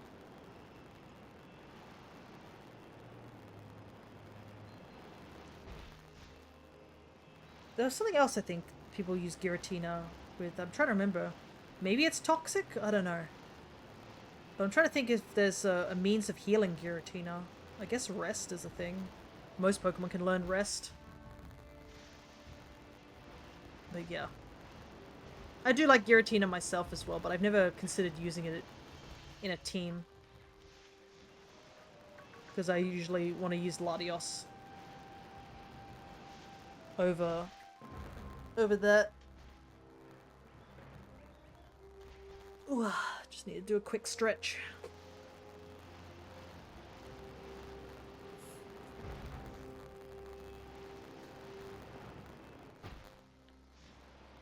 Volcanion, he has a good typing, but he's hard to use for me, lol. I guess it's true. Volcanion is the only fire-water type, right? So he is weak against like ground, I guess. And he wouldn't be weak against grass. He'd be weak against electric, I think. So it's electric, ground, rock, because water doesn't really get rid of the rock weakness. And that's all I can think of, yeah. So he does have very few weaknesses. And, like, 2 of his weaknesses are covered by his water typing. So you're more would be worried about, I guess, electric.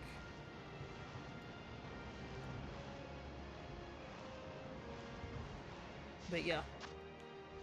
I don't really know much about Volcanion. I missed out on getting a Volcanion. I had to trade it with someone else to get Volcanion. To put in my living decks. All I know is that Volcanion is shiny locked. That's like literally it. It's my basic knowledge on some of these things is just, it's shiny locked. And that's why I don't care for it. Anything that's shiny locked definitely is lowered in points. Because it sucks. The Game Freak makes shinies of these Pokemon and then refuses to give them to anybody.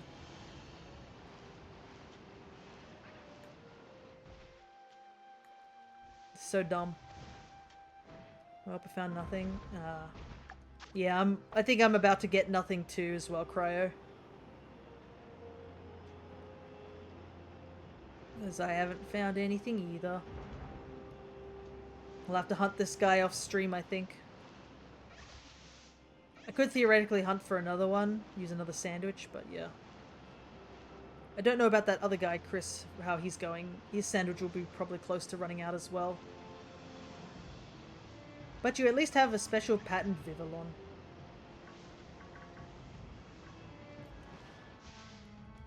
I keep facing Water Ogerpon with Kyogre and it's so annoying.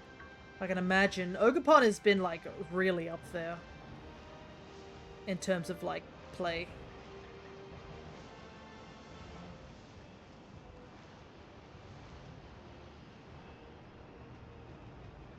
And the thing is that you can use like Ogerpon is technically like 4 Pokemon. Ogerpon's main attack is broken, should be removed from the game. Ha, lol. Ivy Cudgel. You say that, but like there's so many more like broken moves out there. Alright. I'm gonna move this Vivillon over to here. Well, yeah, that's the shinies we've caught today. Definitely have to evolve these two. Anyways, do you want to do a match really quickly, Mario? I just want to double check to make sure before I consider doing another sandwich. I'm testing and making some teams. Okay, so you haven't got a team ready, basically. So I can't run it. No worries. Do I want to keep hunting for Vivillon?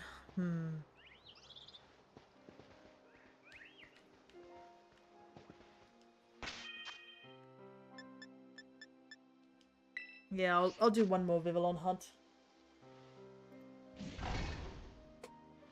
What are we at? We're at the 4-hour mark. I'll probably make this the last sandwich. And then call the stream.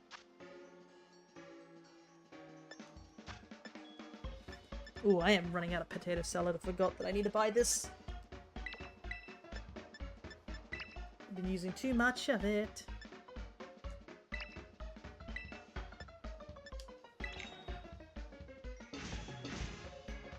I'll have to do some herba hunting soon. Because I'm running out of herba as well. Especially the salty one.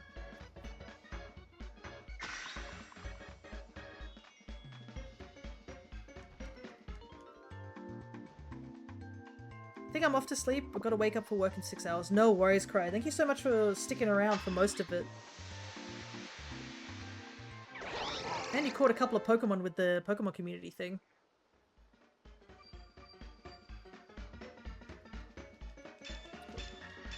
Which helped me know if people are interested in that, I guess.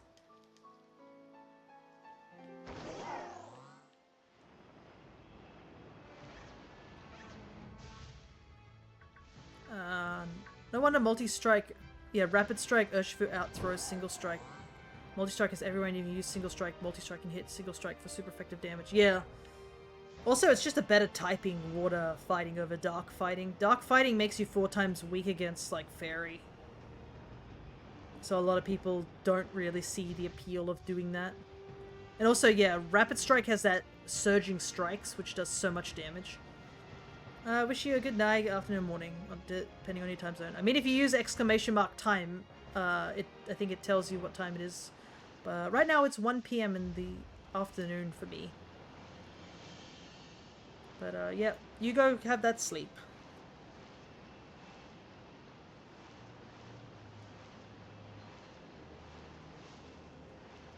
I mean, single strike is really good, but it just gets hard countered by this meta. Yeah, pretty much.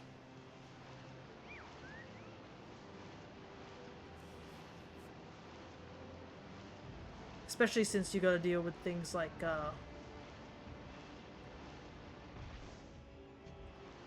what is it?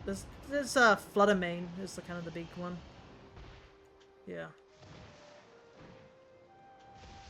And as long as Flutter Mane is in the game, a lot of, like, anything that can't resist Flutter Mane kind of needs to find a way to check it.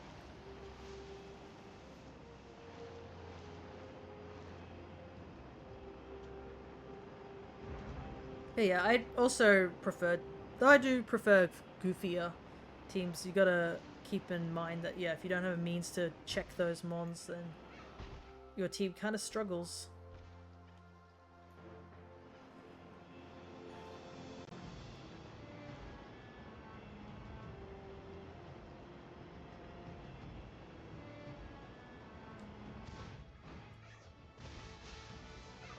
Like, with my doubles team, I have 4 Pokemon on the team that I want to do, and then I need 2 other Pokemon. My opinion, certain. Yeah, I think that's in everyone's opinion. Because I think single strike is just 1 hit, whilst surging strike is a triple hit. So it can break through Focus Sash. And I feel like it's not as resisted being a water type move compared to the dark type move of the Wicked Blow. But that might be just me.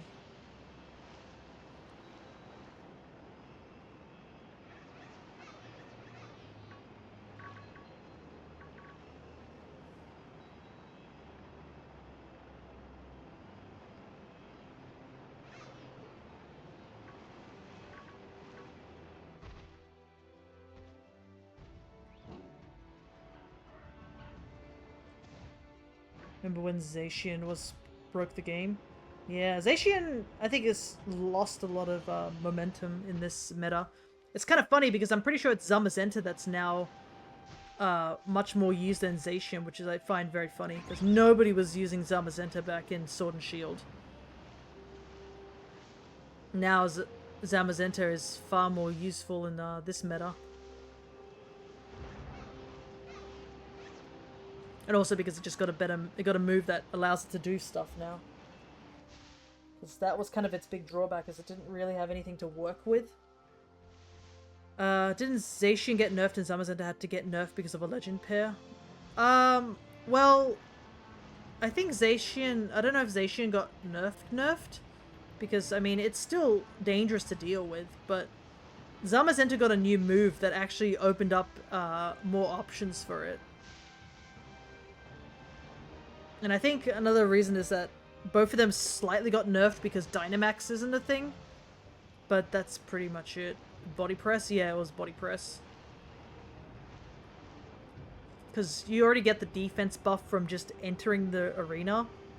And then you can, I believe you can use bulk up or you can use iron defense to boost your defense even further and then get more damage on the body press. And body press does hit quite a few things. And I believe, because is body press, I think, a fighting type move? And I think think Zamazenta was fighting Steel, if I... But that might... I can't remember. Because I'm sure it's... Zacian is Steel Fairy, but Zamazenta was something else. It was Steel something else. Yeah, fighting Steel. So it does get the body press check there. Let me see. There's a Keck. I'm gonna try and catch it.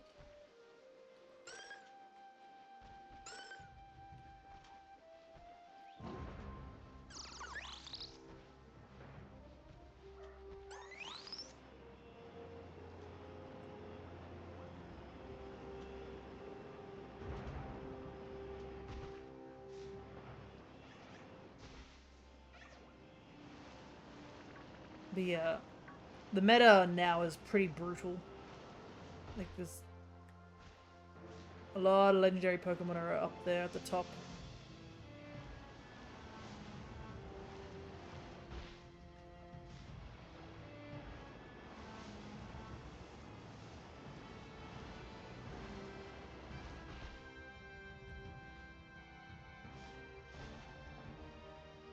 Welcome back, Shrek. What are we looking for? Archipelago Vivillon.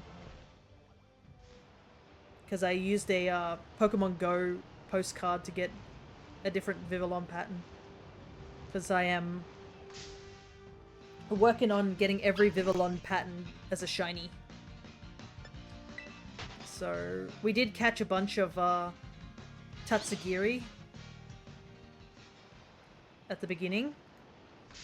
What the heck? Oh, it's another Pawmi. We caught it. I don't have that form. Yeah, so you need to use postcards from Pokemon Go to have these forms spawn in. Unfortunately, even if you go into the Union Room with me, they will still only spawn as this pattern only when they're near me. If anyone else is in the area, they spawn the fancy Vivillon pattern instead.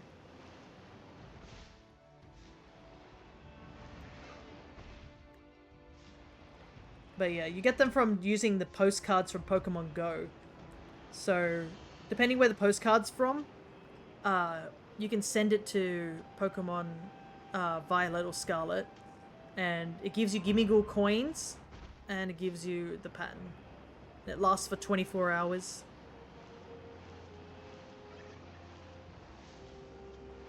Could you trade a normal one for me? Yeah, I can.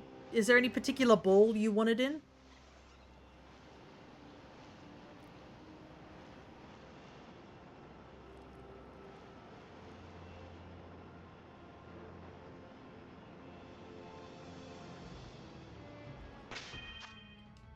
Any ball, doesn't matter? Okay.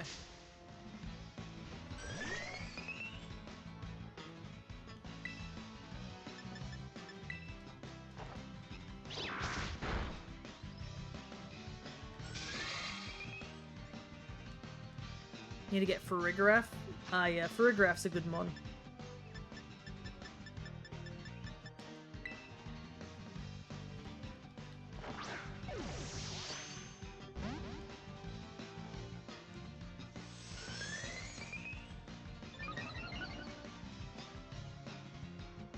And Farigiraf's also great for Trick Room. If you have a Trick Room team.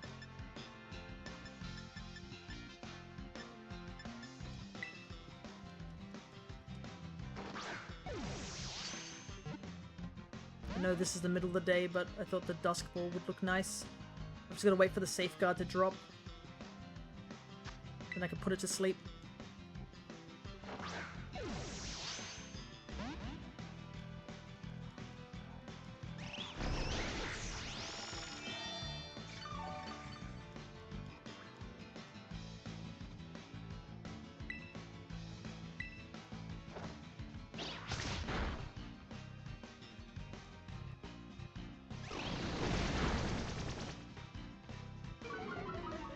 Oop.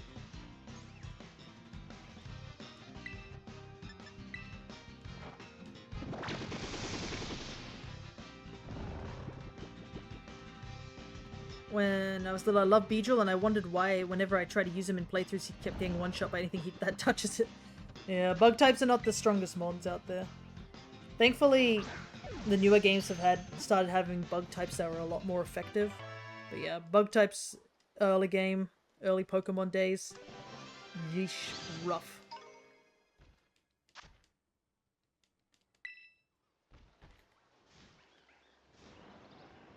Oh, there's the shiny! Nice.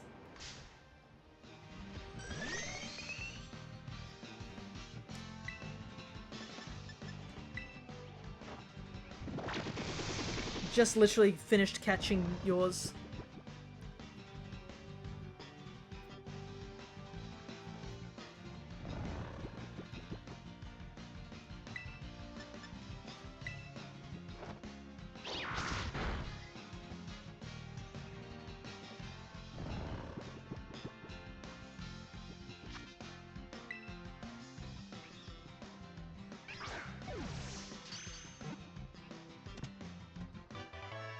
Perfect.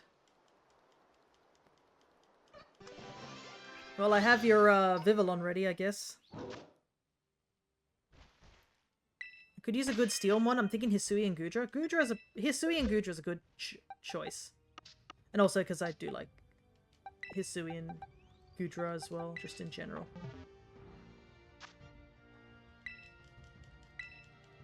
Alright. Do you want to trade right now, Shrek? Because I have your Vivillon ready.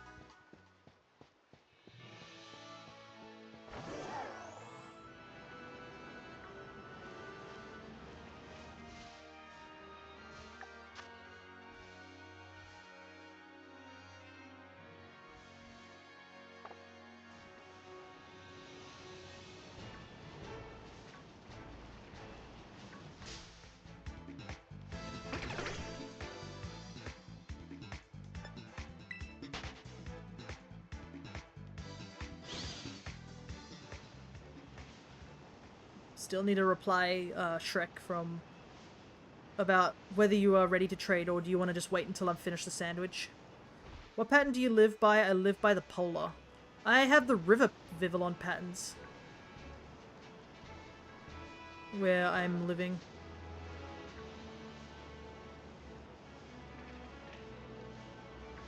I do have the Polar pattern already. But yeah, there's a website, I think if you write Vivillon friend codes for Pokemon Go, there's a group of like things where you can submit your friend codes there, or like look for friend codes for people from around the world to get different patterns, and you can send friend requests to them via the QR codes. That's what I've been using, but Sun and Ocean are almost impossible to find at times. I'm only very, very lucky that I managed to get the last Sun Vivillon pattern because of a friend who's Len.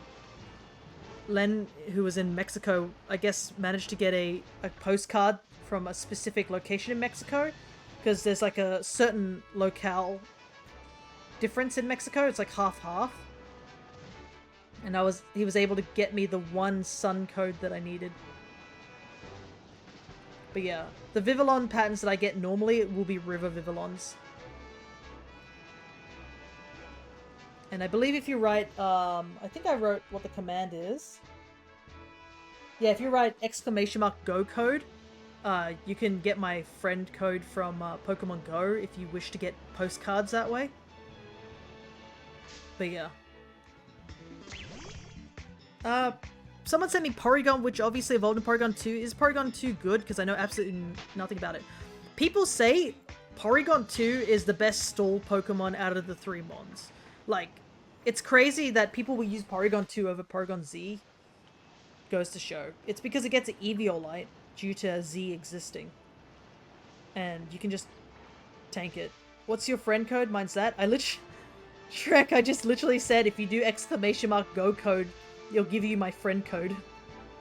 Right. Yeah, I'll do it quickly. Give me a second.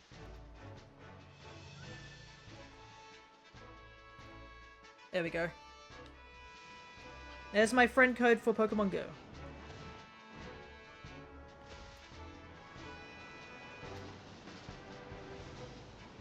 Obviously, I can't accept any friend requests straight away, but I try to give postcards as often as I can. I can't give them out constantly because I don't go outside too often. But yeah, I can at least give you river patterns. And then you just need to follow the prompt that they have, which allows you to connect with it. So anytime you get a postcard from people, you just gotta pin it, and then eventually send it to over here to Violet or Scarlet, whichever version you've got. Though there is also a world map checker that I also use. Unfortunately, I don't know if I can put the link into... I don't know if I can put the link into stream. I will take a gander. I'll just pause. Because I do have, like, this thing here. Let me see. Somebody made a map, which you can type in the address into its search engine, and it shows you what the Vivillon patterns are. Let me see if I can... What would happen if I do this? Okay. It looks awful, but yeah. Yeah, that link there, I think it should take you to a Vivillon pattern distribution map. And you can see where all the Vivillon patterns are. You can type in the address of a postcard that you have and find out what that postcard will give you. Found a shiny Yanma that I hatched. Ooh, nice. Yanma's got a really good shiny.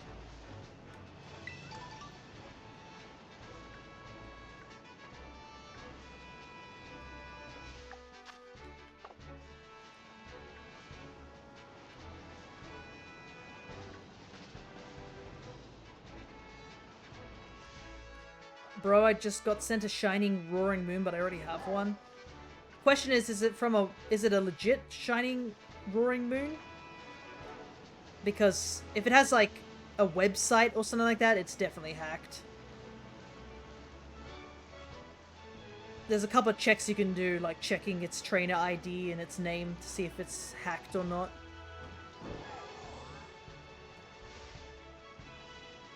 Yeah, it has a website, yeah. I just get rid of those. They're not legit Pokemon in my eyes, so I usually just chuck them. What happens if it's hacked? Thankfully those type of mons won't really disrupt the game. They're just genned. But the problem is that one, you can't re-nickname them, so they're stuck with a website. Two, you are promoting that particular website with all of its hacking nonsense. And, like, B, it's just not legitimate. So, some people... I know there's a guy who collects...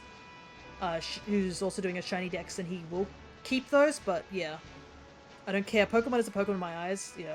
It's just, it's not real. It's just made with, like, a outside code, essentially.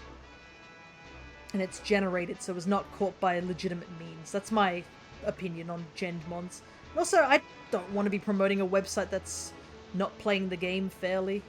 So usually I just take whatever item they have and just release the Pokemon. And it's especially bad because apparently the botting system over on the Wonder Trade has gotten really, really bad recently. It's very hard not to trade with a bot nowadays.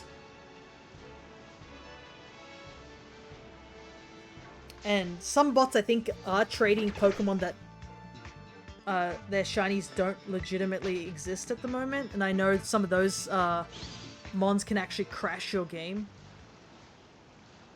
Like, there was that whole situation with the person who had a shiny Chen Pao. I don't know what... I think it was a bot or something like that. And if you ran into this bot during battles, and this shiny Chen Pao showed up, it actually would freeze your game and you would be stuck in that game. Like, you'd be stuck there until you reset it or something. It was really weird. And there was, like, nothing you could do about it, because you'd just be frozen there. And you'd be just forced to, like, hard reset.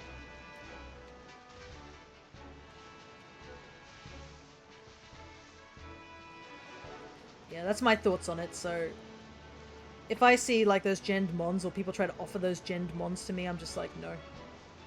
Because I know somebody did that once over with me, where they sent me a shiny Mel Metal, and they were like, yeah, it's legit and everything like that. And then when I did a background check on it, including its trainer ID, I found out, no, it's like illegitimate. And I was like, ooh, you know. It just leaves a bit of a sour taste in your mouth because it doesn't really mean anything. Gonna try and catch this Igglybuff.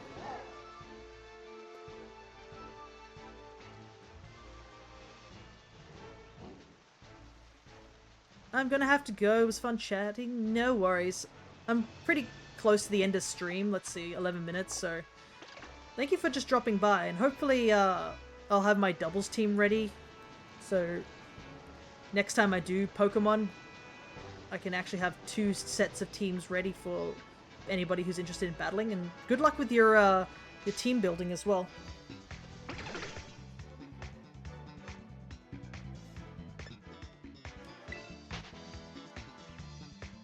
Thanks, see ya, no worries. I hope to catch you soon.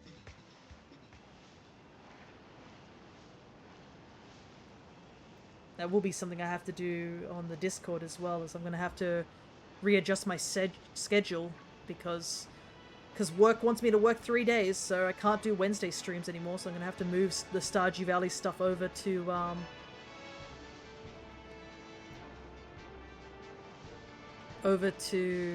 Tuesday.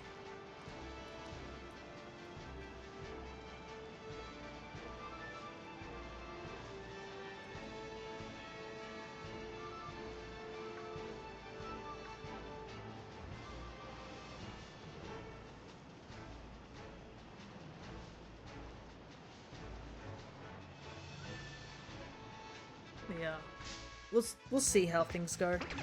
Because I only am just getting back into the swing of things, so I don't know how things are going to be like.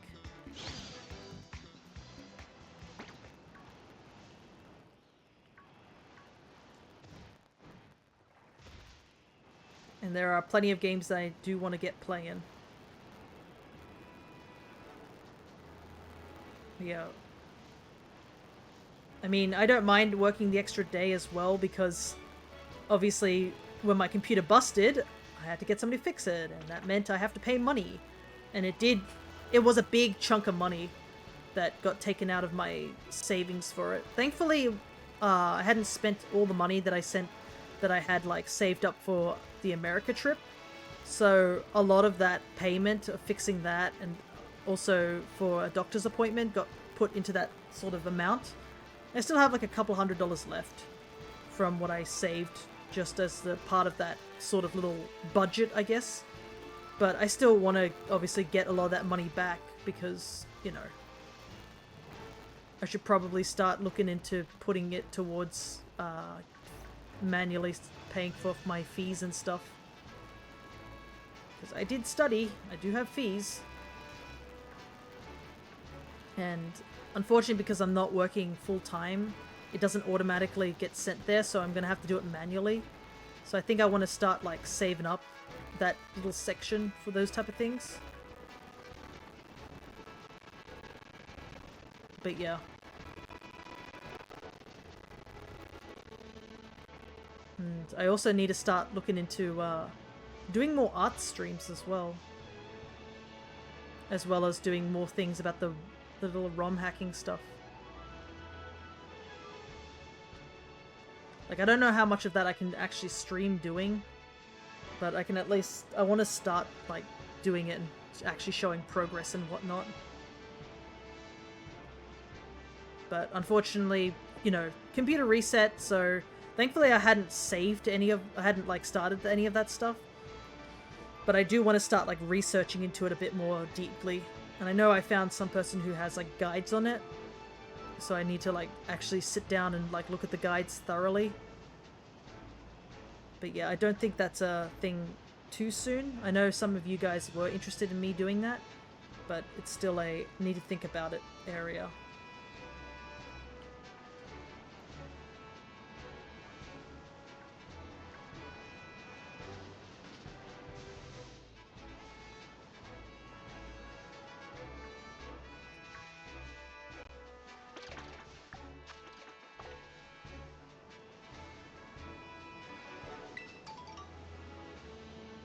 But yeah.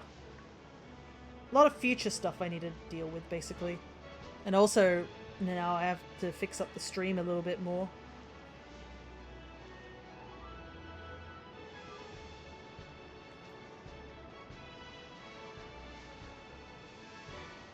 Make it a little bit more custom, and then actually save it.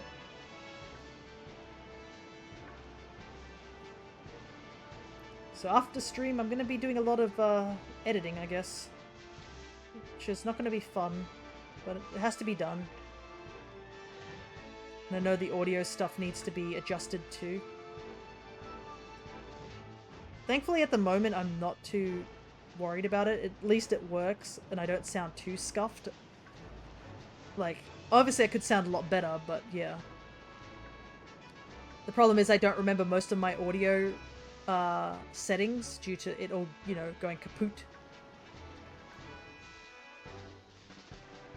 So I have to look up tutorials again for it, but right now it's just a very basic noise, I think a noise limiter, which basically means that outside noises besides my talking don't really get captured.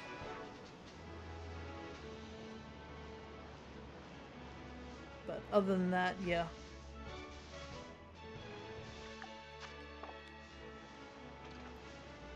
I can feel myself, I'm starting to ramble. Because I am getting tired. But we're almost done. I got the Vivillon, which I'm happy about. I kind of wish I could find the Spupa or the Tarantula that I need here, but the game's not too keen on giving it to me. Oh, and is Shrek still here? Because I was supposed to give him his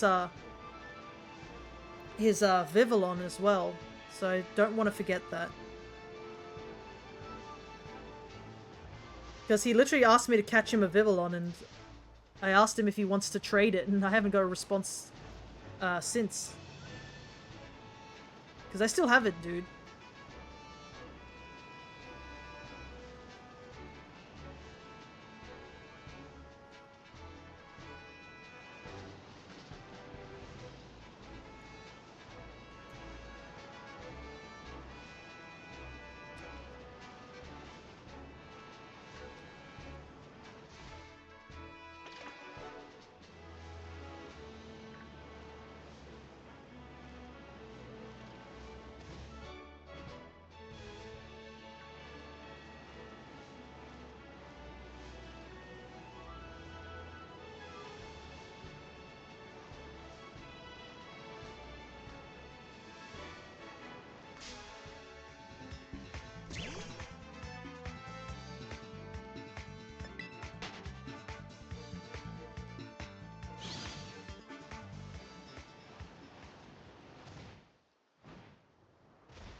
Okay.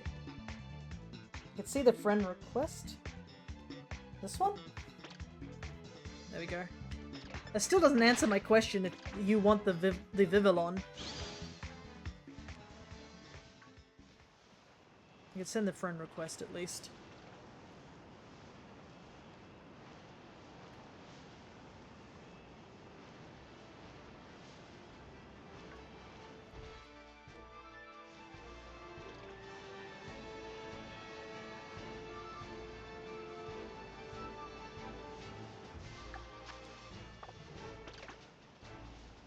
Salutations, it's good to be here on stream. Hello there. Alba Creamy. The only downside is that we're getting close to the end of stream, like I'm about to wrap up. How do you do? I'm doing good. This is my first stream back after a 2-week holiday, so I am ending the stream a little bit earlier than usual. But we've been having a pretty good time. We did the Dondozo event raid, and we caught 6 Tatsugiri, 2 shiny Rowlet, and a shiny Vivillon. I'm just using up the last bit of the sandwich. Okay, timing isn't perfect. Yeah, it's fine. Thank you for saying hello, though. It does happen, though. I mean, it's understandable due to the fact that I am on the other side of the world for some people. But yeah, we've been streaming for about 4-ish hours. Hey! Finally a shiny. Alright, there we go.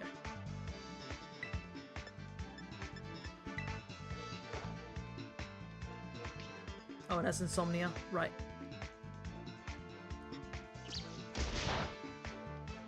Well, I guess your timing's not too bad, because I did find the shiny.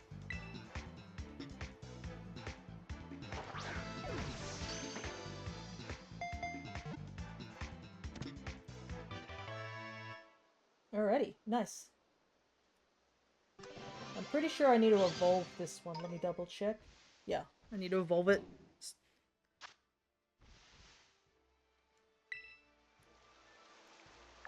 That was a very last minute shiny find, that's for sure. Alrighty, so all I'll need is to find a Scatterbug at some point.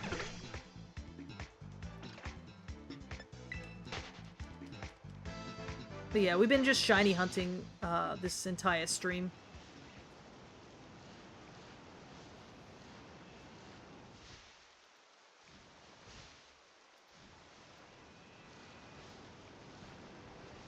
I'm still waiting though, because somebody asked me if I can catch them a Vivillon pattern, and I'm ready to trade it, but like, I haven't heard from him since, so I don't know what's happened.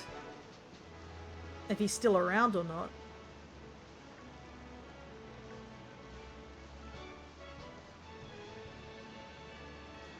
Because if he doesn't come by to like pick it up, then I'm just gonna have to just hold on to it till next time, and I don't know when next time will be. Because I can't hold on to this thing forever.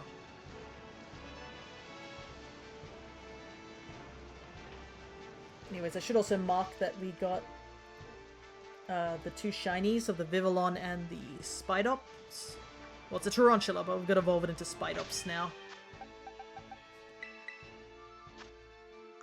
It doesn't have a mark. At least that gets the Spidops line done. So yeah, there's our shinies that we caught for today. I had one of these prior to the stream, but we caught 1 pink. We caught 2 yellow, which were literally right next to each other in the stream. We caught ourselves 2 of the soy sauce ones. Caught 2 marked Rowlet, which both have different marks. Caught ourselves the Vivillon. And finally caught ourselves a Tarantula, which we will evolve right now, because I can put it away eventually, but I also want to just evolve it so I can mark down that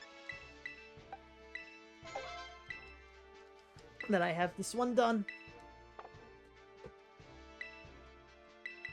And also just to give Shrek a little bit of time, because I'm still waiting for him so I can trade.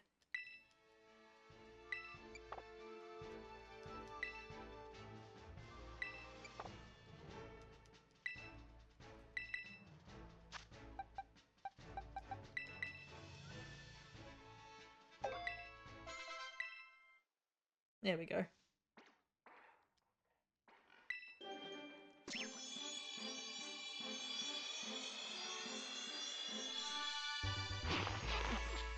And Spidops acquired.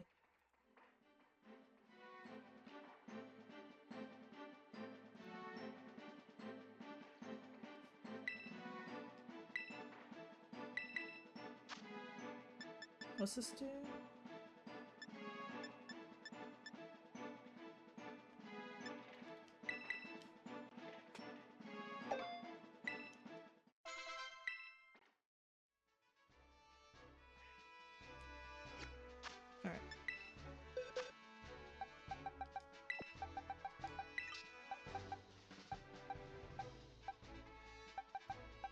4 Pokemon. So I want to evolve you into Dartrix.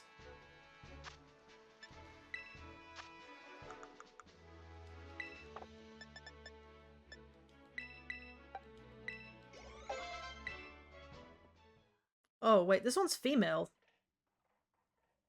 I just realized. I wanted to give it a nickname, but like it's female, so it doesn't really work.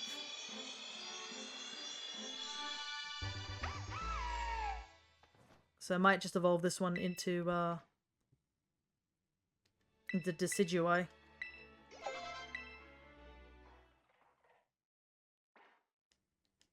But yeah, it's kind of crazy. A female shiny starter is kind of rare. Alrighty.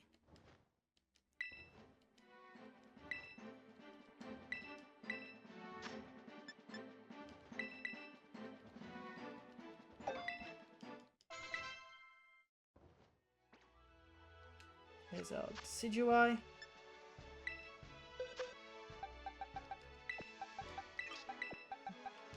And then we evolve this Rowlet.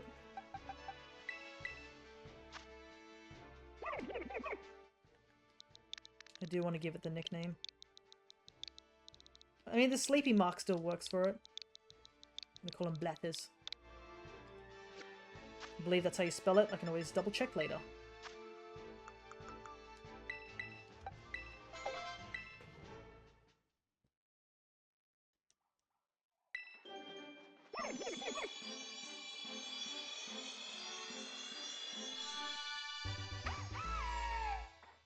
There we go.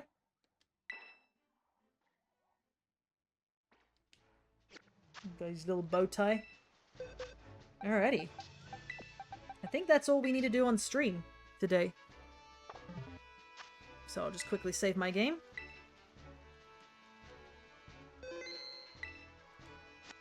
And yeah. I think it was a pretty, a good first stream back. Even though there was some hiccups on the way of making it. Overall, it's all good. And we caught a good chunk of shiny Pokemon, which is nice. Does kind of suck that it's raining though, before the end of stream. And I don't really have too much of a good ending streams layout at the moment. I'm going to do one more ask before I close up. If Shrek is still here, do you want the Vivillon? Because I am closing up stream.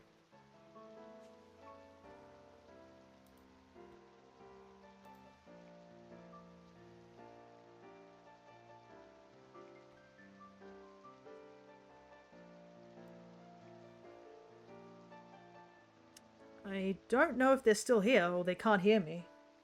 Well, I guess that's the unfortunate part. Because I caught it for them. Still can trade. I just got to get online. Goodness. You're really leaving me hanging, aren't you, dude? Like, I've been asking for like 10 minutes and I was like, where are you? Like, do you want the Vivillon or not? But yeah. Just grab something really quickly and I can quickly trade it.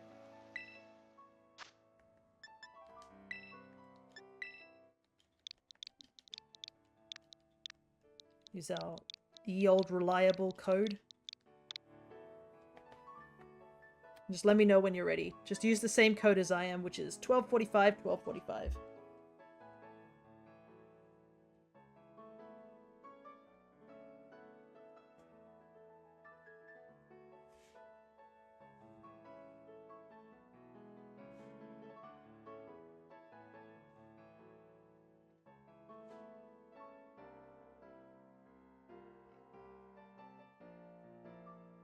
Alright.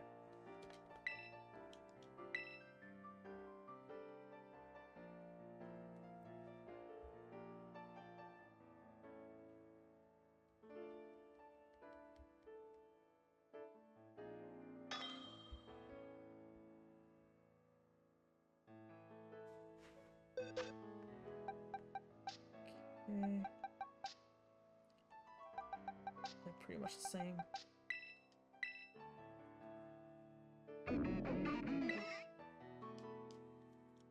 Alright.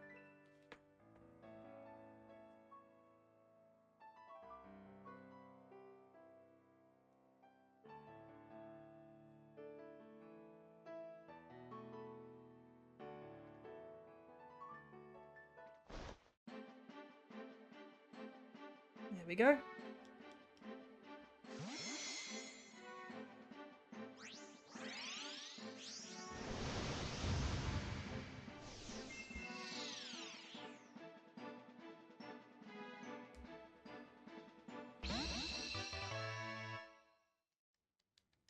Alrighty.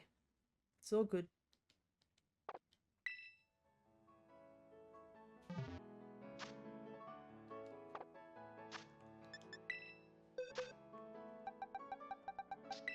Put you over here. I guess I do have all these other Vivillon. They're not mine, but I don't want them anymore.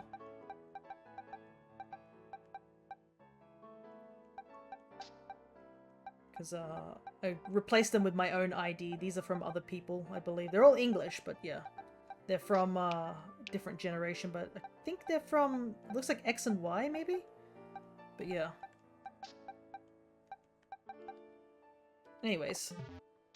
It's time to stop waffling on and get the stream closed up. We will be doing a little bit more of the shiny hunting because there is also the, what is it? The next event coming out this week, which will be trying to get that shiny Wattrel. I think what we'll do in that one is that we will hunt for the shiny Wattrel because that's all I need. And then we will jump over to Sword and Shield and do some more Dynamax adventures there. But yeah, hopefully I can get that all set up. And then we'll count that towards this shiny hunting month. But I guess we will close up. And I will see you guys soon. When's the Gimmighoul raids? I believe it is the same time. Let me see. Because I think the Gimmighoul raids are happening at the same time as this one. So yeah, from the 9th to the 22nd, the Gimmighouls will show up, and I believe, yeah, they have a small chance of being shiny, but like, this is so hard to do. You might as well go look for people who have the botted raids. Because that's what I did. Because they're so hard to see, and there's no shiny indicator on them. And I believe also at the same time, the Wattrel, Riolu, and Comfey shinies will show up. So from the 9th to the 22nd. So you do have a big window.